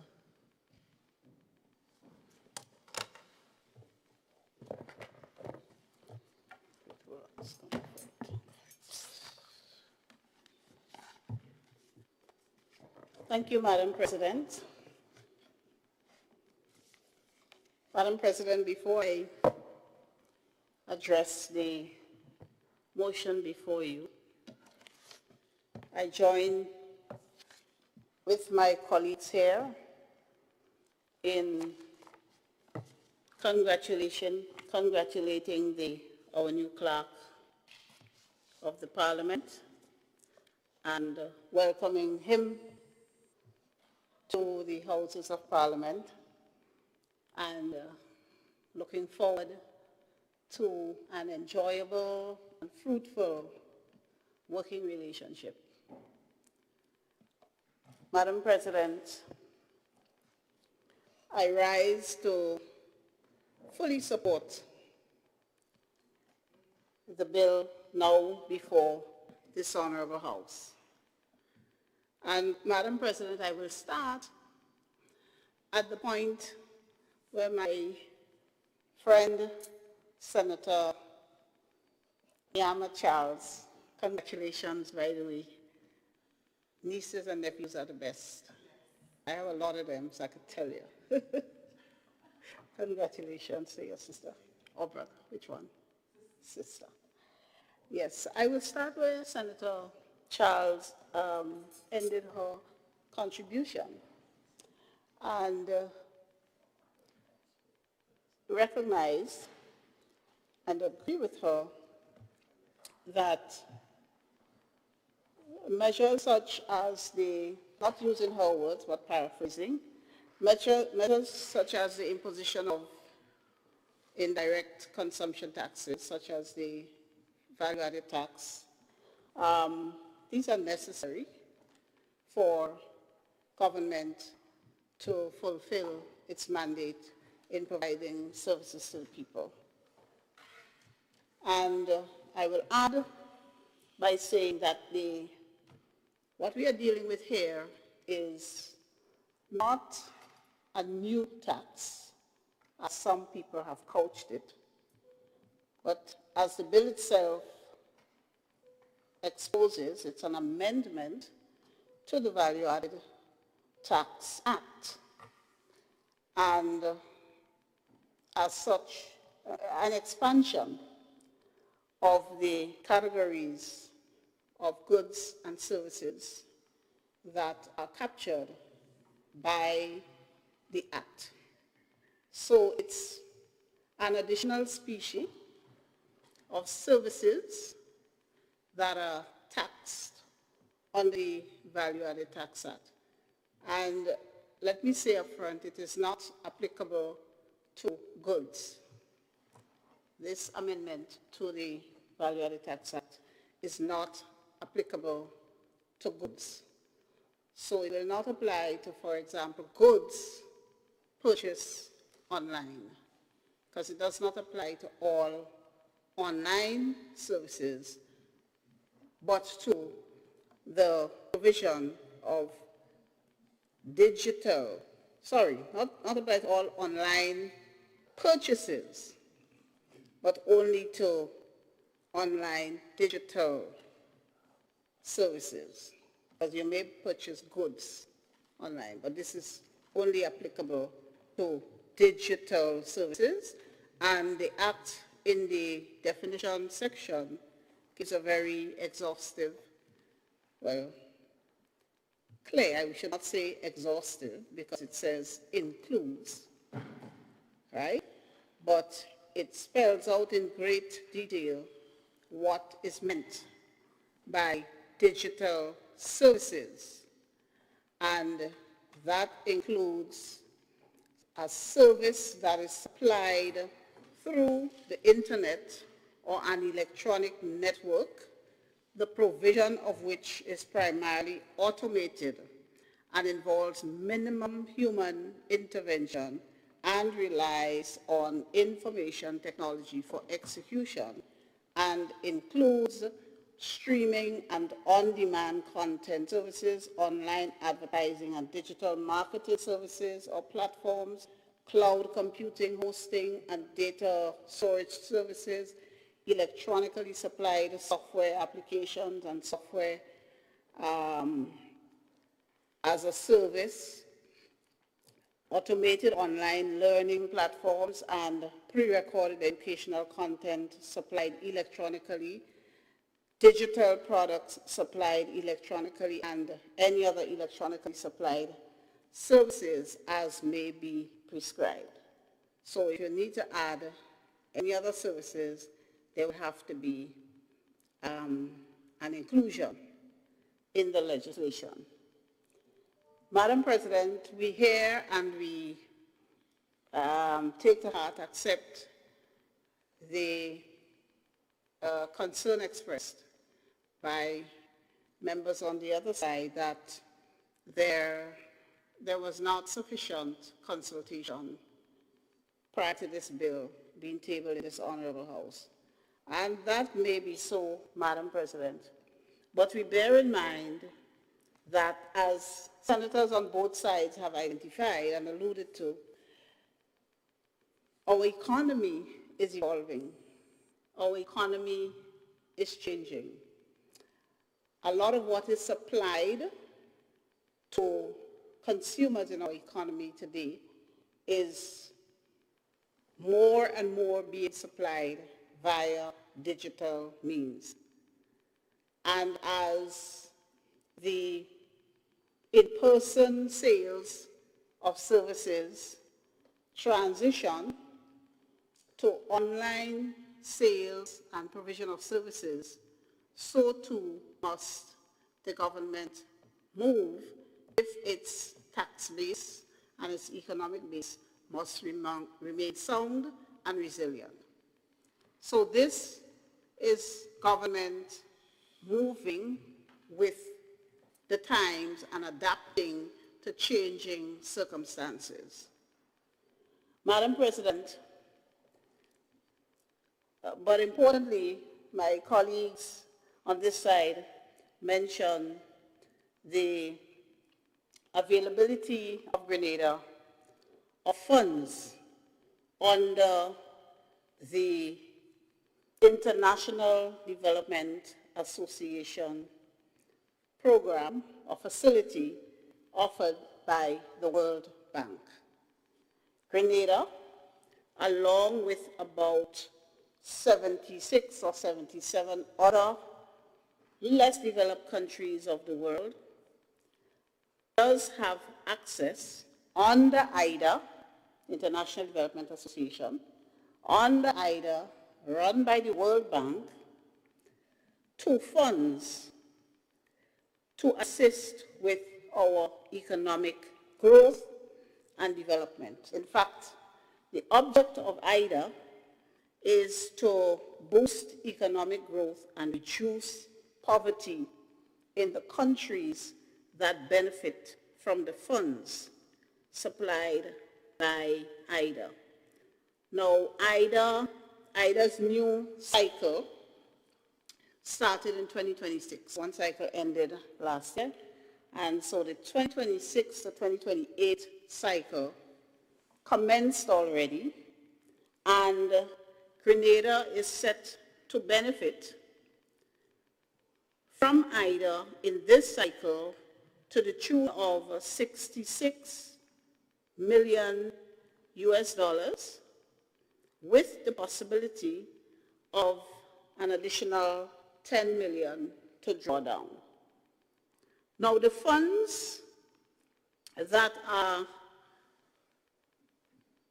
provided under IDA, those are made available by friendly government and donor agencies to the World Bank for disbursement to countries such as ours in the form of grants, so that's free money, or concessionary loans. Most of the loans range from 0 to 1%. And you don't just become part of a grouping beneficiary to the IDA funds and draw down without yourself giving back. So if the countries and agencies that are contributing to the IDA fund, to which we are able to draw, say, well, we need to see you engaging in some self-help as well. While we provide these funds for you to help to grow your economy, invest in infrastructure and environmental projects and so, you also have to show that you are taking steps on your own, of your own, to improve your economic resilience and to grow your economy. And so this is really part of what we need to do, apart from, as mentioned by Senator David Andrew, trying to get ourselves out of the situation where we are in selective default because of the loans to Libya, Trinidad, and Algeria.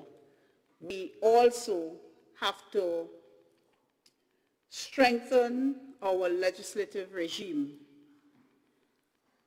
enact laws that will help us to become more economically resilient, put us on a path of growth and on a path to reduce poverty.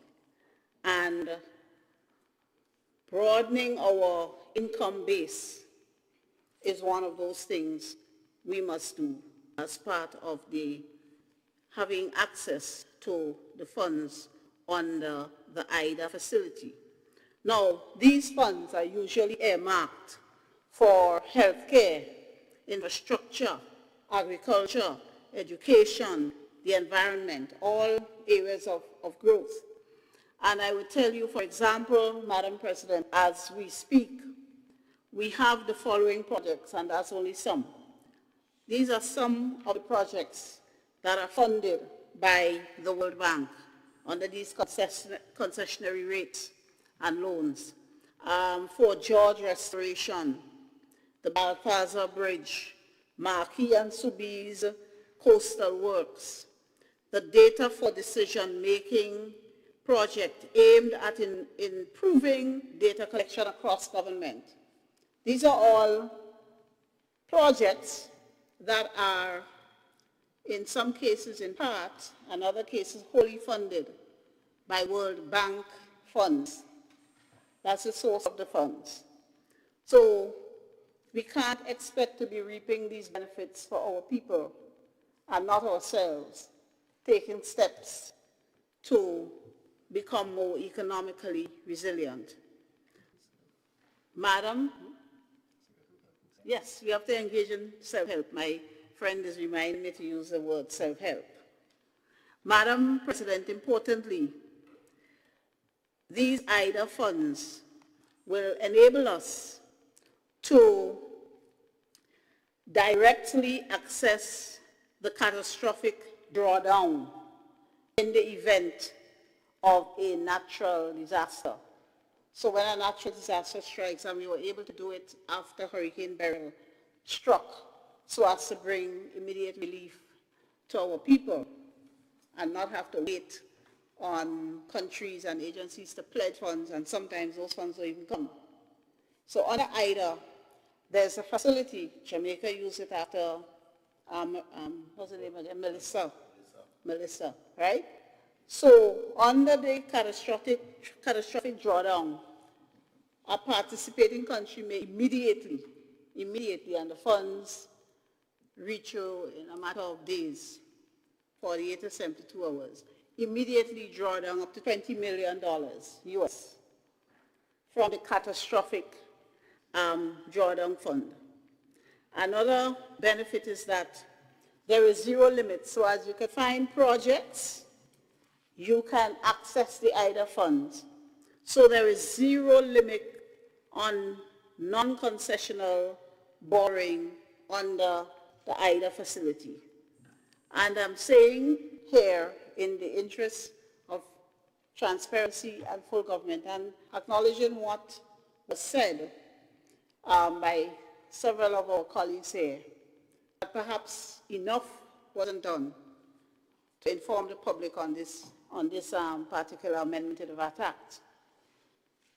This is one of the requirements. This is something we need to do as we enter, and we have already entered into the next cycle of IDA, because it is from 26 to 28. So we are already in it. The good thing is that in the ensuing period, after this legislation is passed and we would have met all the requirements to access the fund, we have to ensure we are in a position to access the fund as we enter into the hurricane season.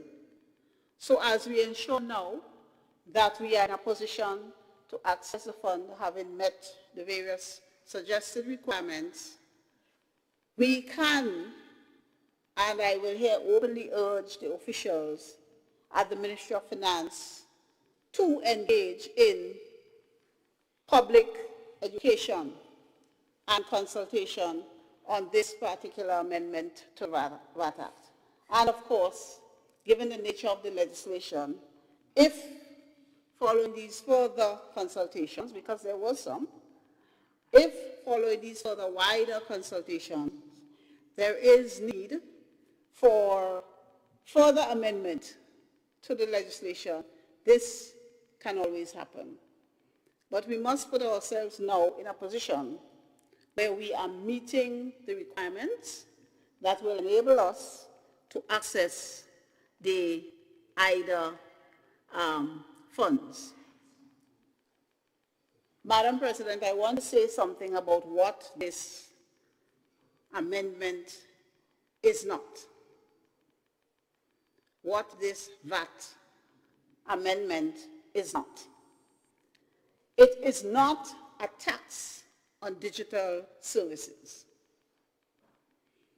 As I said before, it is an expansion or an addition of another species of service that will attract VAT. It is not a digital services tax. Digital services tax generally tend to tax the income of the service provider, of the digital service provider. And if we stay here in Grenada and try to enact a digital service tax on some of these external service providers, we might run ourselves into problems, especially those operating in the United States, because some countries do not take kindly to other countries trying to tax their businesses by virtue of digital service taxes. They oftentimes take retaliatory action. So this is not a digital service tax.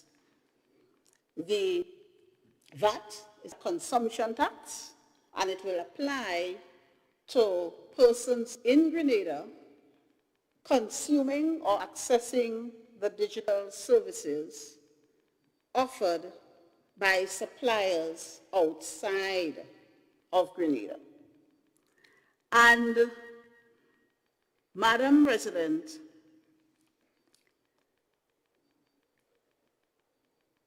I want to say as well,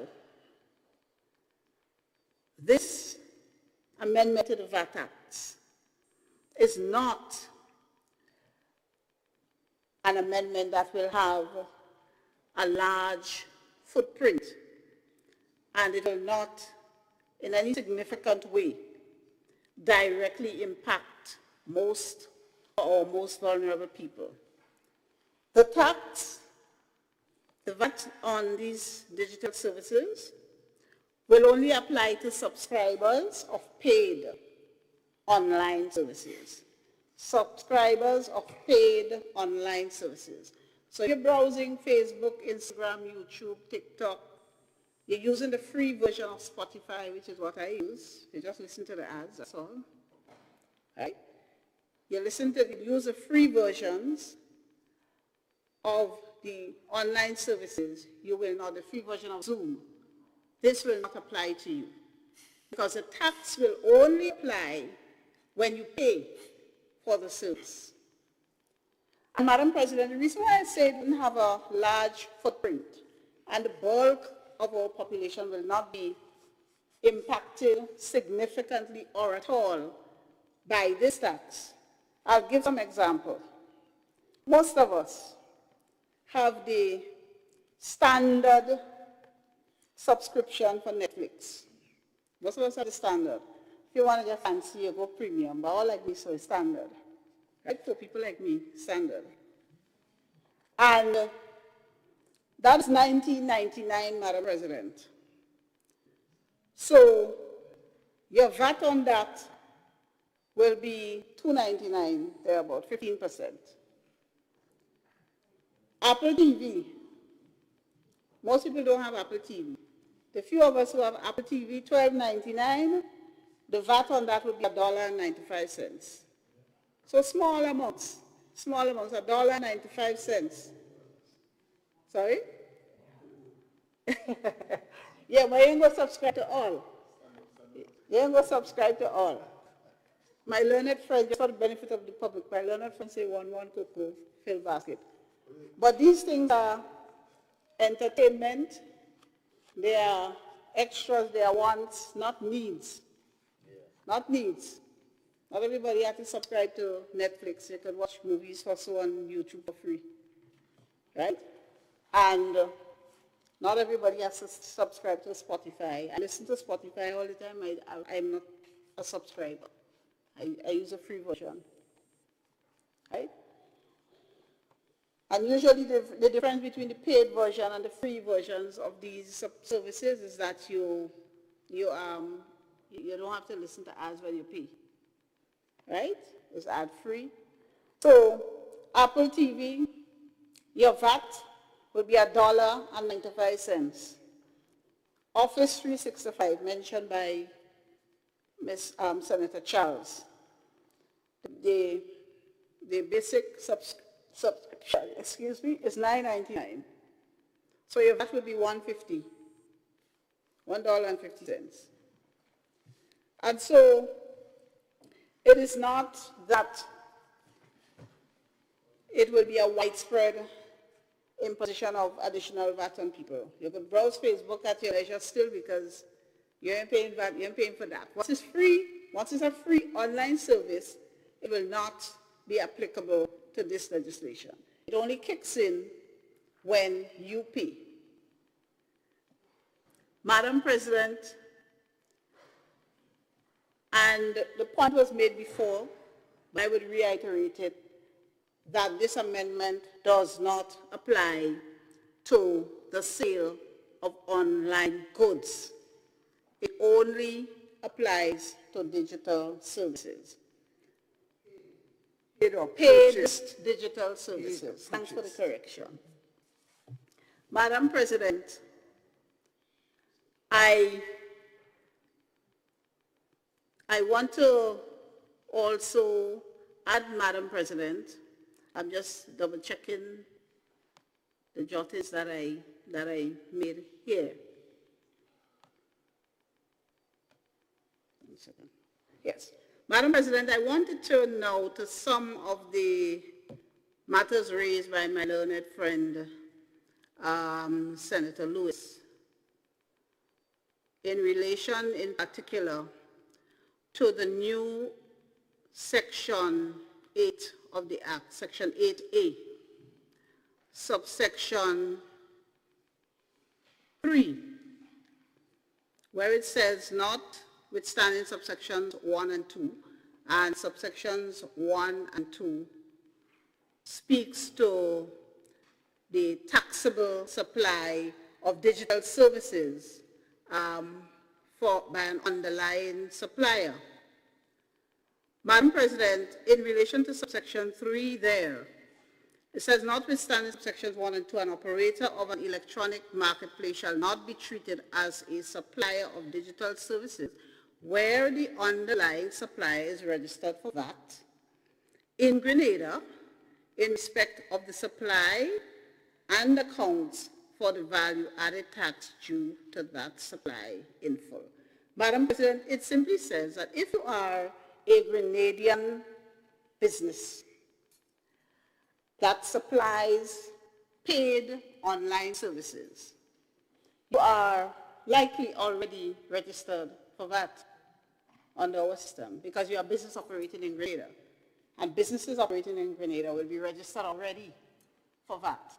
So the services you supply to Grenadians as a Grenadian business would already be attracting VAT, which is why this will not apply to you. It speaks to external suppliers who are not, as of now, subject to our jurisdiction and the tax regimes in our jurisdiction, but locals who supply online services. So, for example, Flow. Sorry? Where is this captured? Section. Clause 4. Clause 4. Thank you. Proceed. Clause 4. And it's at subsection 3. So, for example, Madam President, Flow, Digicel, Green Dot, all the people who supply these online services, we already pay VAT on those. When you get your cable bill or Digicel bill, there's already VAT on it. Right? So that is why these businesses are exempt. If you're already registered in Grenada and supply the services covered by this amendment, it will not apply to you because you're already, your consumers are already paying VAT. Madam President, a valid concern or point was raised by Senator Charles about compliance. The good news is that we are not inventing the wheel. So, for example, Barbados had a similar amendment to their VAT Act in 2019 or 2020, thereabouts. And admittedly, it did take them a while to get all the external suppliers on board. And some of the ones that, you know, the bigger and the more powerful you are, the more you feel you can run roughshod over us smaller beings. But ultimately, Barbados and many other countries of the world who have this provision have been able to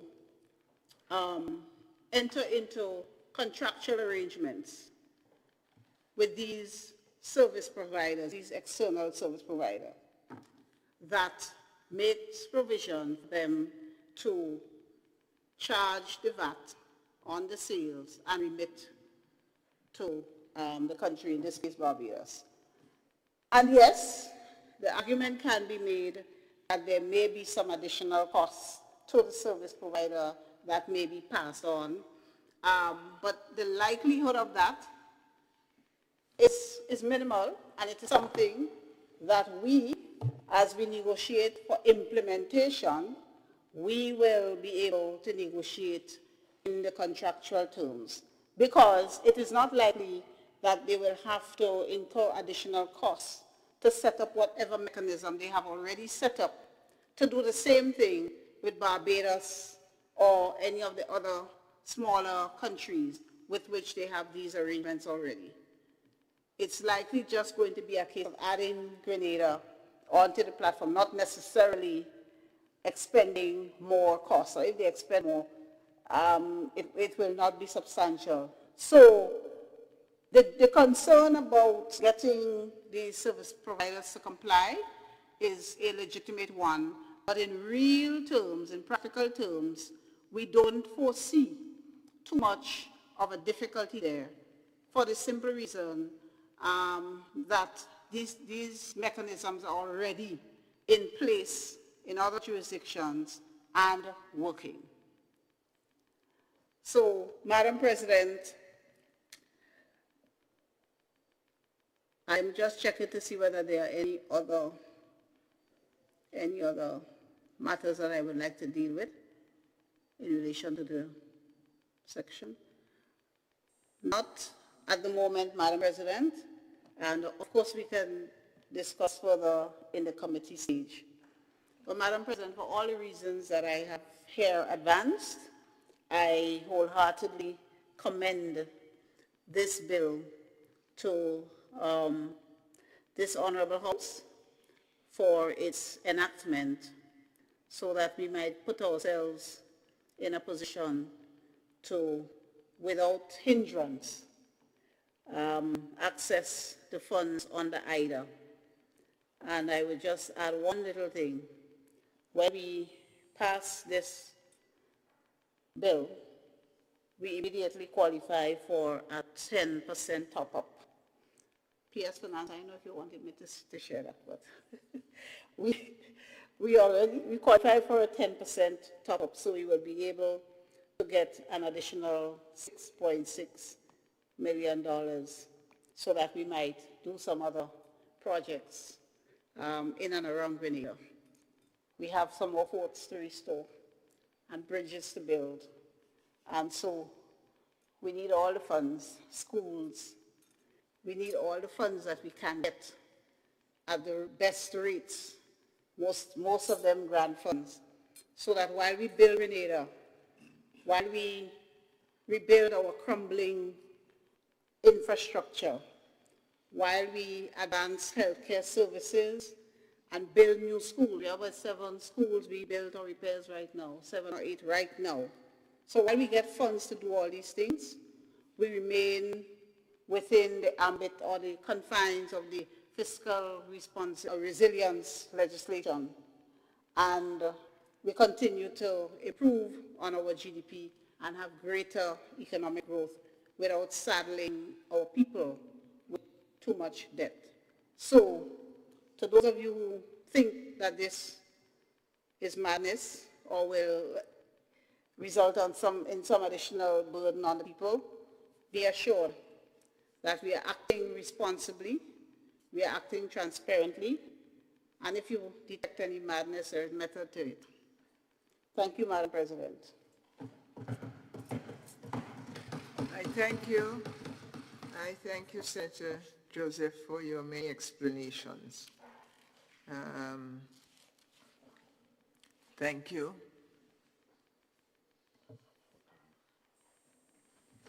The floor is offered to Senator representing fishers and farmers in the Senate, Roderick St. Clair. Honorable St. Clair, you have the floor, sir.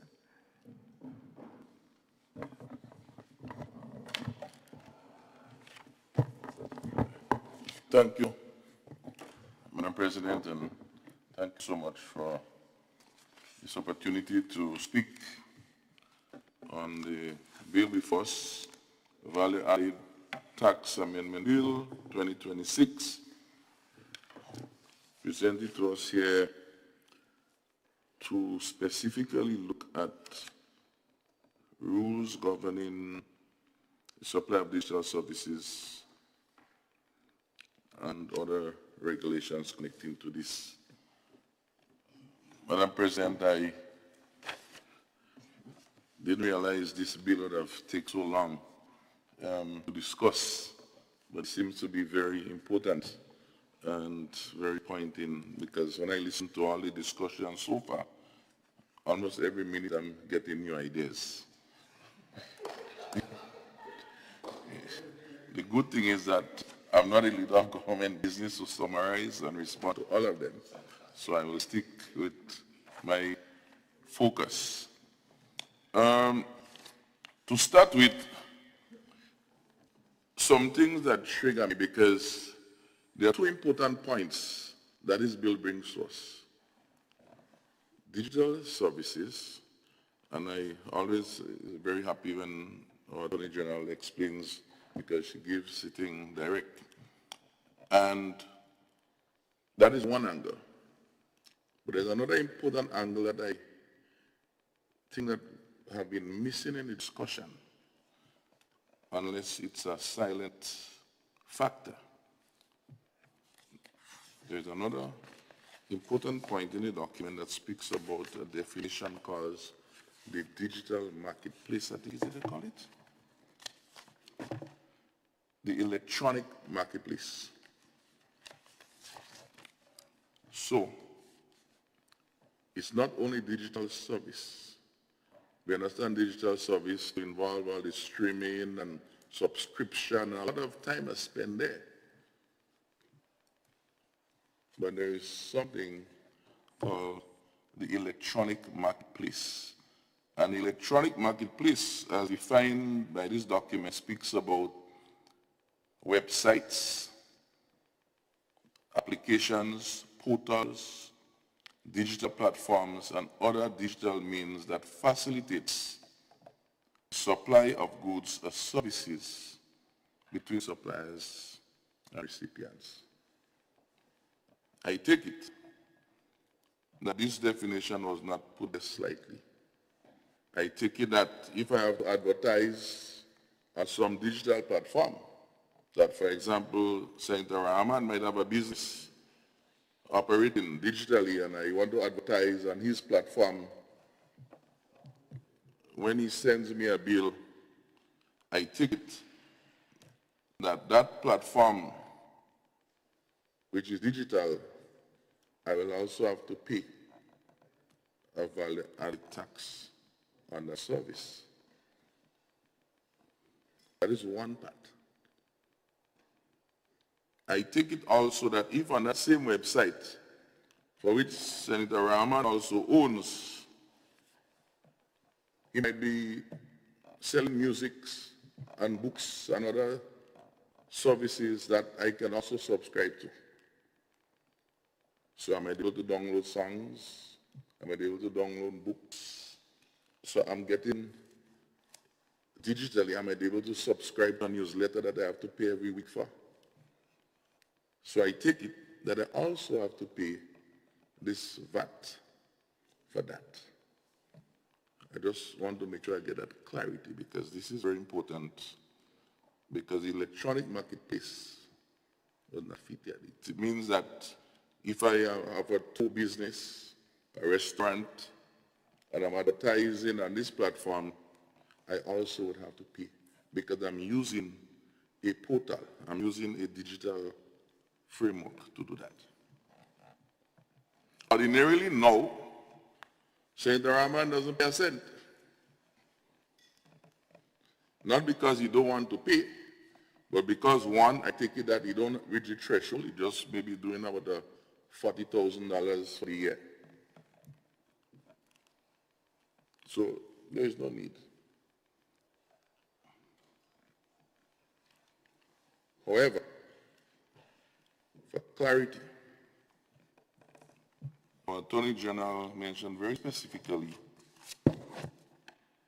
that this digital and digital service, so I don't know if the marketplace is involved in that scope, speaks about suppliers outside of Grenada. That was very specific. About twice it was mentioned. So I made a note to be accessed by suppliers outside of Grenada. So my question is, because a lot of the focus was about Amazon and whatever it's outside there, eBay, etc., Microsoft.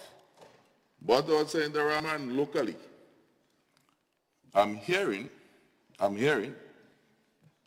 that this is outside.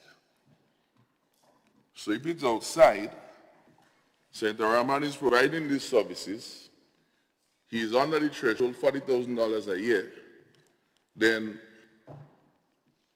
what is his obligation under this bill?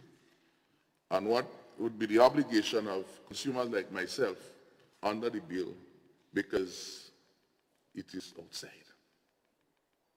I'm prepared to take a point of order if I'm interpreting that part wrong. I will see.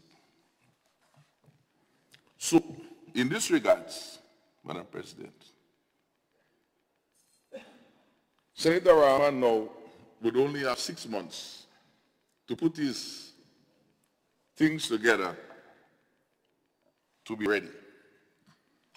Well, you would say, no, sorry, I get it wrong. He's local. Sorry. He's local, so he have no time, as the bill presents right now. However, if he was in St. Lucia, or in Jamaica, or in India, or somewhere, you have 6 months.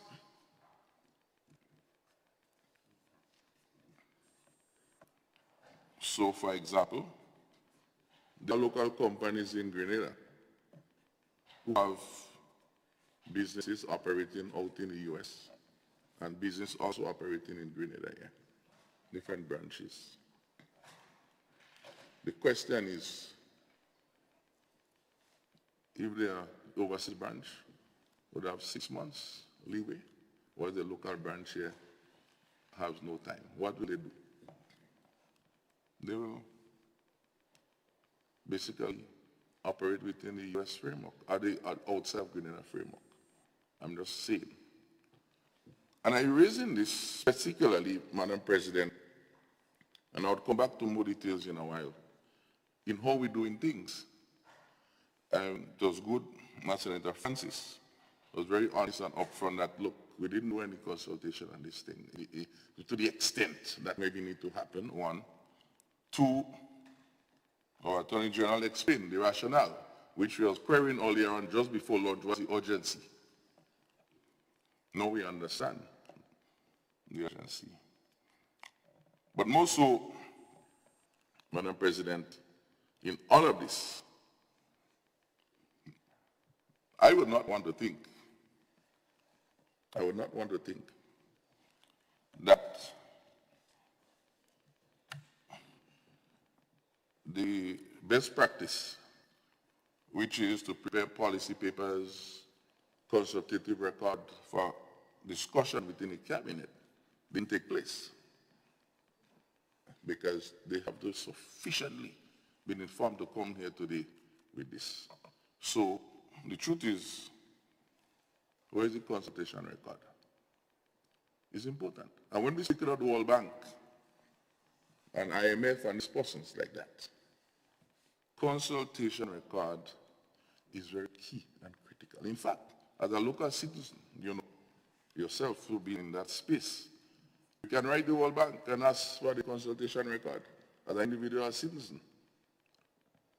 Because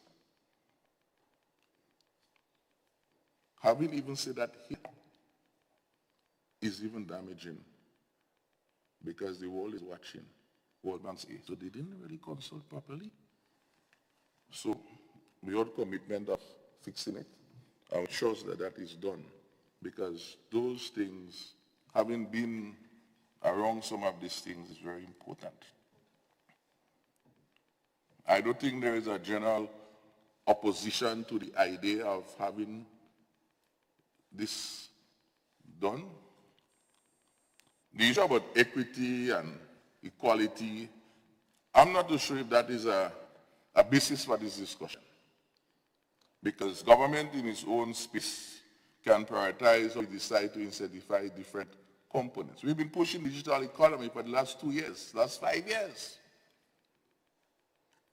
And now, after all, you're saying to me, when I would have done my business plan and all of those things, you're creating what I call a new technical barrier. Of course, it's not an immediate cost for me. You're saying the consumers will pay. But the question arises back to the threshold.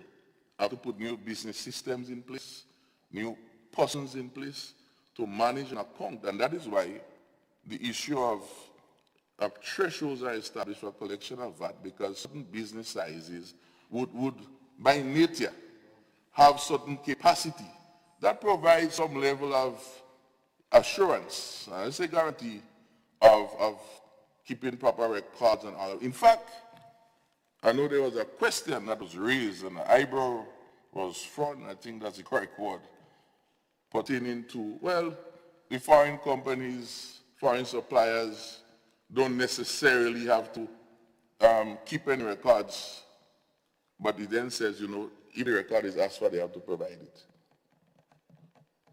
Which is, they have to keep it.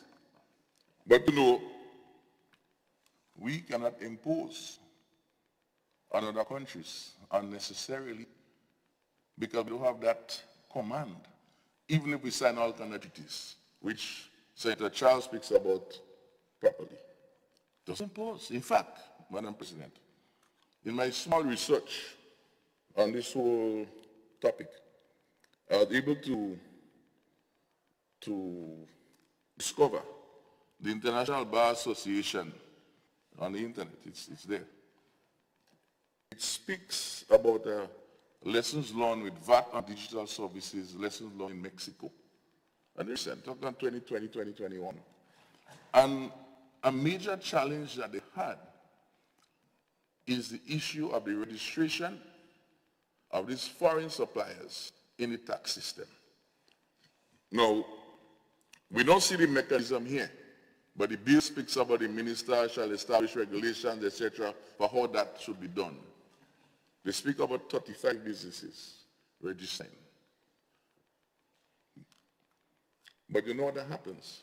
So it means, let's suppose that Senator Lewis have a business called mango.com, supplying all kind of mango paraphernalia, all kind of thing around mango. And I'm interested in this. If Senator Lewis is not registered on the system, I might be able to get through, but we to both breaking the law as a customer and as a business person. So what did Mexico do? Well, we can say they have the belly. We could say that if you want to. They decided to block access for their consumers who would want to access suppliers online, digitally, who are not registered into the system.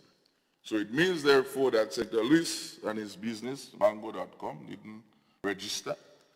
And so I, sitting here in Grenada, want to purchase, would not able to access his website because we all know those IPs, which we spoke about earlier, that it could be blocked. That could be controlled. It could be controlled by our local digital governance system. That's where I would put it. And so what happened at the end of the day, with no obligation, it was said. And I keep searching for the longest while, Madam President. What is the economic impact? Because if you're doing a bill, you must look at that. And this thing must be economic, social, about 5 different pillars. And one of the pillars to do with the economic impact. What is the economic impact? Okay, government would get more revenue. I think everybody like that. So I don't think there's an issue around that. Senator Charles raised a very important point. Well, it's the consumers. Okay, well, the consumers would pay. Well, of course, the consumers want things they have to pay. The amount we go deal with, there are different discussions in our way. So I then say, if that is the case, then how do we protect the consumer?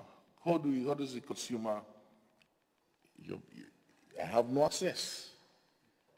The government, at the end of the day, will eventually lose monies because less purchases will be taking place. That's one. The amount of monies we're talking about, economic impact, reduces for the government, even smaller than what it was. I think Senator Attorney General mentioned, it's not much money, nothing big. And in my looking, I'm not seeing nothing but the Caribbean, I'm not even seeing, it's just top countries, China, America, Canada, all those big countries, Mexico, where this online digital purchasing and so on is taking place, so you can get an idea as to what kind of monies are we talking about. I believe, though, that, as Senator Andrew rightfully said, it's a growing approach, digitally. And we all believe that. We want to see that happen. I don't think that's an issue. The question, I think we have concern, Senator Cox had the same concern, regulation, control, making sure that there is not much leakage.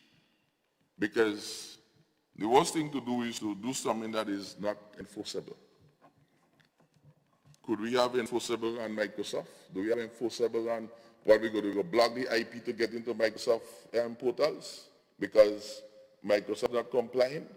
So that all over Microsoft Word and PowerPoint, everything shut down in Canada? The greater good won't even allow that. So it brings the question, going back to Mexico, you know, they say it's how you do things. The lesson is how you do things. And the consultation was raised, and I guess at the beginning was, how does the consumer, how does the business? But if I ride on to the angle that our Attorney General said is for external, then who have we spoken to internationally? Have we spoken to Amazon? Have we spoken to Microsoft? Have we spoken to eBay? Have we spoken to Alibaba? Who have we spoken to? Have we spoken to American Airlines? They say you need to know your market, know your customers, know your suppliers, engage them in developing the business model. I was shocked when I see that. I said, but that's a billion-dollar business model. And what we are seeing here today, based on all that I've heard, is the failure of this business model has left these loopholes, if you want to say, that is tickling our minds. And we are hearing it's good, but let's make sure that it will serve the purpose. You cut down the tree. You could cut the yard, you could cut the grass. Because having a cutlass that can really cut the grass is of no purpose. And that's why they say sometimes you make laws and you don't have teeth. I don't think we want to be involved in that in this upper house. We're not into that space. We do good work. And so there is need for some review on this. There was a question asked earlier about, well, how they would know is me, whether we're masking the IP, where we're located. I overheard, not on the mic, but just hearing the credit card. So the banks, how are the banks involved in this? Because we know sometimes, even in Grenada, you try to purchase something in New York, California, the sales tax pops up. And I guess we will say politically, well, we pay the tax in New York, even if in Grenada, so what's the problem? Of course, I don't think we have a problem. Of course, St. Dr. will say, well, consumers hurting, but the issue is justice, equality, that everybody can be able to make sure the money come to Grenada. I think that's the concern. And it can be done in a manner that we don't have to take a plane and go and say, where the money? The system is set up. And so the question arises, what is these websites and digital platforms we're talking about? Not only registering and making sure they're in the system, but do they have the different compliance specification to accommodate those transactions, such that it happens seamlessly? You see the New York tax and you see the Grenada tax pop up. So when you go to the bank and you watch your statements, you know exactly what happened. And not some crackers who say, well, it's some new tax the government put so we don't know what's going on. Do we want that? So these websites have to cater for that. Where do they put it? There is something called a VAT receipt. So when you go in the supermarket or go anywhere, you see the cost of goods and then you see the VAT, the invoice for the VAT below there. It tells you how much VAT you pay and each item and you give you that VAT invoice. The question is, would we be able to get that in these online services as a customer? Because if I'm paying VAT, it's like a product. VAT is a product. So I'm paying for service to stream a thing, but I'm paying for, I need to get that receipt that I paid VAT. The question is the capacity. We could say, well, it's international and everything go conform, but look at Mexico, a big country. Just recently, 2020, 2021.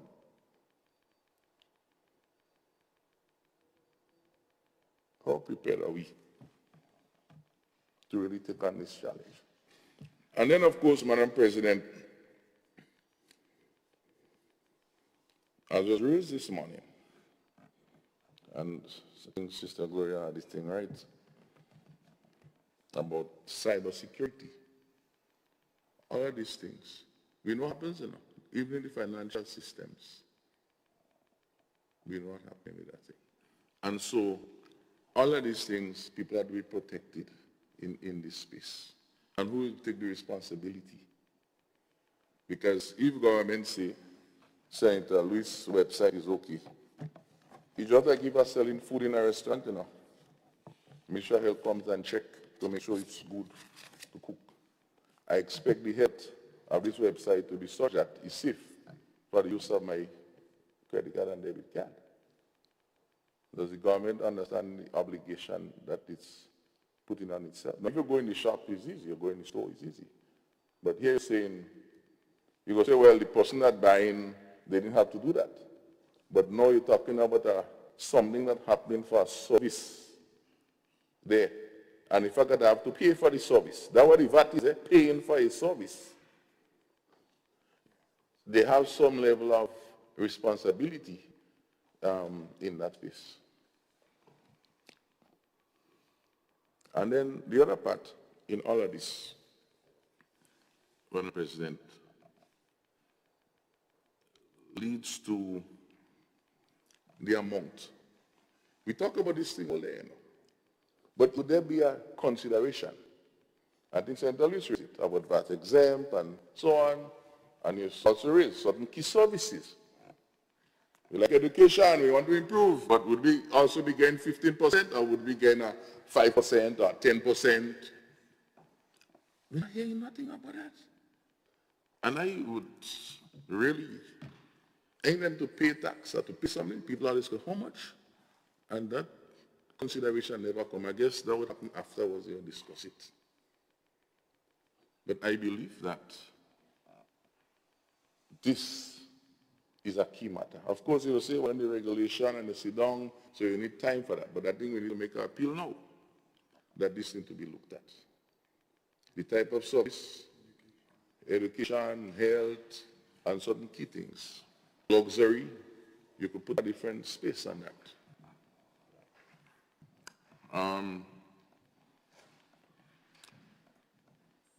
Of course, if I come closer to home, as Senator Andrews spoke earlier on about some farmer, a vendor in the market in Grenville selling, and they must have equity because they're not paying nothing, only maybe for the market space. But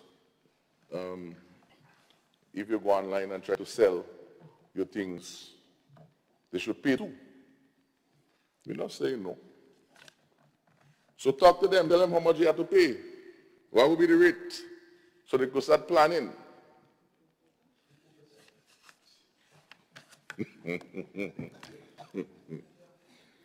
How much they would have to pay. And if it's external, and I hope really that is really clarified, because I don't know if all our local digital service providers would be in this competitive, I would call it advantageous position, meaning that we will be free, we'd have a freedom of time. And nothing wrong with that strategy, eh? Nothing wrong with that strategy. It's a buy local strategy. So how do we support our local industries to market and provide those services, whether it's music, the art, whatever it is, lyrics and books, etc., that it get its break. Or maybe 2 years, 3 years, as growing, this digital thing only start talking and pushing only about maybe 2, 3 years. You even have a ministry for that, to compete against these international people. What we are doing, we are creating a gateway for internationalization, a gateway for more inputs in the country. Because I'm here to hear what's the GDP contribution of these digital services potential based on the research that Ministry of Finance have done. Because they have all kind of economic outlook, all kind of things. We must have an idea what this means. We shouldn't just sign up to something because we have to do it and comply. Because at the end of the day, they will still hold us responsible, these agencies, and say, what is the growth factor? What is the GDP that would be associated with this? So, when we come back here, we don't want to hear, well, oh, the import bill is X, Y, and Z because we have created this new gateway. And we disenfranchise now the real GDP, which is our local entrepreneurs who want to develop and grow. They're in trouble, they can't pay back GDP. This little loan they're supposed to get, they can't pay back. If they get it, they're in trouble. So I think that sometimes, and it says again, Mexico Month, look at what is it you want to achieve. I was told many years ago, and I try to practice it, not 100%. Always work on the results, and then you create what you want. So, what is the result we really want to achieve? We still don't know.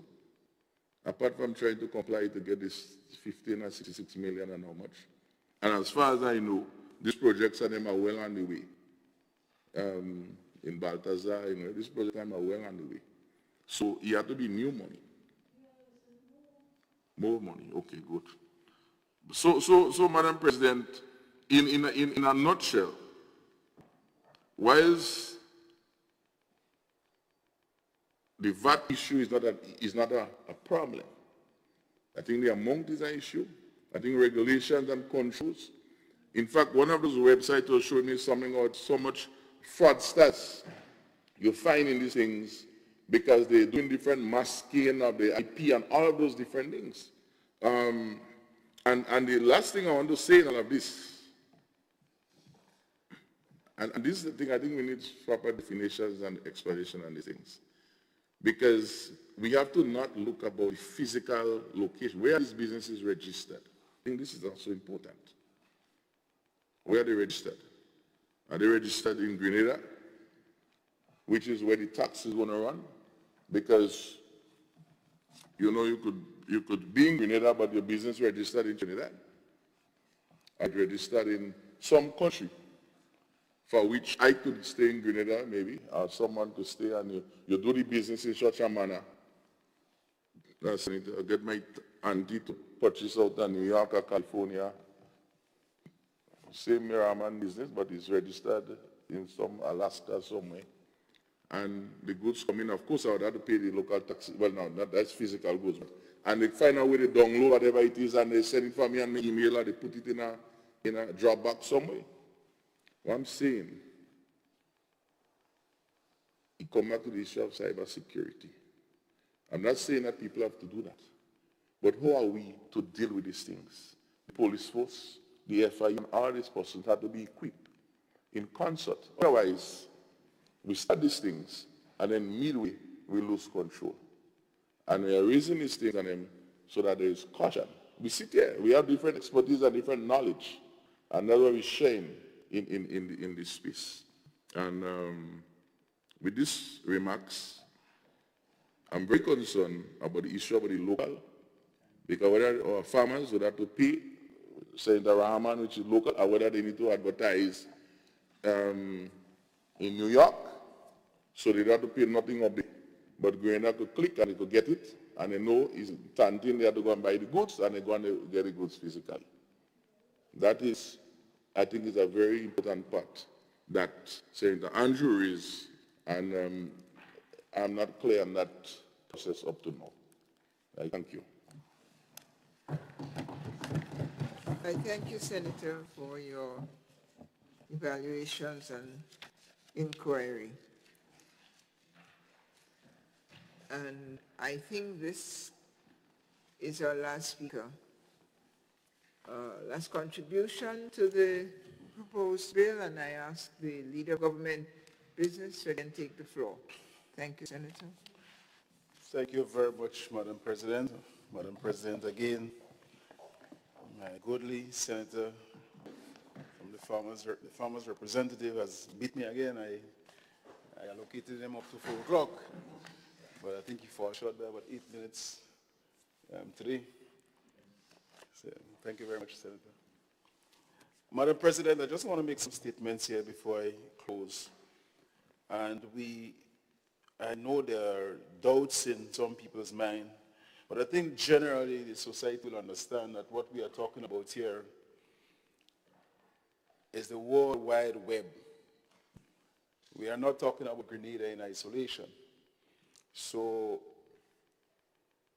when people are raising concerns in regards to the threshold level of some of these companies, I believe that there's no limitation in that regard. Wherever the demand is, it will be utilized. So, Madam President, there are some international companies already putting up on their website, informing the clients that your purchases will be subject to the laws of the land. Sometimes we make the assumption that it will be difficult to get people to comply because we always have to have a gun in their head or have a belt around them to force them to comply. But in this international world today, we can stay here and have confidence, purchase a vehicle all the way in Japan, not even seeing the people, and make every assumption that this vehicle, when I pay for it, $30,000, $40,000, I will get it. But sometimes we come to Parliament and we have the view that if we cannot hold somebody and say, hey, do this, it will not be done. This is not how the world is operating today. Yes, there are gaps and there are flaws, but we cannot sit idle by and make the assumption that I'm not taking the risk. I'm not taking the chance. If we don't do it, if we don't take the chance, if we don't take the risk, and Senator Rahman will tell you that, we will get left. So we have to take the risk, Madam Chair. And if this service is available in Grenada, and you are not paying VAT, and you have to purchase it abroad, and it has to come to Grenada, you purchase it in Grenada, I don't see why you should be paying VAT on it. So why are we making these assumptions? The laws in the land is what will stand. And I think this is what we need to focus on, Madam President. Madam President, a question, I think, is Senator Andre raised the issue of the use of some of the apps that we have, and I think you made reference to Nawasa and Grand Lake for using it to make our payments if we have to pay VAT on that. Well, I don't think making a payment is purchasing anything per se. So I don't think that this is applicable to this piece of legislation, unless I misinterpreted what you were concerned about. My humble apology if I do, but for whatever it's worth, I think we should clarify that. Madam President, having said that, I will really and truly want to thank each one of the senators for their contribution on this very important bill. It's a bill that is needed. It's a bill that goes with the times, and it's a bill that places Grenada in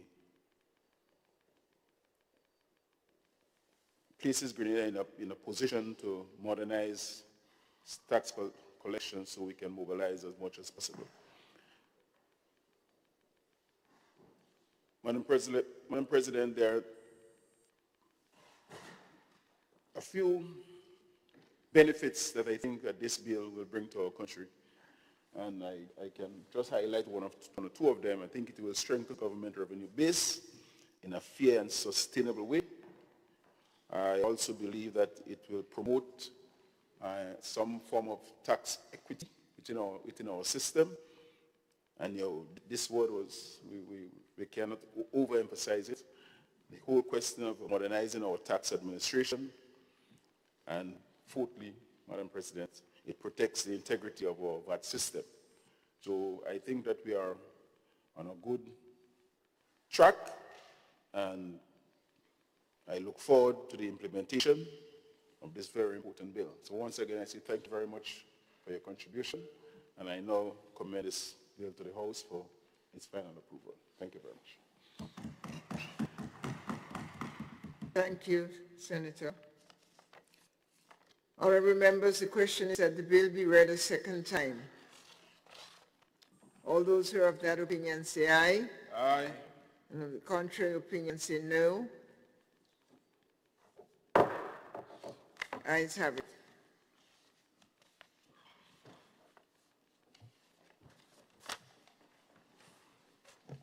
A bill for an act shortly entitled Value Added Tax Amendment Bill 2026. Leader of Government Business. Madam President, I beg to move that the Senate resolve itself into a committee of the whole Senate to consider the bill clause by clause. Honourable members, the question is that this Honourable House resolves itself into a committee of the whole Senate to consider the bill clause by clause. All those of that opinion say aye, and of the contrary opinion say no. Ayes have it. We are in committee.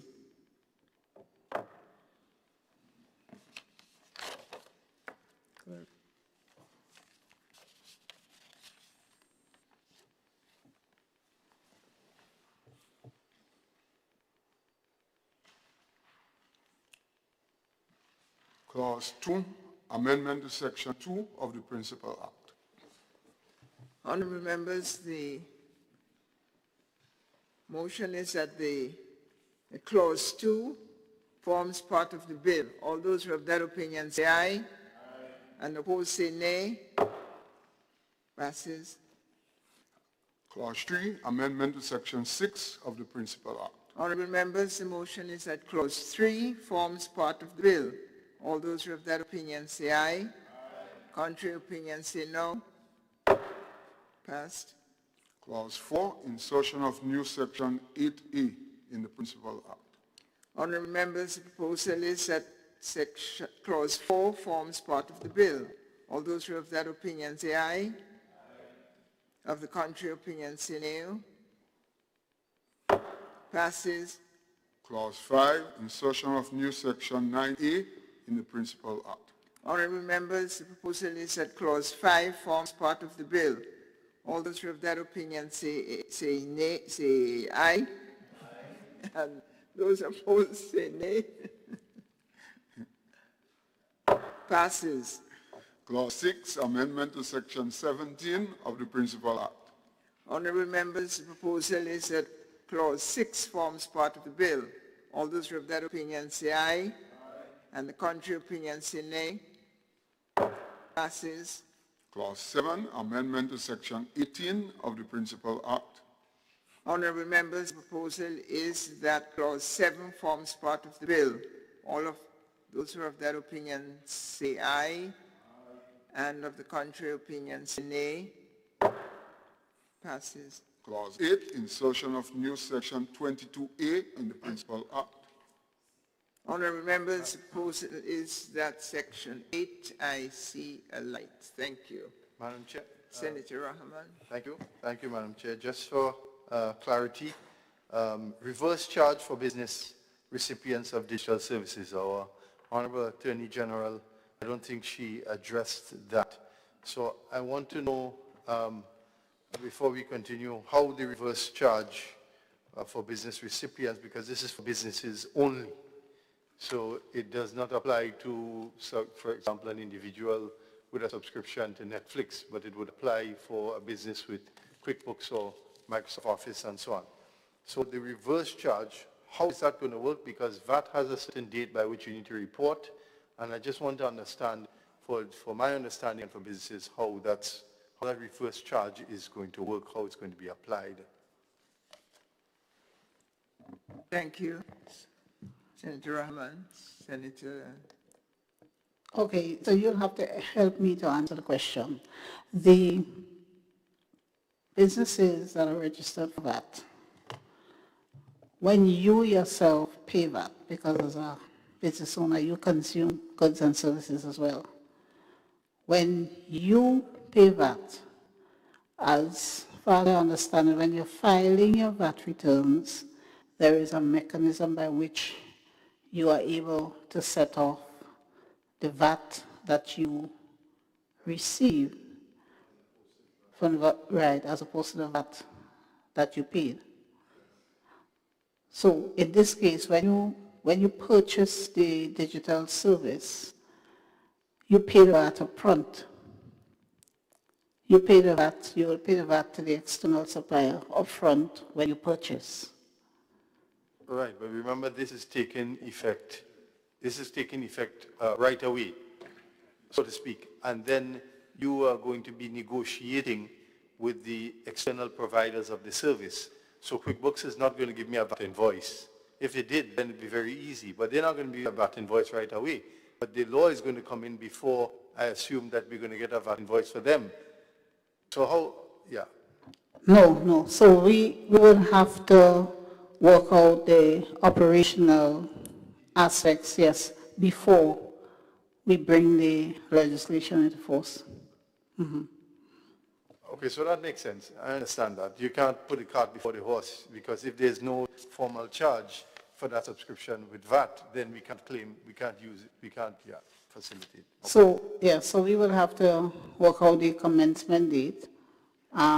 Once the operational aspects are resolved with the service providers, so then everybody will know the date from which this will apply and the date from which they will begin to charge VAT on their services. Okay, thank you. Thank you, Senator Joseph. Senator Lewis? Yes, thanks, Madam Chair. A further question to the Attorney General. In relation to that same section, what would happen if the business is not registered for VAT? Meaning that, because now we are speaking of business, the earlier discussions had to do with individuals, as the Senator indicated. To register for VAT in Grenada, it has to be a threshold of 120 upwards per year. If this business now is not registered for VAT, how does that impact here? So it wouldn't apply to them. It wouldn't apply. Mm-hmm. Unless it would not apply to them because they have not met the threshold. Yeah. So legally they are not VAT registered unless they elect, which they, under the Act you have an opportunity if you wish to claim then you can elect to VAT register, even though you're under the threshold. No, help me here. Okay, they are not registered for VAT, but it is based on a taxable activity. In other words, the operational word here to me says where digital services are supplied by a non-registered supplier, that's external, to a registered person in Grenada, and a registered person will be a business, yes, for use in the course of furtherance of a taxable activity. So this here does not address threshold as to whether you're registered or not. It says here is a taxable activity. Right, so therefore mean that everybody don't have to be registered. Because, no, so could a non-VAT chargeable business, yes? Okay, you haven't reached a threshold, but you're accessing services as a business that is, a service that is taxable.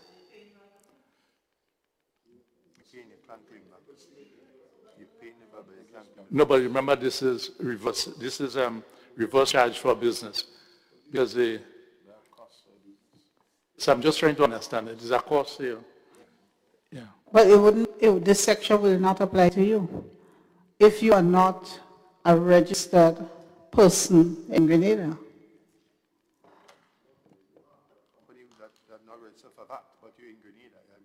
Yes, and you are. No, when you're speaking of a registered person, you're speaking as a registered person for the purposes of this legislation for that. In Grenada? Right? In Grenada. For taxable service. No. You see, you're taxable activity. That's what I'm just reading what I see here. Yes, but you need to read all of what you see. It says where digital services are supplied to a non-resident supplier, by a non-resident supplier, to a registered person in Grenada. It's registered for VAT. It's a registered person.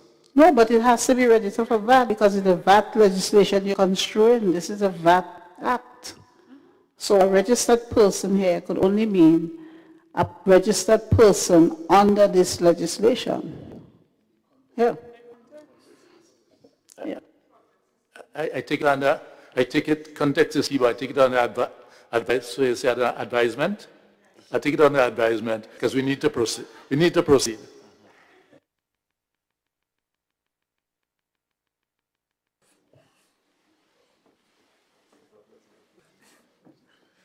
Clause 8, insertion of new section 22A in the Principal Act.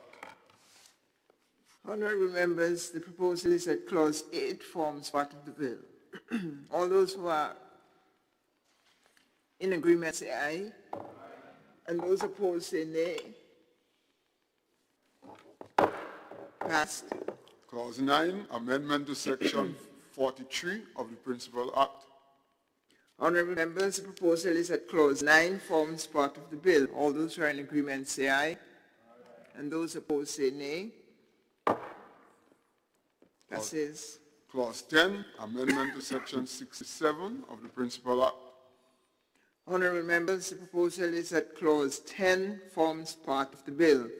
All those who are in agreement say aye. Those opposed say nay. Passes. Clause 11, savings and transitional. Honorable members, the proposal is that clause 11 forms part of the bill. All those who are in agreement say aye. And those opposed say nay. Passes. Clause 1, short title and commencement. Honorable members, the proposal is that clause 1 forms part of the bill. All those who are in agreement say aye. And those opposed say nay. Passes. Leader of Government Business. Madam Chair, I beg to move that the Senate resumes and the Chair of the Committee's reports progress on the bill. Honorable members, the question is that the House resolves itself, the Senate resumes, and the Chair of the Committee reports progress on the bill. All those who have that opinion say aye. Oppose say nay. Committee is closed. The Senate is resumed. Honorable members, I have the honor to report that the bill was considered by a committee of the whole and passed. Leader of Government Business. Madam President, I beg to move that the chair's report be adopted. Honorable members. Honorable members, the question is that the chair's report be adopted. All those who have that opinion say aye, and of the contrary say nay.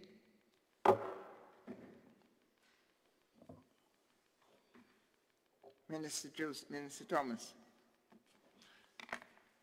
Madam President, I beg to move that the third reading of the bill be taken at this time. Honorable members, the question is that the bill be read a third time. Senator Cox. Thank you, Madam President. I just want to make two short comments. The first one, just to say, Madam President, I think what I have observed throughout the whole discourse of this bill is maybe something that the government side need to maybe just look at closely when we have bills of this nature that have implications for citizens.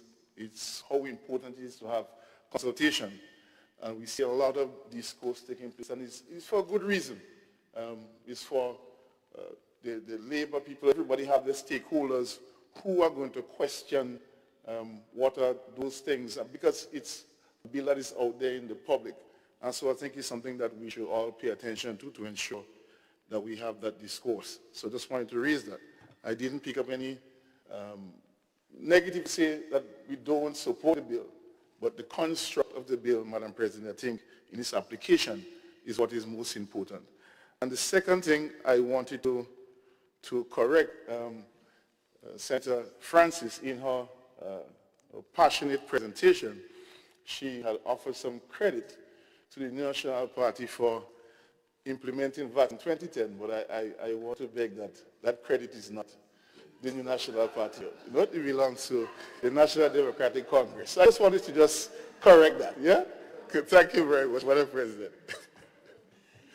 Thank you for your request and your correction.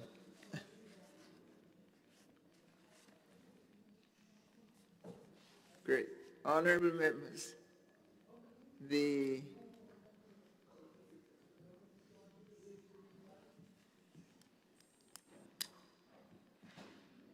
are you commenting on your comments? Did you? Senator Civil Francis, you have the floor. Please share.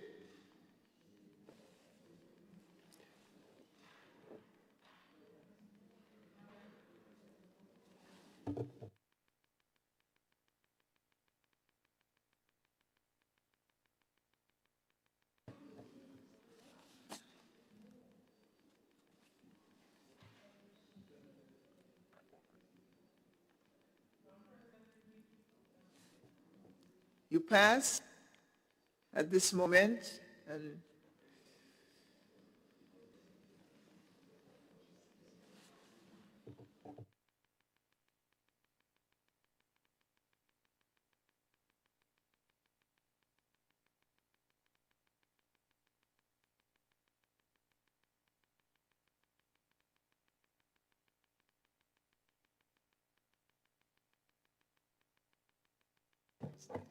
Madam President?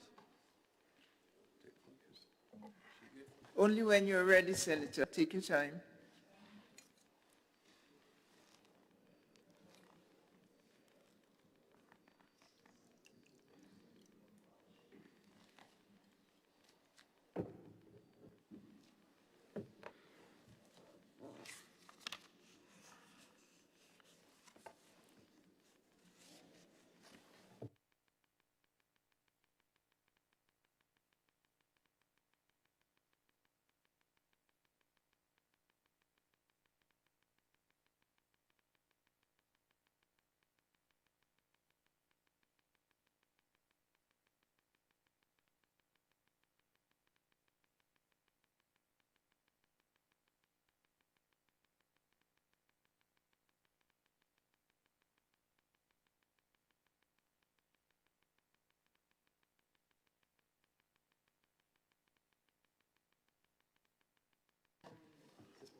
Let me take the signifying.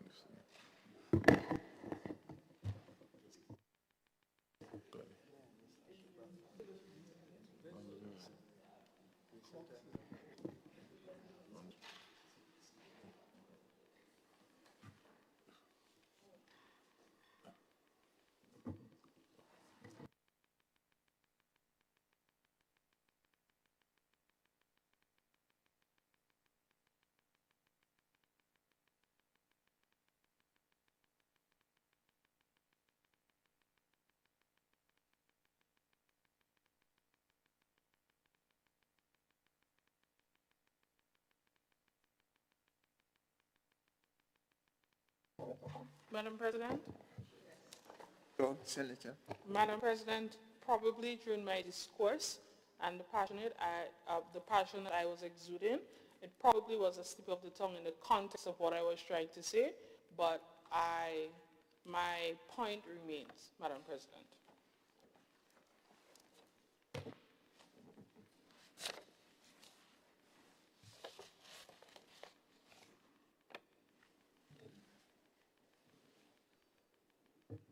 Thank you, Senator. Senator Rahman. Madam President, if I may just bring some clarity, I recall clearly that I was serving in the chamber as a board member at the time when the VAT, when consultations were being held, and at that time, Colonel Gilchrist presented on behalf of the Ministry of Finance, and that was during the NDC administration, as far as I recollect. Thank you. 2010. Thank you, Senator Rahman, and thank you to Senator Sybil Francis. We continue. Madam President, if I may. Yes. All right, so based on what I was inferring in my presentation, the introduction of the VAT, that started under the NNP administration. However, during the tenure of the NDC, it was implemented. And as I recall articulating, because we understand, and I do have my, hold on, I do have what I said here, is that because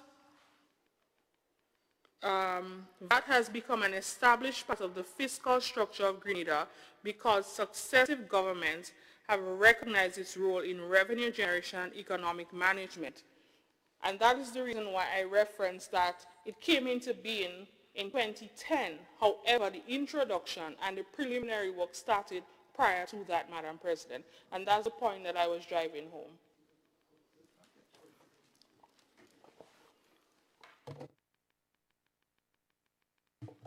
Thank you, Senator. Senator St. Clair? Yeah, Madam President, I'm a little bit worried.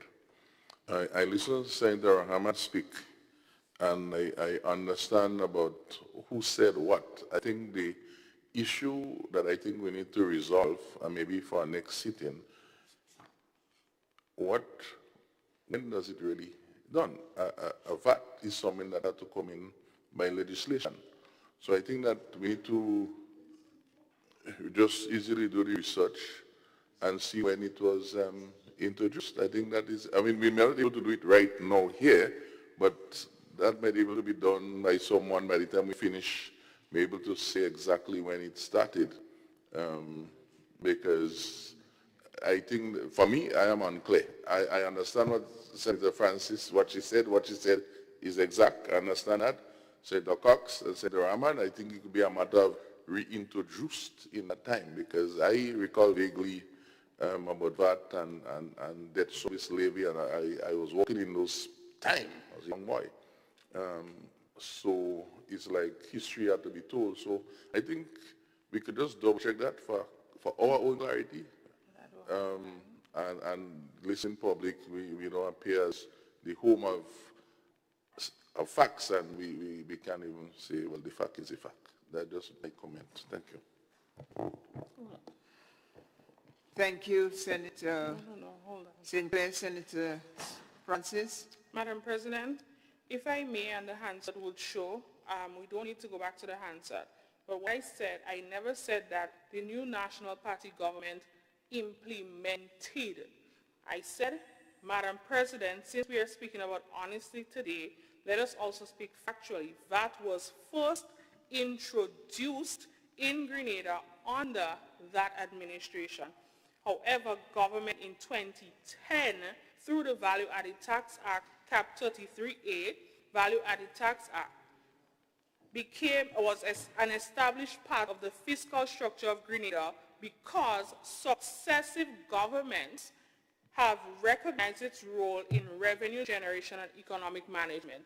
Therefore, Madam President, the point was the work, the preliminary work, whether it was research, whether it was the proposition, the proposal, whatever it was introduced in Grenada under the administration, and because we believe in successive governments and we recognize the role in revenue generation, it was established through the Value Added Tax Act. So, by way of clarity, if it was misunderstood, and Senator Cox, who raised the point, unfortunately he's not here to get the clarity, but my point was not that the NLP administration implemented, I said introduced, and that is factual, Madam President. And that's an easy fix, Honorable Sinclair, that's easy research. It's at our fingertips. And easy research will give us the information. I thank you, Senator Francis. Senator Claudette Joseph. Perhaps, if I may assist, Madam President, the VAT Act that we are amending was originally Act number 23 of 2009. So first passed in this Parliament as Act number 23 of 2009. And now we are amending it. And to Senator Francis's point, the introduction of VAT was a very detailed and complex process, which started well before 2009. It shows that the work goes back to 2006, thereabouts. And if we are to access the answer from when the VAT Act was passed, I'm sure it would show that there wasn't objection or criticism from the then opposition. There was an acknowledgement that this is a necessary tool of economic sustenance. So hopefully this helps to put the matter to rest. Thank you, Senator Joseph. And the record is there from this morning and from 2009. Is this Senator Cox returning to the floor? No, it's not. Senator Cox is not in the chamber, and I believe the clarification stands, and we also should invoke here the principle of government as a continuum, which has often been cited in this chamber. When an initiative is started, it takes several years to come to fruition, and I believe the notion of successive governments respond to that, and that's what I actually heard and was said this morning and is in the record. So I think we can proceed. I thank you, all of you, for your recollections, patience, clarifications. Thank you. The matter is closed.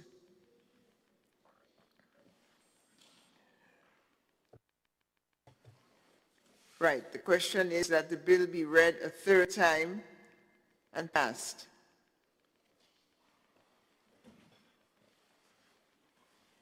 As many as are of that opinion say aye, and of the contrary say no. The ayes have it, the bill is passed. A bill for an act shortly entitled Value Added Tax Amendment Bill 2026.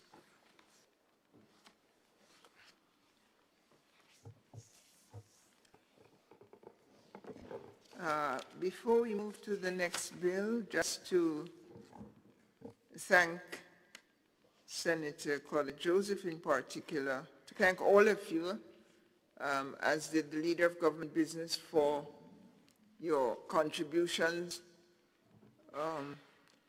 of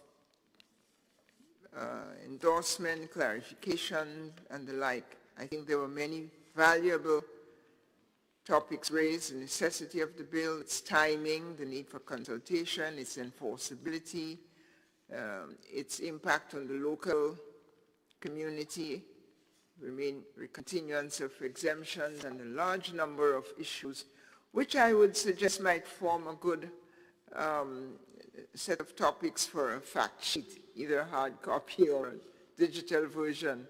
I remember when we passed here the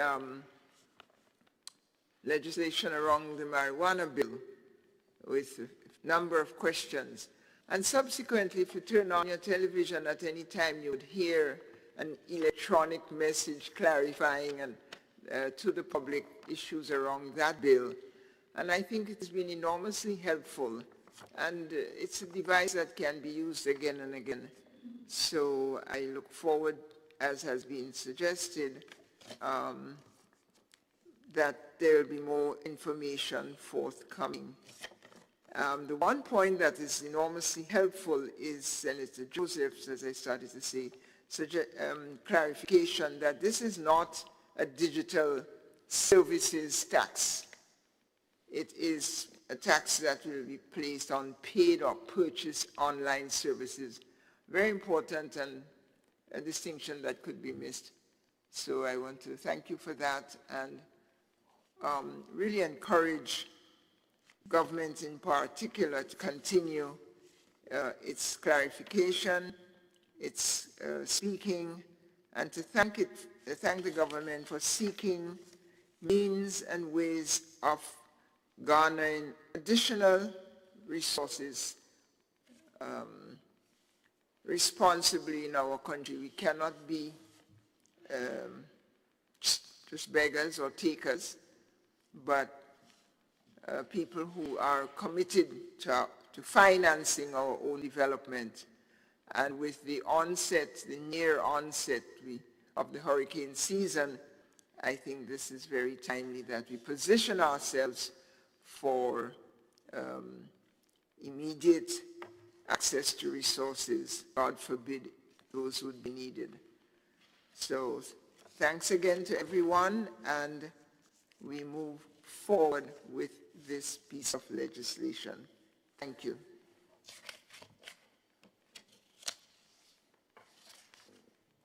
We have one more bill. I see two lights on. Which will it be first? Senator David. Andrew, you have the floor, Senator. Thank you very much, Madam President.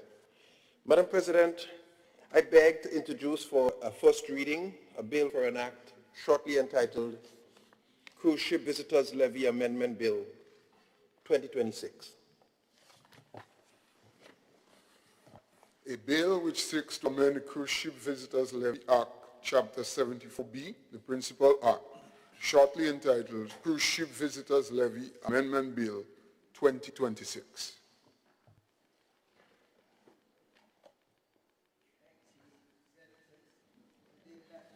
Madam President, I beg to move that relevant standing orders of the Senate be adjusted to enable the bill to be taken through all of its stages at this sitting. Honourable members, the question is that the relevant standing orders of the Senate be suspended to enable the bill to be taken through all its stages at this sitting. All those who have that opinion say aye. Aye. And those of the contrary opinion say no. The ayes have it. Senator Andrew. Madam President, I move to have the second reading of the bill. Honourable members, the question proposed is that the bill be read a second time. Senator Andrew. Madam President,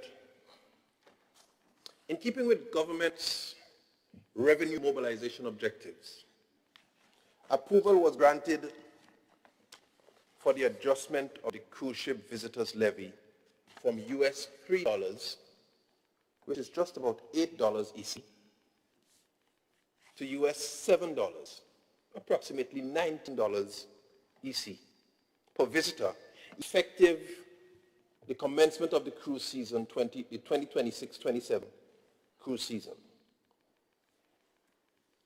The Cruise Ship Visitors Levy Amendment Bill 2026 is a representation of government's efforts to mobilize higher levels of revenue. These efforts feature an enhancement of the existing levy framework to reflect current economic conditions, including increased inflation and the need to align Grenada with regional competitors. This bill, Madam President, introduces amendments to ensure that the levy imposed on cruise ship visitors to Grenada is adjusted accordingly and provides flexibility for future adjustments by empowering the minister responsible for finance to vary the rate of the levy by order. The bill does three things in particular, and I want to itemize them. One, it seeks to amend the Cruise Ship Visitors Levy Act, Chapter 74B, the Principal Act, to increase the rate of the levy imposed on cruise ship visitors to Grenada from US $3 to US $7 per visitor. So that's one thing it's doing. Secondly, it seeks to provide a definition for minister, ensuring that it is clarified that it is Minister for Finance. And thirdly, to empower the minister to vary the rate of the levy by order, so that when there may be need for a subsequent increase or change in the rate of the levy applied, we don't necessarily have to go through all of the parliamentary processes, but it can be done through order with appropriate support. This bill, Madam President, contains three clauses. Clause 1 provides for a short title, as we well anticipate, and a commencement date as of the first day of October 2026. Clause 2 of the bill provides for the amendment of Section 2 of the Principal Act to insert a definition of the term minister, defined as the minister responsible for finance. Clause 3 of the bill amends Section 3 of the Principal Act to increase, as was alluded to earlier, the rate of the levy imposed on cruise ship visitors to Grenada from US $3 to US $7 per visitor, and to empower the Minister for Finance to vary the rate of this levy by order. Madam President, small Caribbean economies are saddled with high volume, short duration infrastructural pressures in the face of multiple cruise arrivals.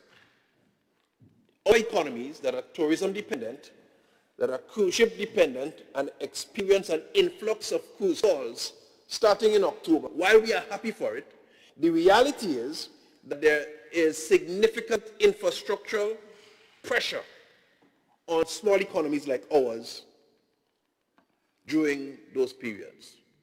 Just look at the congestion that happens when 60 of these coasters have to leave the cruise ship complex and has to make it way through Melville Street, or coming back from the tours that they do whole day around 4:30 while all the traffic is trying to leave. That's just part of the scenery. Roads and traffic management near ports become a challenge. Sanitation, sewage, and solid waste systems can be overburdened or can face stress. Public toilet, beaches, and waterfront facilities can be affected or are affected. Emergency services, security, customs, and immigration all of those are services that are heavily drained and taxed during those periods, as much as we appreciate the calls, knowing how important it is. Caribbean governments, Madam President, like Grenada and several of our regional colleagues, note that infrastructure costs rise faster than public budgets, particularly on the peak cruise days when thousands of visitors arrive simultaneously. 2 to 4 ships docked at the Melville Street Cruise Complex. Cruise passenger levies provide a direct, user-linked funding source for these costs without diverting costs from other priorities like education or healthcare. Hence, it's important. Madam President, cruise arrivals in those numbers can place disproportionate environmental pressure on fragile island ecosystems. Sometimes a lot is said about our coral reefs, our beaches, our protected marine parks, coastal water quality from waste discharge and runoff. These are genuine environmental ecosystem concerns that must be catered to. Overcrowding of heritage and natural sites. Madam President, it's for this reason that several of our Caribbean cruise destinations explicitly frame their levies as environmental or sustainability fees, with the revenue collected being specifically earmarked for reef and marine protection, coastal restoration and climate resilience, wastewater handling, and pollution control. So, Madam President, the levies generate revenue that can then be used for infrastructural and environmental preservation. This movement from $3 to $7 US. Madam President, according to data from the Grenada Tourism Authority dataset and the Caribbean Journal, April 2026, Grenada welcomed 983 cruise passengers in 2025. I repeat, Grenada welcomed 368,983 cruise passengers in 2025. At US $7 per passenger, a revenue of approximately $2.58 million US dollars per annum is projected. $2.58 million US. Madam President, this increase is still very low to moderate compared to some of our regional counterparts. I think before I share the figures, I have had the experience of being a bilingual tour guide for cruise passengers for several years. I did French and I did English. I take them around. And one of the things they always comment, to our credit, is the authenticity of Grenada's tourism product.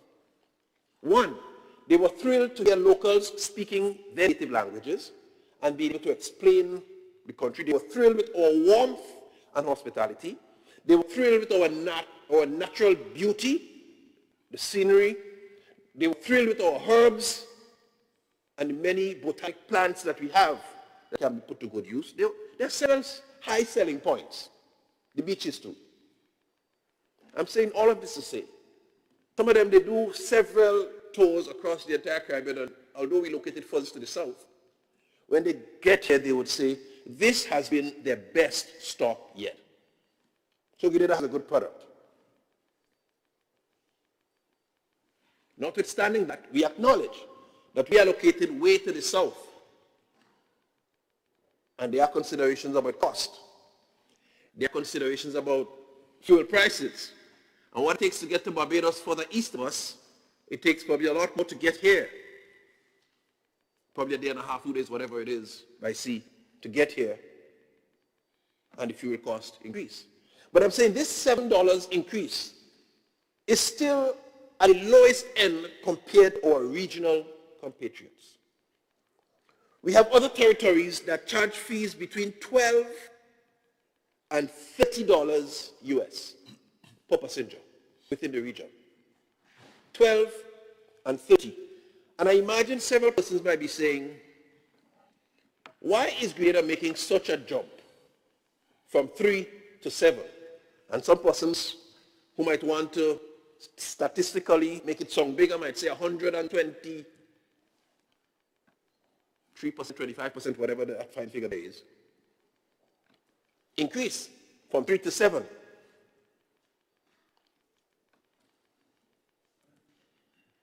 But the reality is, this is still very low. In Barbados, it's $12 US per head. In Dominica, the nature island, it's $30 US per head. And so Grenada, in raising this fee, will raise revenue, will put itself in a better place to be able to deal with the environmental and ecosystem challenges or demands that these cruise passengers or the cruise industry demands on, puts strain on, and to sustain our revenue base. We are still on the low end. There is still room for it to be improved and increased. But if that becomes necessary, the legislation is providing that it can be more easily done. And so, Madam President, as a former French-speaking tour guide and aware of the quality of Grenada's tourism product, the great reviews that we have received from visitors, the need for more development of our tourism product, and my awareness of our southernmost location and the distance of Grenada as a cruise destination from the other territories in the region further up north. Whichever way we choose to look at it, Madam President, this levy increase is merited. This levy fee is bound to bring increased revenue to deal with environmental and infrastructural issues that can arise. The cruise ship visitor levy amendment bill will positively impact Grenada, and therefore I recommend it to you, Madam President, to the members of this honorable House, and to the nation as a whole for approval. Thank you very much. Thank you, Senator Andrew, former tour guide. You have talents that are being slowly revealed. Thank you for your services.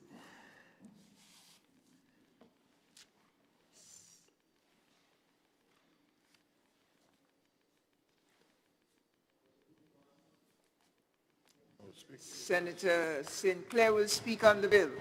Yeah. See, Madam President, whilst we all want to go home, we have work to do. And this bill is a very serious bill. Because, again, once we start speaking of increase of cost, now, maybe politically, the Cox is gone. He may not want to speak because it doesn't affect his constituents. Although we do have diasporans who visit on those cruise ships too. But of course,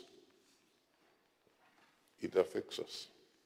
In fact, I'm speaking to a major tour operator on this matter. I was told, so you remember with Carnival? And they canceled thing for our time because the increase in the cost was a challenge.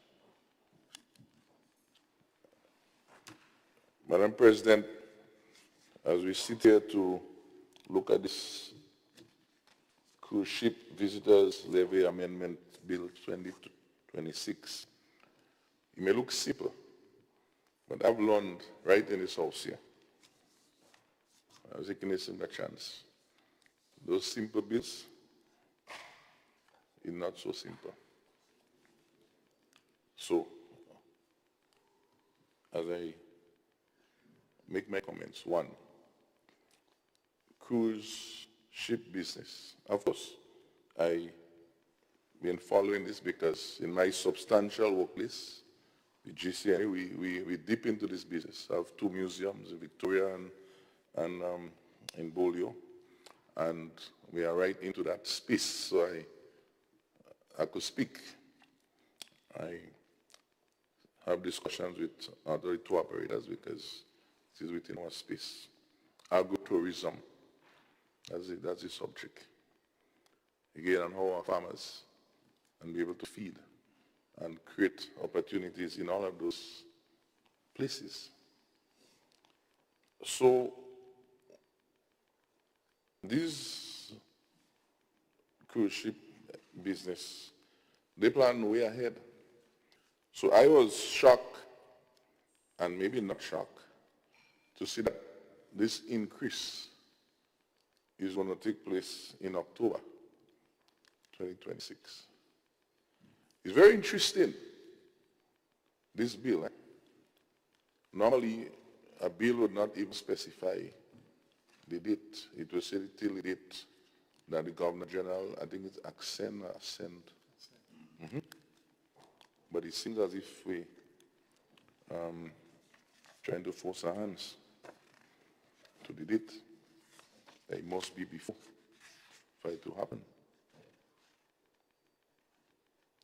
So I think other fair protocol, it should have been said when the Governor General assent. But if I didn't do proper consultation and discussions, I had to put it here to cover myself.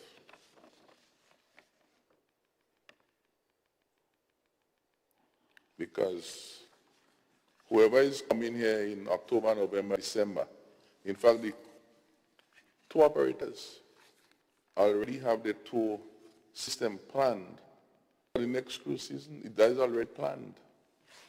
They know what they're offering, they know what they're thinking, they know the price at which, because I cannot, in the middle of the season, in December, tell the tour operators, you know, the entrance fee to the museum change. They say, what happened to you? This thing don't plan already, we don't budget all of these things. You have to wait for the next season. Scratch my head, my ball, but that's the reality. A lot of these things are booked already. That's how this business is.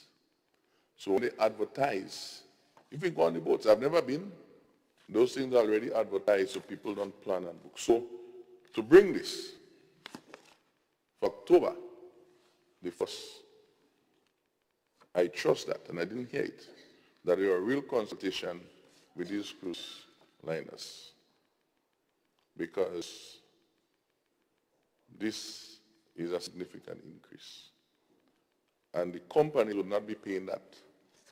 This is a TAX. TAX.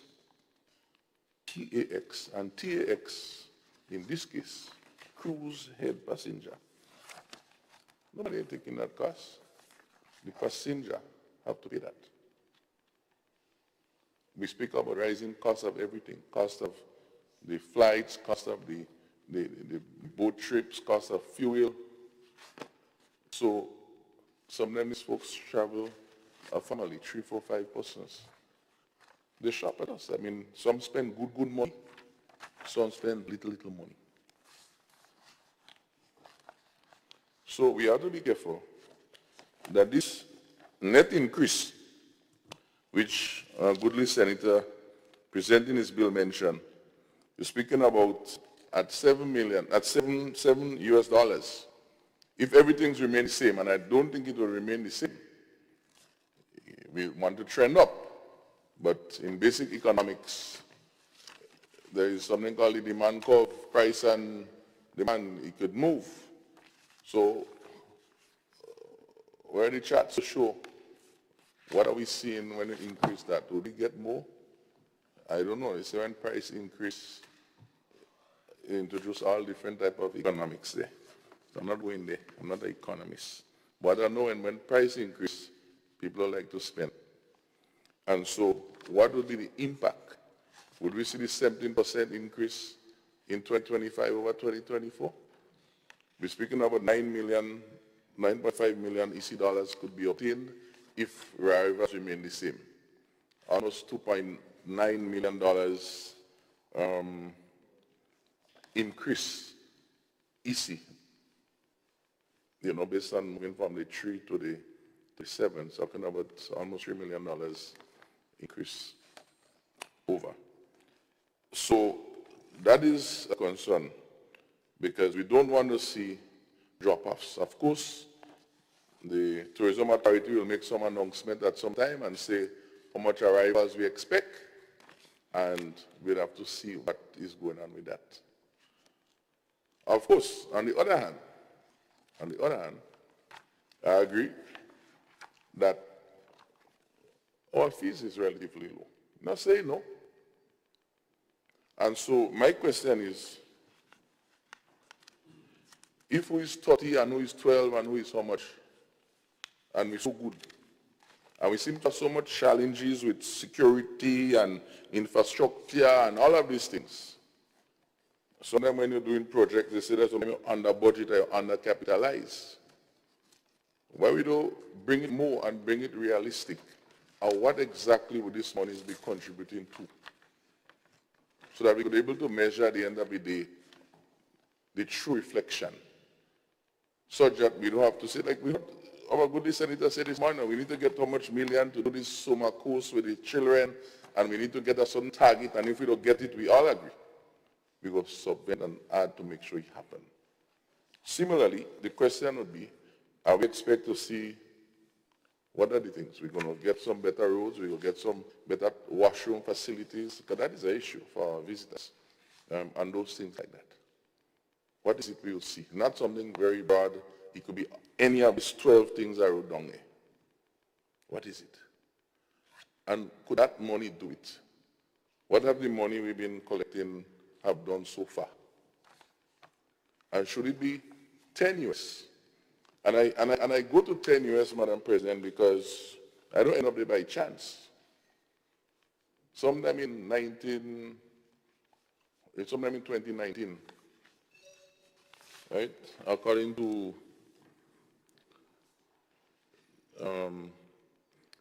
this journal, eTurbo News, they did a global travel advisory magazine, July 6, 2019, article written by one Robert McCallion.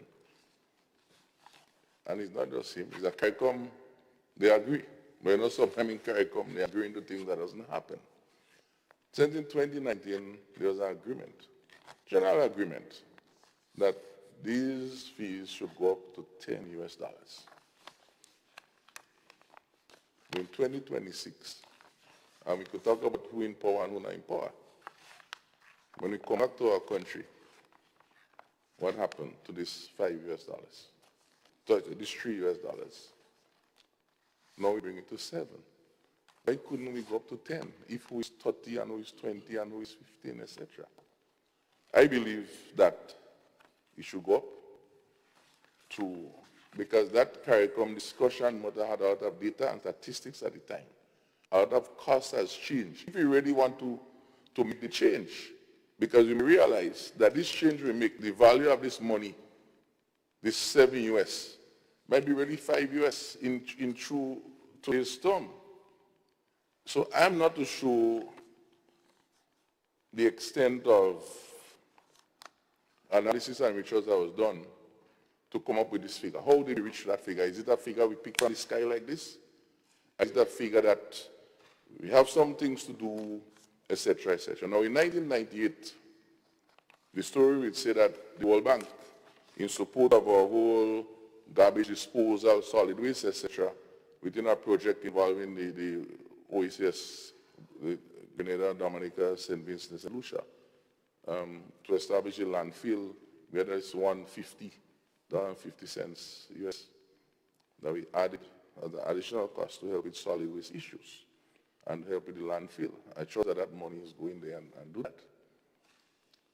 And so if we increase to the 7, and what about solid waste and all of those things? Is there a percentage of this additional $4 that will be going to this 150? Or is that money going to go for the security and all other things that Senator raised? Those are important things because the budget issue. You're collecting the money, how are we going to use it and for what purpose? Use it for so much things that you may end up using for nothing at all. It's true. It's true. Because tourism is important. It's very important. We agree. And whilst I said initially about the fee, I don't have a problem with going up to 10. But the question is there a discussion? And what is the rationale? Because when you go up to 7 now, the question would arise, what would happen next year, year after? Would every 3 years we'll see an increase? Would every 4 years we'll see an increase? What is the mechanism? I'm not saying you have to put that mechanism in place, but how would what would trigger? What would trigger this? What would trigger it? And what is interesting in all of this, Madam President, which is good, but interesting, that the change in this bill is removing what I would say, the administration and the announcement of this fee from the Ports Authority. And we know the history of the port and the cruise terminal, etc. But the money still has to go back to the government, and that's not a problem. Now the minister is the one that's going to gazette, and I agree with that because it's more consistent with a proper approach. But then people get scared. You say, government, ministers just get up and do what they want when they want. So they may feel better at the port. But the port is within the government structure anyway, so I'm not worried too much about that. But I think it make the bill more clean. So I'm good with that. But what we need, therefore, in that space, because now the government is called into higher scrutiny. You understand? The port may get away a little bit. We're still waiting on the return of the audit statement. I don't know if it came back with the signature on the balance sheet, Madam President, by the way, just mentioning. So the rationale and the use, I think, is very important. The tourism part of it, the agriculture part, the food, the experience, all of that is good. We have no problem. But we have to make sure that we manage this communication, because we don't want to read in the headlines that XY. Maybe there was consultation when there were visits to all of these cruise states, but if that's the case, then we must say, because a lot of time, Madam President, that when we read certain things, then you get us the explanations afterwards. You're like, oh, we didn't say that yet, we didn't say that yet. Say the thing clean, explain that there was a consultation, these people wrote to, there was discussion, we wanted 10 US, but at the end of the day, we end up with 7. So we understand. And we could even help to support the thing even better. But 7 in October, it sounds like somebody have a hammer over this cruise ship head. It's like, you better come for that. And other persons might be shocked when they hear this. No, say, how do I? It may sound like a little bit, but for a lot of persons, what may be a lot for you might be really hard for other persons. So, with this said, my caution,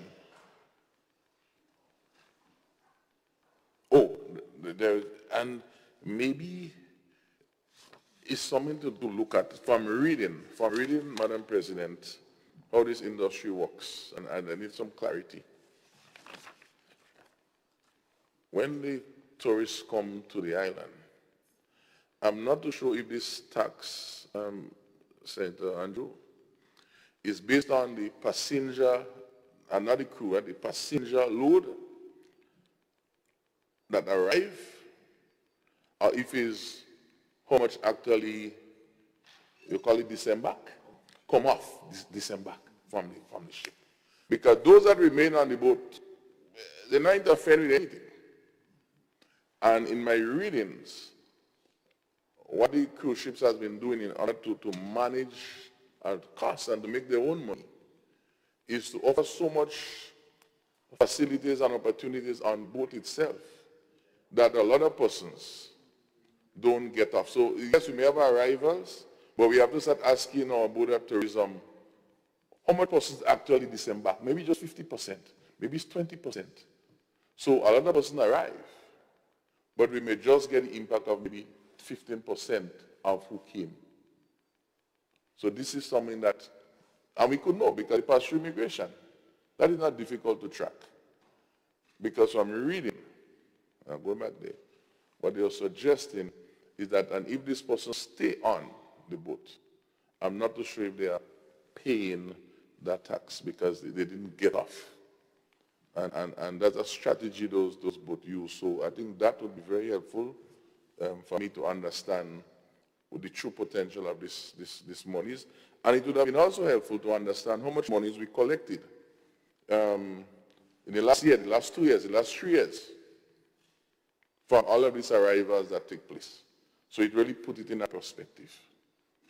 And the last part I want to say, in Mexico, for example, I just happened to be in Mexico for these few days. Maybe I have a VPN there, Minor Francis. And they've been using some of their monies from the same cruise in certain ports to fund the military. You know, so I'm just saying, there are different policies. And it's very special military. But when I hear this long list, I really don't know which one might be checked out. So with this said, Madam President, this is my comment on this, and I trust that we were tread with caution, and it is a travesty, maybe that's a heavy word for that we didn't go with the CARICOM suggestion from 2019 based on the value of money today and what we would want to achieve from this bill here. Thank you. I thank you, Senator Sinclair.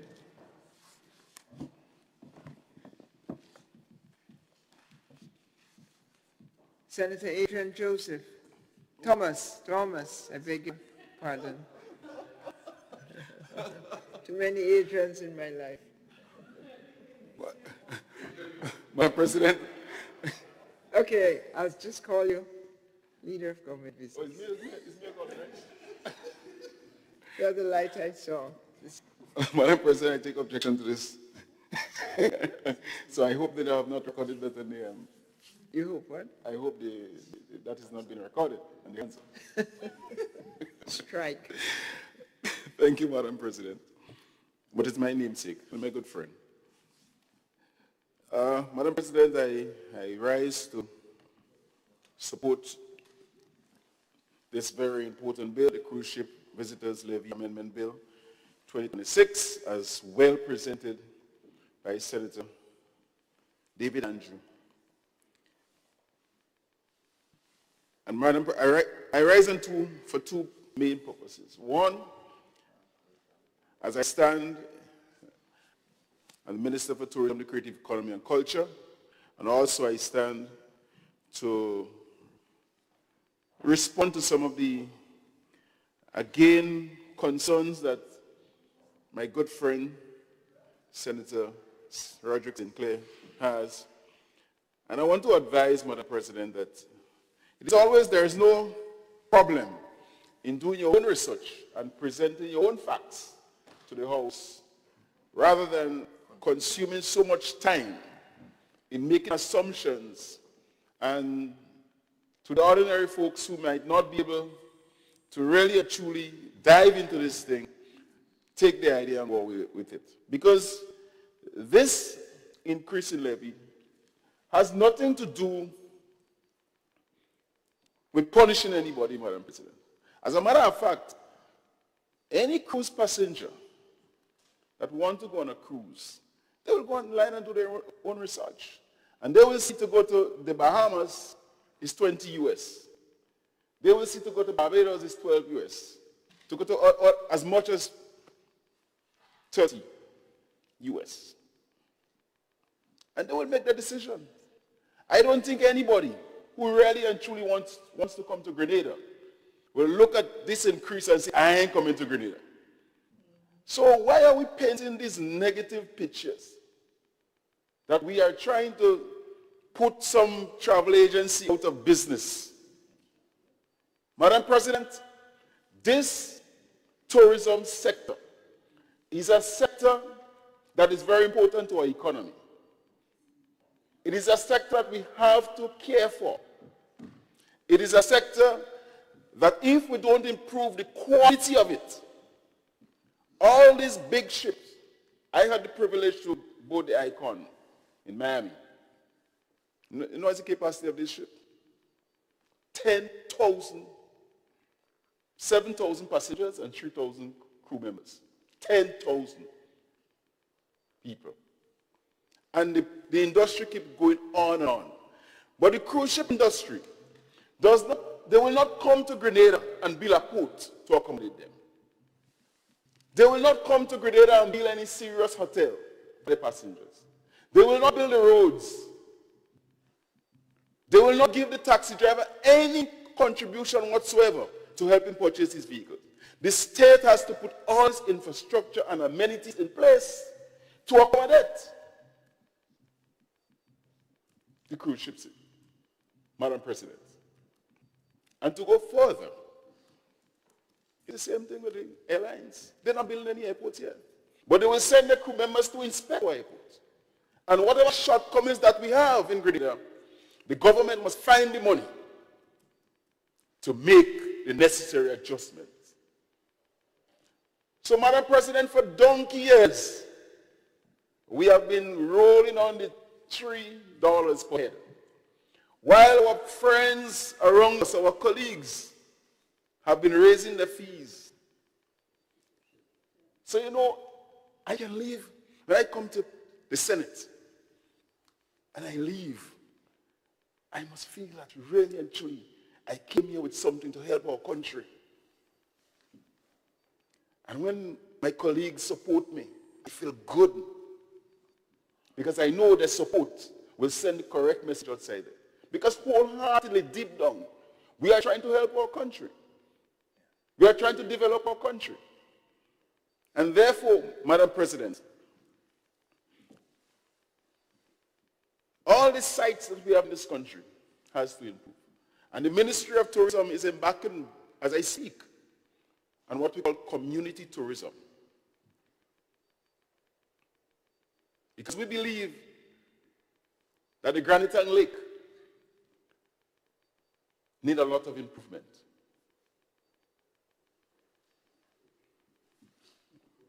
Bringing another levy on the people, collect millions of dollars and improve it.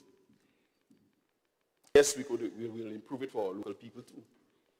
But in the back of our minds, we try to improve the quality of those sites so that when the tourists come, or visitors come, our local people also, they can enjoy those sites. And therefore, while the government will get the money and make the funds available to improve the sites, we believe that the cruise ship industry has a contribution to make. I think this is reasonable. It is as low, still, Madam President, the lowest in the Caribbean. Table knock for them. Knock the table for them. So, Madam President, I really want to support this bill. And I believe that the 1st of October is a reasonable time to implement this bill. I remember this government was informed that, and the senator could correct me, when our fish was prohibited from entering the United States, it was not much time as that. We advanced. And we took night and day to make sure that things happen. So I believe that we have sufficient time for the agents to transfer the information to the cruise ships and for the adjustments to be made.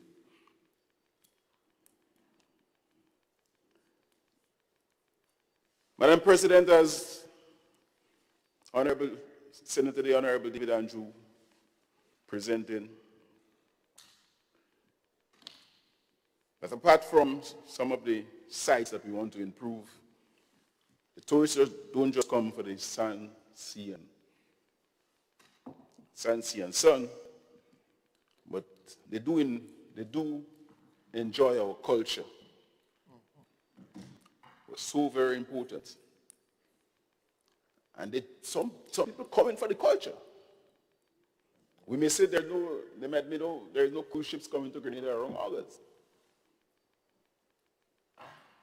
But visitors come to our show. And a lot of people will be coming for Carnival. A lot of people coming just for job. As a matter of fact, since September, the hotels would have said to you that there are no bookings for the last week in July, August. Everything filled to capacity.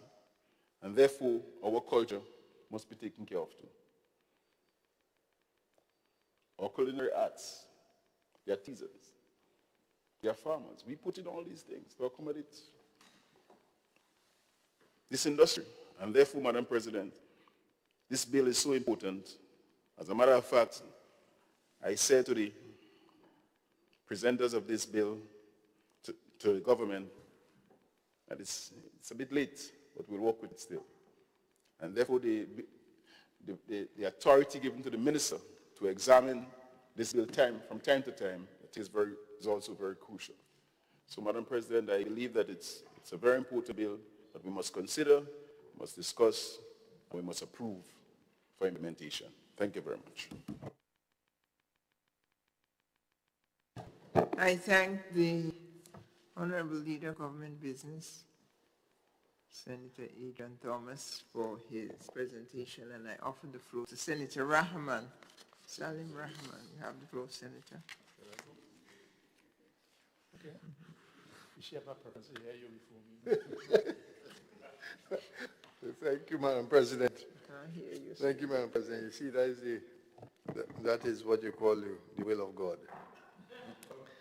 So we were actually speaking about you should go or I should go, and I said, you go ahead. And so I rise to support this bill. And I think it is a positive thing. And I agree with Senator Thomas that it is a little bit too late. Should have been done before. And when I first read it, what came to my mind was a flat $10. That's the first thing that came to my mind, $10. I thought that 7 was low because nobody walking around with $7 in their pocket. You know, everything is in wrong figures, 5, 10, you know. VAT is 15%. So when you look at Barbados in 2024 changed from 6 to 12. To 12 per head. It's called a head tax, right? And we already have so many taxes, local taxes. If you get a little ease there, and it's still the lowest in the Caribbean, why not? It is true that we are a little ways south, so we can't command the higher prices like the 30 US and so on, because we're not very close to where the ships emanate in Miami and so on. But even at $10, it is not high when you compare it. For example, the UK government in 2024 implemented the ETA.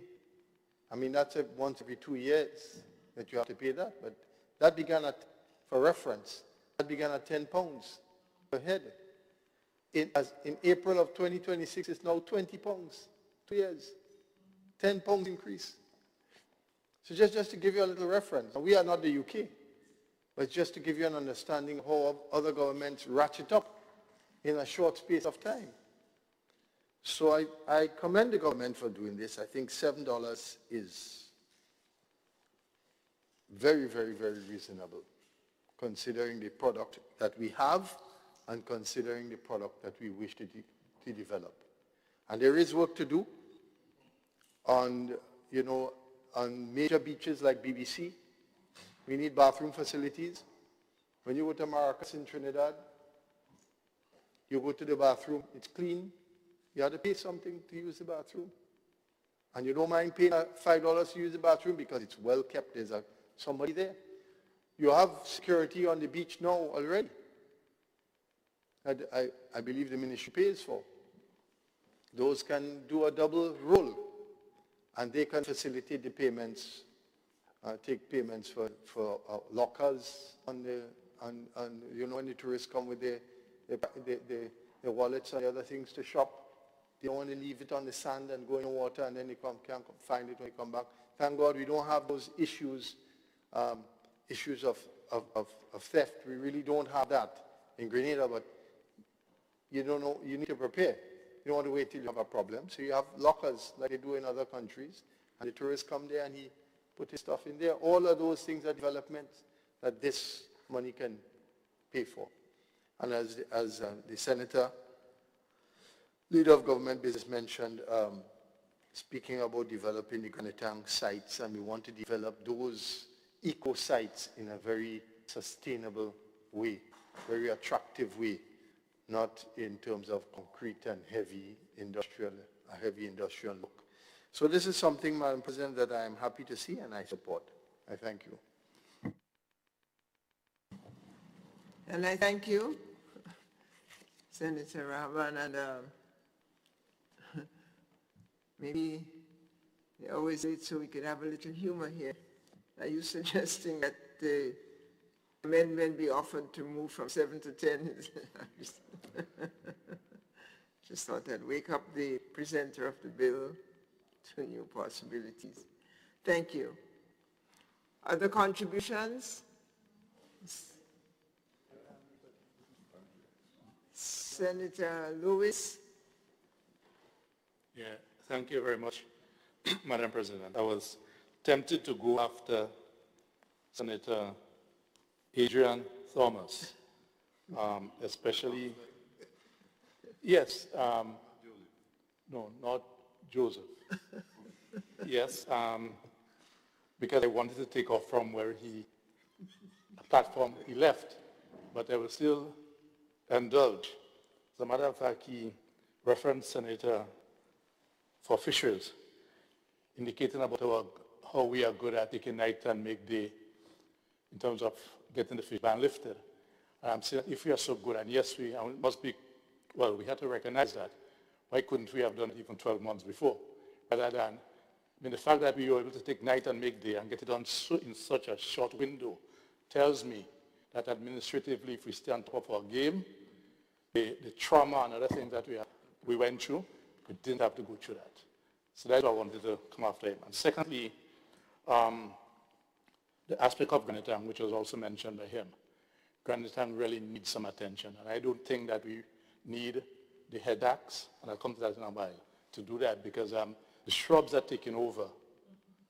I mean, our water space, in terms of what is visible, is getting narrower and narrower. Right? So I think just from the point of maintenance, if we have to wait on our head tax to preserve that pristine look and to prevent the shrubs from encroaching more and more in the waterway, then something is wrong with us. Right?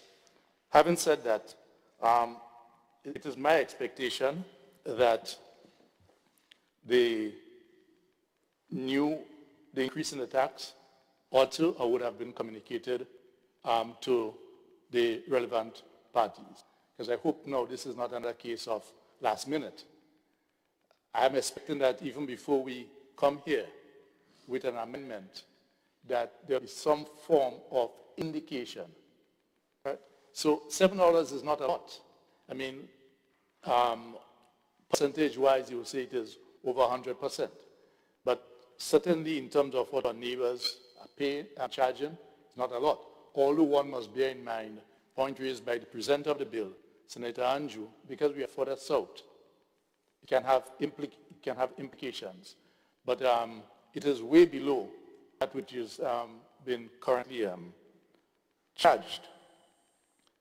It brings my mind back to probably 2 decades ago, thereabouts, when I think that there was either OECS agreement in terms of implementation of a head tax, and then we started to undercut each other. Yes? started to undercut each other. And it is just a problem we have in the region. So that's why I'm hopeful that with this new arrangement that we don't need necessary communication, right? I don't foresee any negative implication, but this is not my field. This is not my field. And, you know, we pay our local taxes. Head tax, $7. The aspect of wrong and figure, these days you pay credit cards, so I wouldn't make heavy whether if it was 11, right? Even if it was not rounded to a zero. But I believe that it is necessary. The fact that I think it is $3, and that has been there for quite a while. So I do not foresee any negative there. What is important in matters as this is communication. Communication with the impacted parties.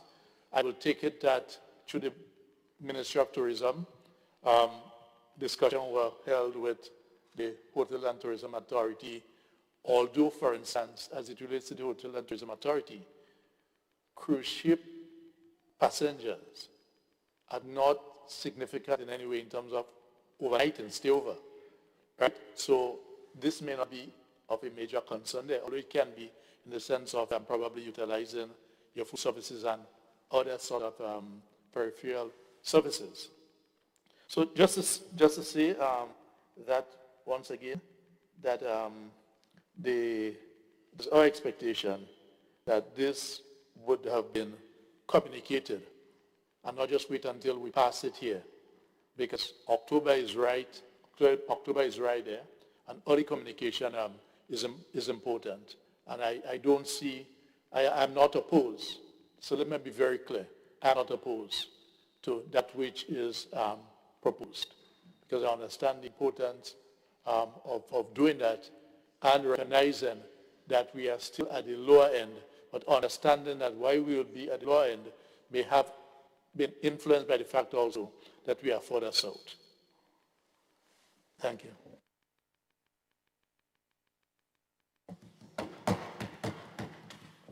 Senator Andre Lewis, I thank you. And I see the light of the presenter of the bill. No, it's Senator Quince Britton. You have the floor, Senator. Thank you, Madam President. Well, yeah, and just as my height, I'll be very brief. Madam President, I just join in supporting the presenter of the bill on the cruise ship tax bill, all right, the cruise ship levy, sorry. I just wanted to get the proper name. Yeah, make sure. Yeah, Madam President, and as in keeping with the other speakers that spoke before, giving support to the bill, we see the importance of making the increase. As a matter of fact, we are not the only country in the world that has that type of bill. In fact, in some of the countries you have a mandatory visitors tax, and we know what our taxation, when you tax, what our tax dollars are able to do. And if we're talking about to have a better experience, especially as Senator Lewis, who alluded to, the much needed upgrade of Granite Town, for example, Madam President. If we're looking to do that, then it's more revenues that we have to get to do that. And whereas, he as a trade unionist might be clamoring for better wages for workers. So, I mean, it has to come from somewhere. So I join in supporting the bill, Madam President, and I too would join with Senator Rahman when he said most things nowadays you round it off. So a $10, I'm pretty sure would not hurt the people who who this would be affecting. But that would not deter them from coming, because so too it's one of the lowest in the region.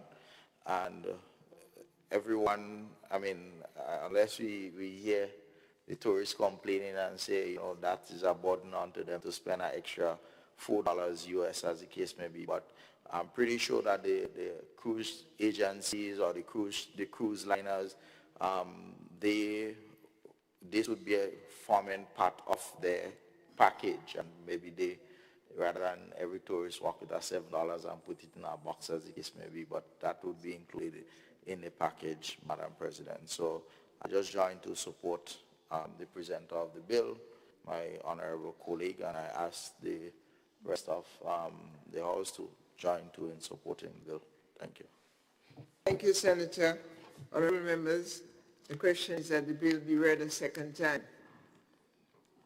All those who are of that opinion say aye.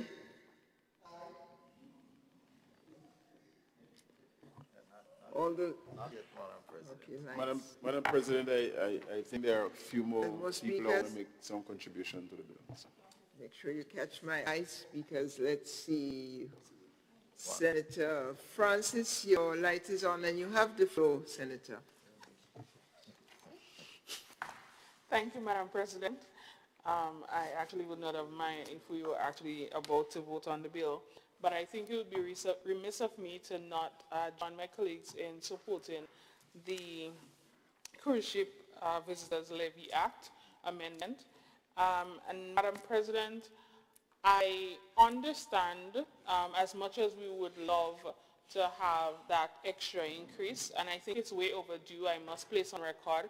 We also have to contextualize why, the possible reasons for why we could not have gone beyond. And I'm sure in the trusted and capable hands of those at the Ministry of Finance and those responsible for determining the increase, there must have been a just reason why it was capped at $7 as opposed to going to $10. Madam President, there are a couple of things that we must take into account, and it was also mentioned, I think, by Senator, forgive me for saying Monty, your other name is just not coming to my head. Andre Lewis. For example, our location.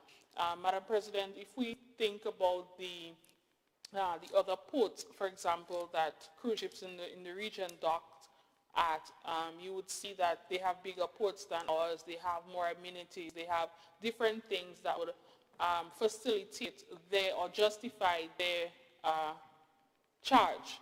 So, Madam President, what I would say is that I am pleased that we're taking that step, because from that collection and that revenue generation, then we can now beef up and spruce up our ports, bring it up to higher standard and so on. So then we can now justify moving in the future from the 7 to the 10. So I think it's a step in the right direction, and I must commend those who have taken the initiative to realize and for this to be materialized. And Madam President, in closing, I must say, from the famous words of a legend, I'm only sorry we didn't give them more. Thank you, Madam President.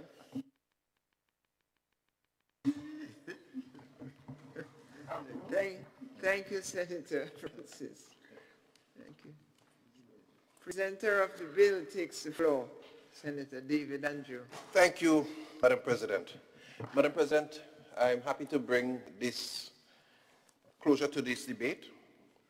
I want to thank my colleagues in the House for their support, essentially, of the bill.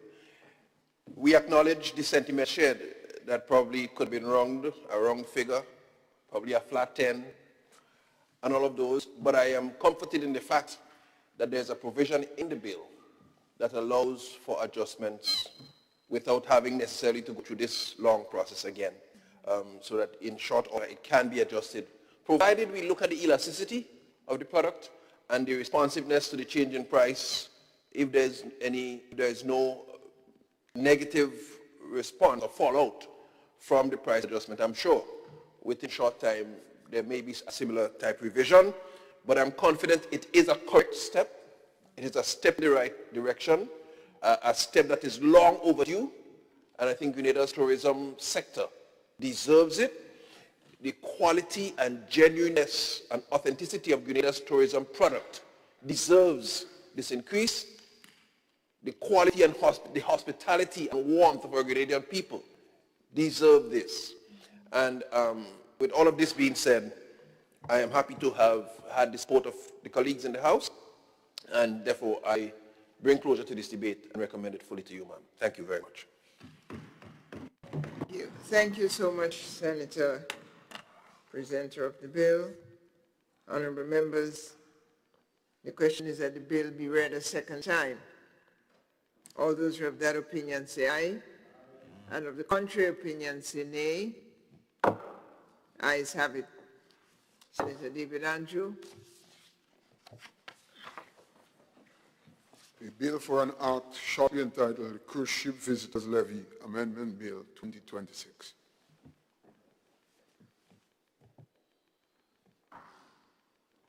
David Andrew. Yes. Madam President, I beg to move that the Senate resolves itself into a committee of the whole Senate to consider the bill clause by clause. Thank you, Senator. Honorable members, the question is that the Honorable House resolves itself into a committee of the whole Senate to consider the bill clause by clause. All those who have that opinion say aye, and of the contrary opinion say no. Ayes have it, and we are now in committee.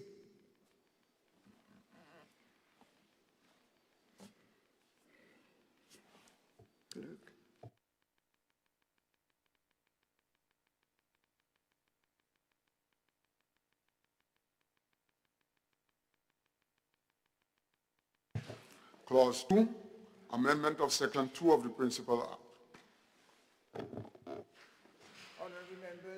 Honorable members, the question is that Clause 2 forms part of the bill. All those who have that opinion say aye, and of the contrary opinion say no.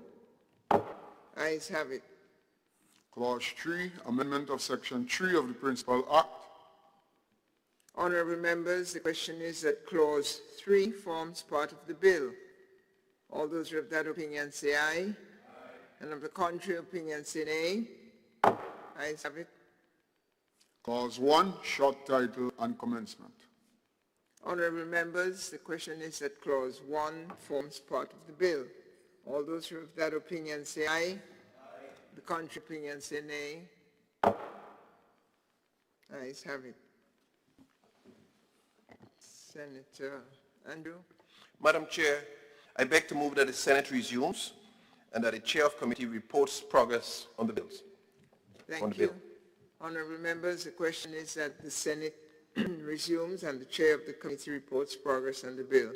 All those who have that opinion say aye, and of the contrary opinion say nay. Senate is resumed.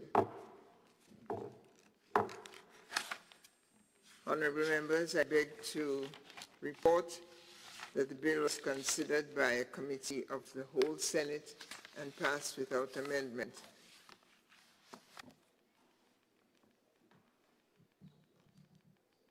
Senator David Andrew. Madam President, I beg to move that the chair's report be adopted. Thank you. Honorable members, the question is that the chair's report be adopted. All those who have that opinion say aye, and of the contrary opinion say no. Adopted. Honorable Senator David Andrew. Madam President, I beg to move the third reading of the bill. Honorable members, the question is that the bill be read a third time. Honorable members, the question is that the bill be read a third time and passed.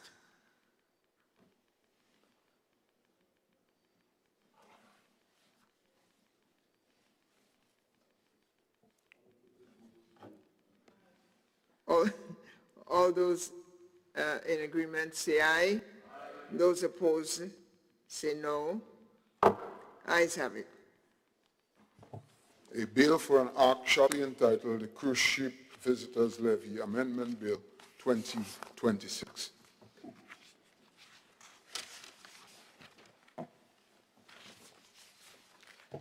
Item 14, public business. Item 15, adjournment.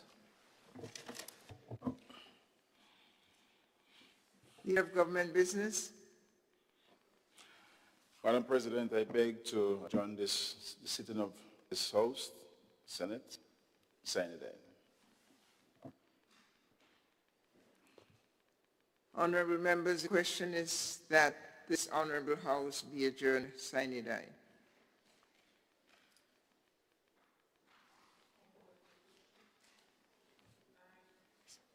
Senator Andre Lewis, Monty Andre Lewis. Thank you very much. I've just put my nameplate so that my colleague, Senator Sewell, wouldn't be struggling again. Thank you very much, Madam President. Just briefly, we have just come out of May Day 2026 celebration, International Workers' Day, and for the very first time historically, we have been able to bring our colleagues, comrades to Carriacou, to Styles of Carriacou, which is a major success for all of us. Yes. And the logistics, we're able to do our logistics internally, moving people through the length and breadth of Grenada down to the port, from the port up to Carriacou, do our traditional march and rally, and crucially and importantly, to bring everyone back to their place without any incident. Yes, there are challenges, but certainly, obviously, you could understand and appreciate this was a major undertaking. And therefore, use this opportunity to thank everyone for the contribution made at the time, and just to publicly note, as everyone may have known, that our dear Minister of Labour and Prime Minister and Senator Adrian Thomas, right, and others were present in Carriacou. So we just know that. And also, I said so. See, why you just... okay, good. I must do that. It's a fact. And we commend him for that. And he was in a Tau t-shirt. Thank you very much. And we sent it. I sent it to him. We sent it to him. I'll take care of that. No, I'll certainly take care of that. Madam President, but also importantly, May Day 2026, given what is happening in the geopolitical space and the Caribbean region, we dedicated May Day in solidarity with our Cuban brothers and sisters. And they led that march with the Cuban banners calling for an end to the embargo. And for us in the labor movement, that was one of the major highlights. But we didn't stop there only. Once we got to the mini stadium, we presented a plaque to the Cuban ambassador on behalf of the workers of Grenada in recognition, right, for the solidarity.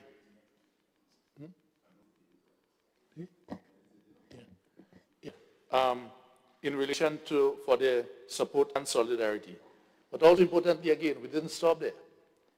We passed a resolution calling on workers and Grenada to pledge our solidarity support to our Cuban brothers and sisters and to support all the different fundraising activities that the Give Back to Cuba, right, is being spearheaded. I think there may be a dinner tonight. Is it? Yes, tonight 6 in the Trade Center, and there should be weekend also up at Rainbow Inn. So we want to encourage everyone and the various activities. There are barbecues, there are different activities. The month of, from the middle of April to from the 14th of April, which was the 47th anniversary of the establishment of relations, with the 14th of May, 1 month of activities. So we have used that opportunity to call on everyone. We also made a collection at the rally in support of our Cuban brothers and sisters. They have earned that, they have deserved that, and we will never be able to do enough, right, for a people who has been under embargo for over 6 decades and now facing an embargo with fuel, food, and medicine. A blockade, crippling blockade, but whose spirit you cannot kill. Yes? And therefore, we use this opportunity to encourage everyone to participate and contribute in whatever way to this worthy cause. And I am pleased that on May Day, you're able, because International Workers' Day is a culmination of that struggle for the betterment of people. And there was no better fitting time for us in labor to be able to do that another time. And to end by thanking our comrades in Karakou. Yes, our comrades in Karakou, because they had responsibility for what took place at the ground in Karakou. So we want to thank them. We are confident that our people are deeply resourceful, and once you allow colleagues and comrades to perform, give them that space, they will do that. So once again, I want to thank everyone, the whole of Grenada, and everyone who have contributed to a successful May-Day. We will be meeting next week at the level of the TUC Trade Union Council to do our post-mortem. Obviously, there are some things that we'll need to relook at, right? But overall, I will consider it to be a major success. Yes, there are challenges, because it was the first time that we have undertaken something like that. They've been able to bring everyone up, back down, without any incident. So once again, I wish to say thank you to everyone concerned, and to continue to pledge our support to the government and people of Cuba, and to continue to condemn the killing of our brothers and sisters in the Caribbean Sea without trial, charge or trial by the United States. We must continue to call that out, and to once again call on our government. I know that you continue to stay strong and firm, and to salute the government of Grenada, but so far not bending to the dictates of the U.S. by breaking our relationship with Cuba. So let us stay firm to the principle of solidarity with our people and brothers and sisters of Cuba. Thank you very much, madam. Thank you very much, Senator.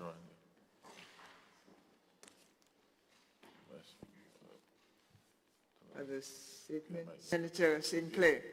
Yes, Madam President. I stand on the same last point of Senator Lewis, because I'm not saying what he said, and we need to say it. All these atrocities in Cuba, the whole issue in Iran and all of those places,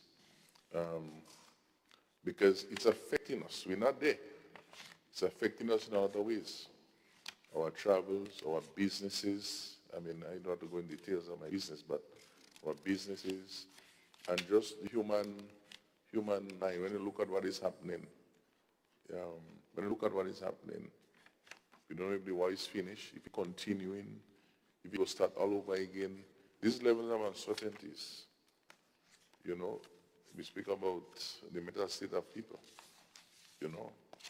We speak about your businesses, your investments in all different ways. And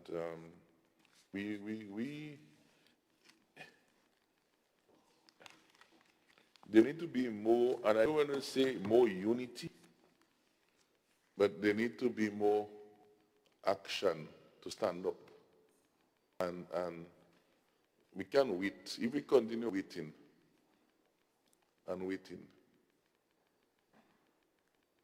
people walk all over us.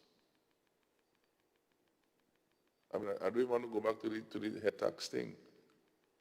2019, CARICOM agree in a bad space. They all left, nothing.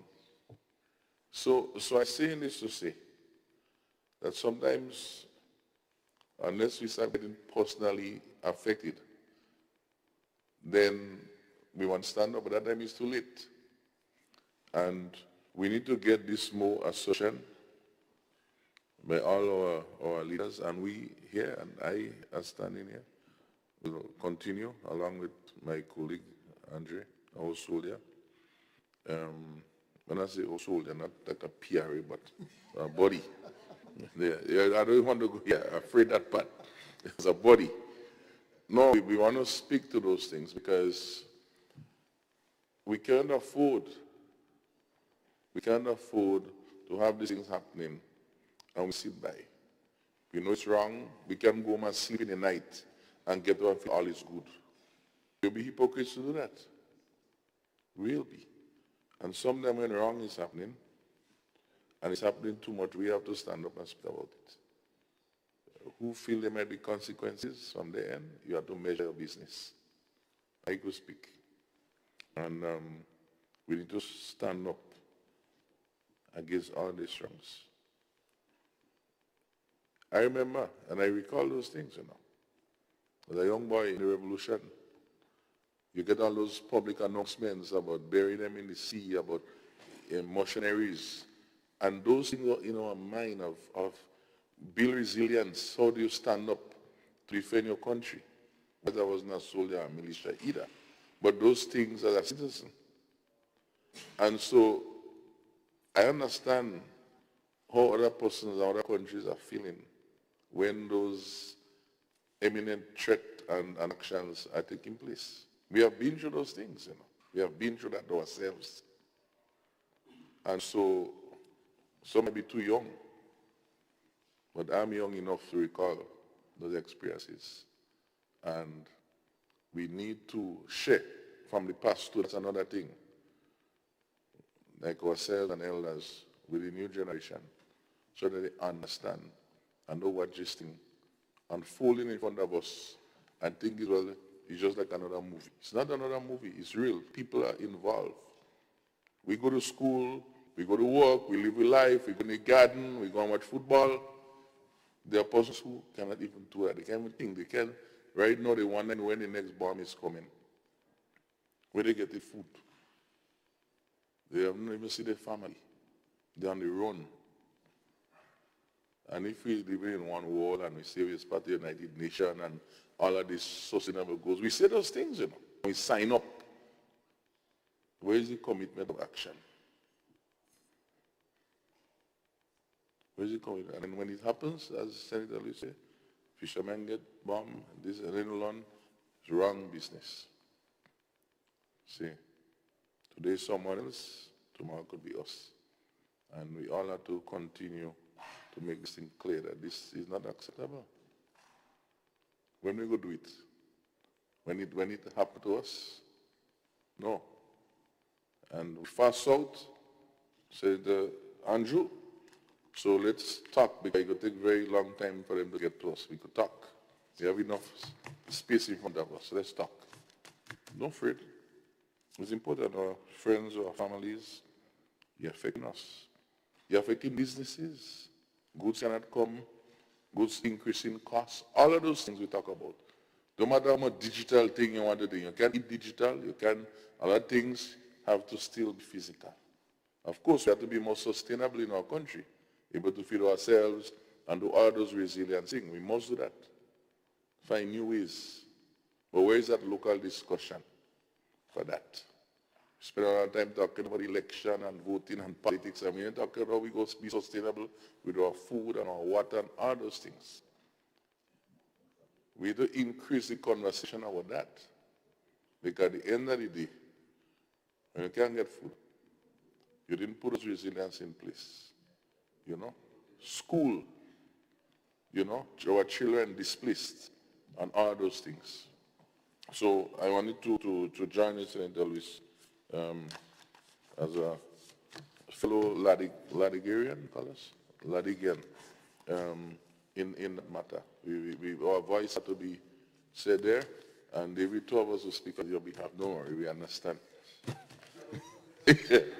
We thank you, Madam President. Thank you, Senator Sinclair. And Senator Rahman, you have the floor, sir. Yes, Madam President, thank you very much. One innocent person, one life being taken without any reason or just cause anywhere in the world. All men are created equal, we are taught that.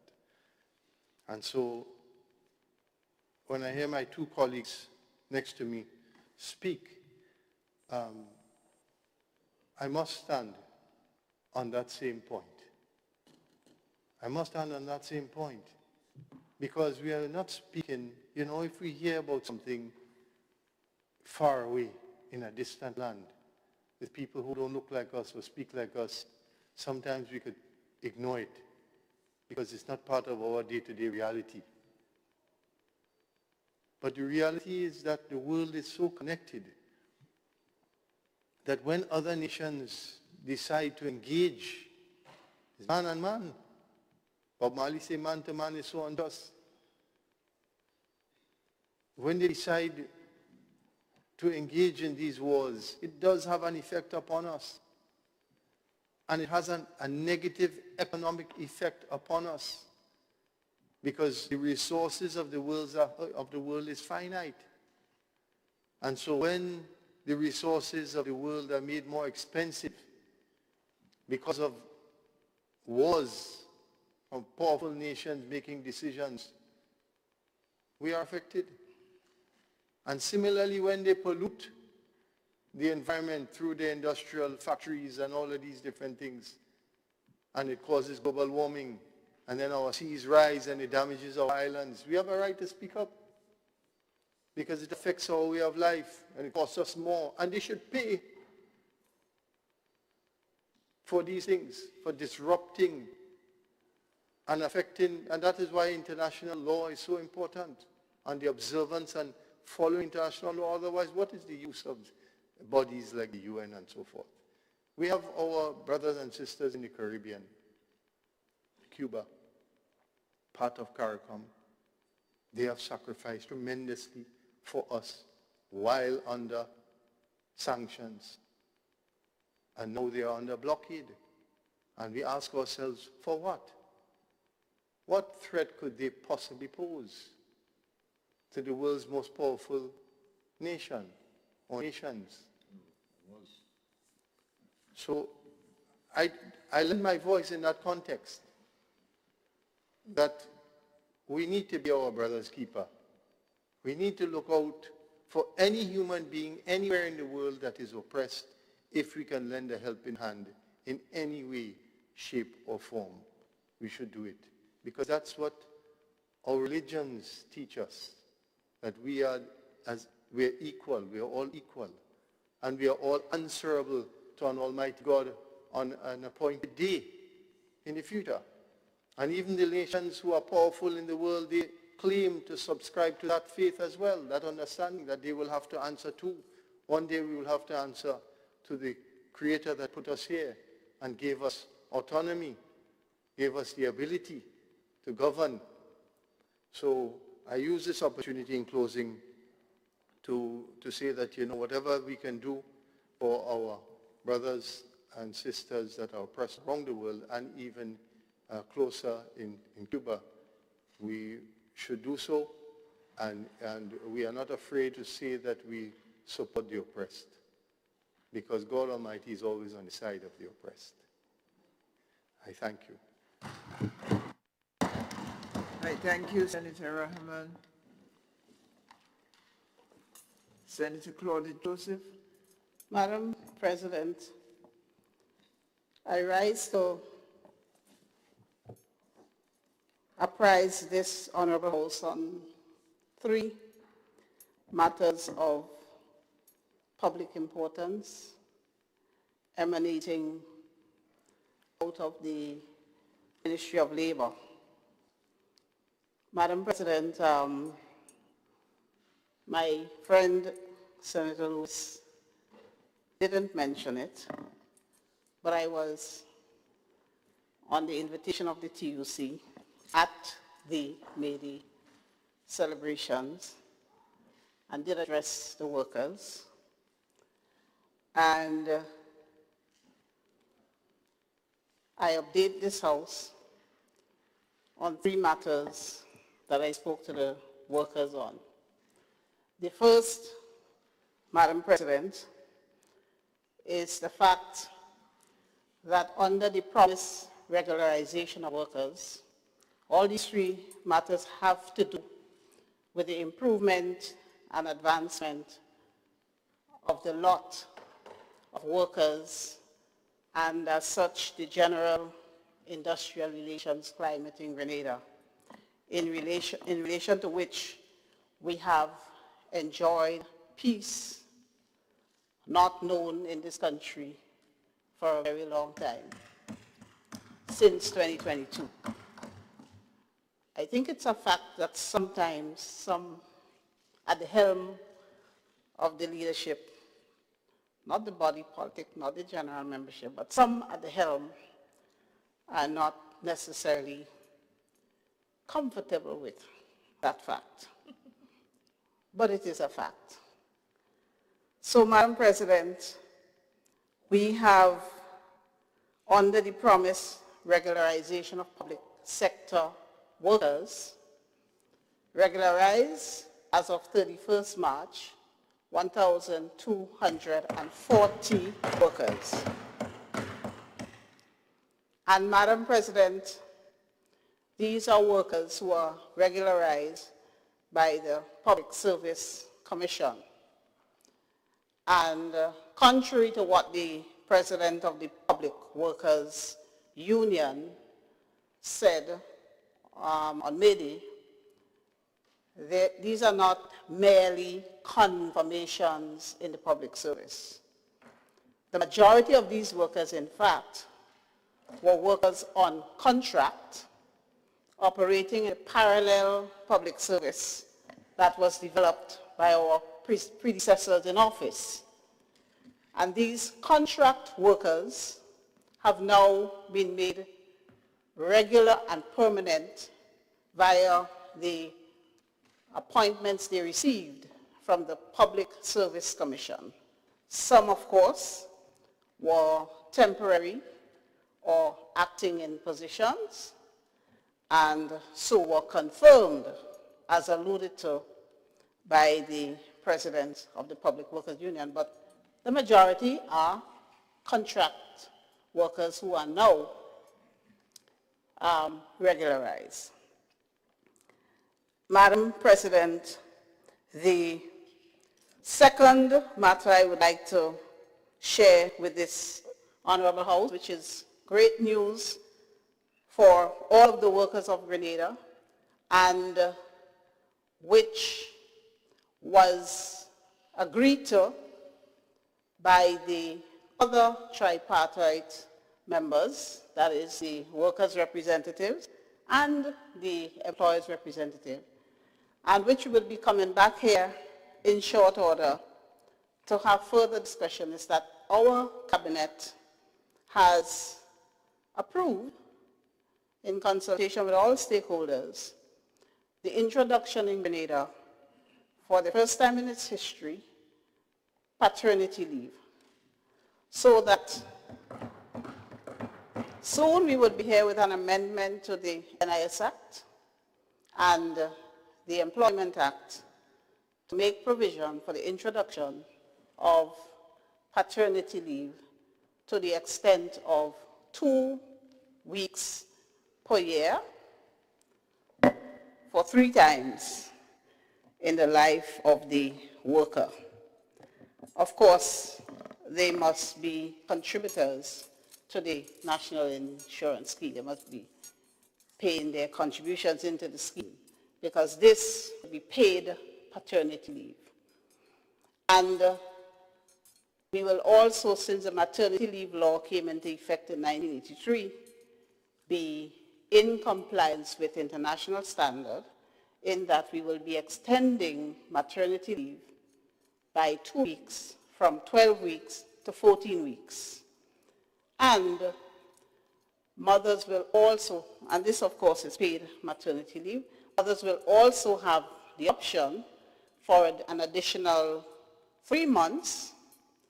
So in total, it can be 6 months and 2 weeks, but the additional 3 months will be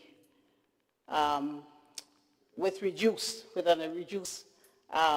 emolument during the currency of the extended maternity leave. It wouldn't be as full as the first 14 weeks. So that's the second matter. And Madam President, driven by the Division of Labor and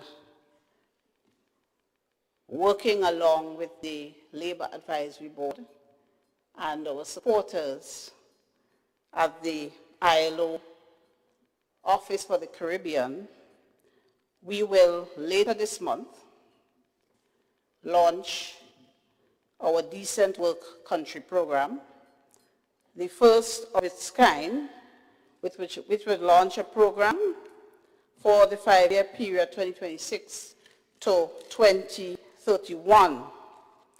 And the program will be grounded in our desire, Madam President, to chart a new course for the world of work for our people, which again will redound not just to the benefit of the employers, the employees, but also the benefit of workers.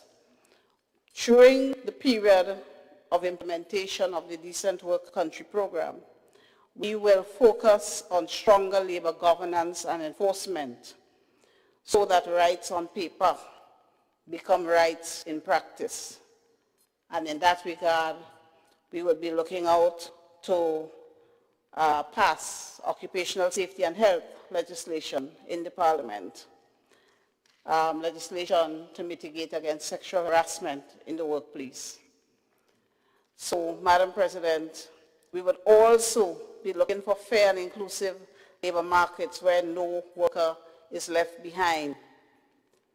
Enterprise development and formation, so decent jobs replace precarious work. Meaningful social dialogue, because we believe that progress is stronger when workers have a voice. So, Madam President, we would ensure that once we launch the Decent Work Country program later this month, it will not be a document to be placed on a shelf somewhere in the Division of Labor. We would be working it. It will not be talk for talking's sake. In fact, we have already done some of the groundwork that will fall under the Decent Work Country program. We have done a lot of the research and diagnostic with the help of the IL, for instance, to set up the public employment services. That will be an agency that will help align job seekers with potential employers, that both sides can be part of this database so that the database would match job seekers with what the market is looking for and help workers to find jobs and businesses to find suitable workers. So some of the work is done. Some of the work on occupational safety and health policy is already done as well. So we're going to make this a living, breathing framework that will guide legislative reform in the area of labor, strengthen institutions, expand skills and training, improve employment services, and protect workers and their families for years to come. So we look forward to all of us attending the launch of the program. I will not officially state the date because we still have to tie it down, but will be before the end of this month. So, Madam President, it is my pleasure to update this Honorable House on these matters of public interest and importance. Thank you, Madam President. Thank you for your update, Senator Joseph. And I know the hour is late, but so you can answer later if you choose, but I would be pleased to hear if informal sector workers are included in any of your Madam President, if I may. Current initiatives. In fact, the reason why I was late this morning is because I was attending a meeting of the CARICOM Ministers for Labor. And one of the matters on the agenda was the subject of decent work on the platform economy, because you know platform economy workers are part of the informal sector as of now. And the ILO is working on a framework, a legal framework, that will treat with work platform economy workers. And for those who do not understand what platform economy means, basically online, people working on the online, in the online sector. And Grenada is leading the discussion on behalf of CARICOM. at the International Labour Conference this year. And we started, it kind of fell into our laps last year. We started offer to lead last year. And I must commend our Labour Commissioner, Mrs. Sparkle, Grenade Courtney, and the support staff at the Division of Labour for the work they have been doing in this regard. So the conversation will continue and hopefully conclude at this year's International Labour Conference, which runs from June 1st to 14th. And the ministers were preparing for the matters that will be discussed and decided upon at the ILC.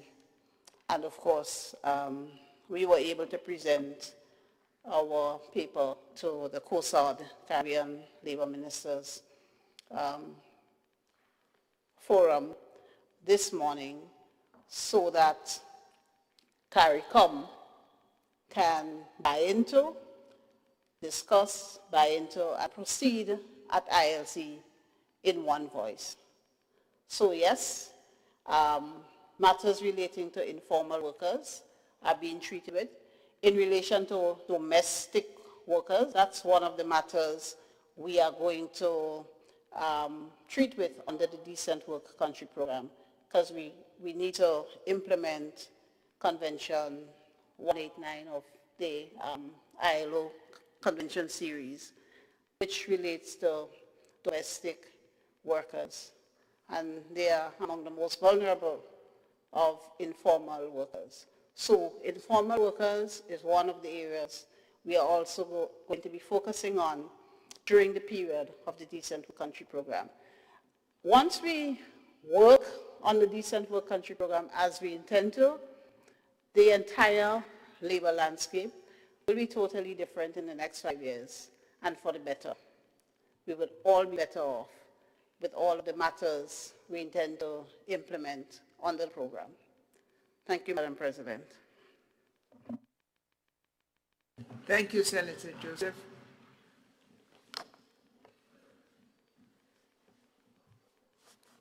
I see no request for the floor, no further request for the floor. I wish to just thank everyone, you senators, for your endurance, your conduct of duty in presenting draft legislation on the one side, in responding to it on that side and the other side, in considering and answering the concerns raised by your colleagues. I wish to thank you for the attentiveness of duty and the camaraderie and the seriousness with which the business of Grenada in the Senate was conducted today. It was a long day, unexpectedly so in some ways, but expectedly. This is a debate and debating space, so thank you for doing your duty. And I want to thank the staff for its endurance today, our new clerk, our assistant clerk, our chamber staff, the police, the caterer, all the drivers, and all the legal advisors who've now left. Thank you all. I see a number of new police officers. Thank you, newbies. And to all those who are not in the room but who contributed to the preparation of both the draft legislation and the services of today, our thanks to you. And we look forward to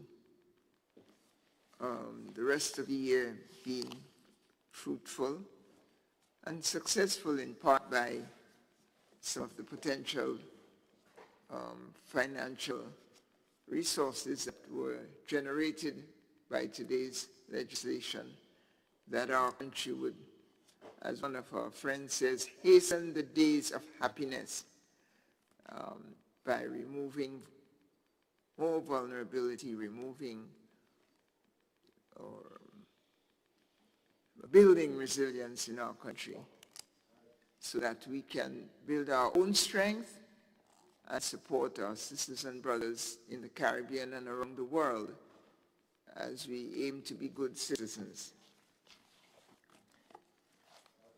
Thank you all. And we carry in our hearts the loss of life of friends and family that we spoke about at the start of the day, and celebrate the fact that we have new life, the birth of a niece, that gives us hope and turns our attention to the hope of that new life and what it represents. Honorable members, is it your wish that the motion to adjourn, sine die, be approved? All those in favor say aye, and those opposed say nay.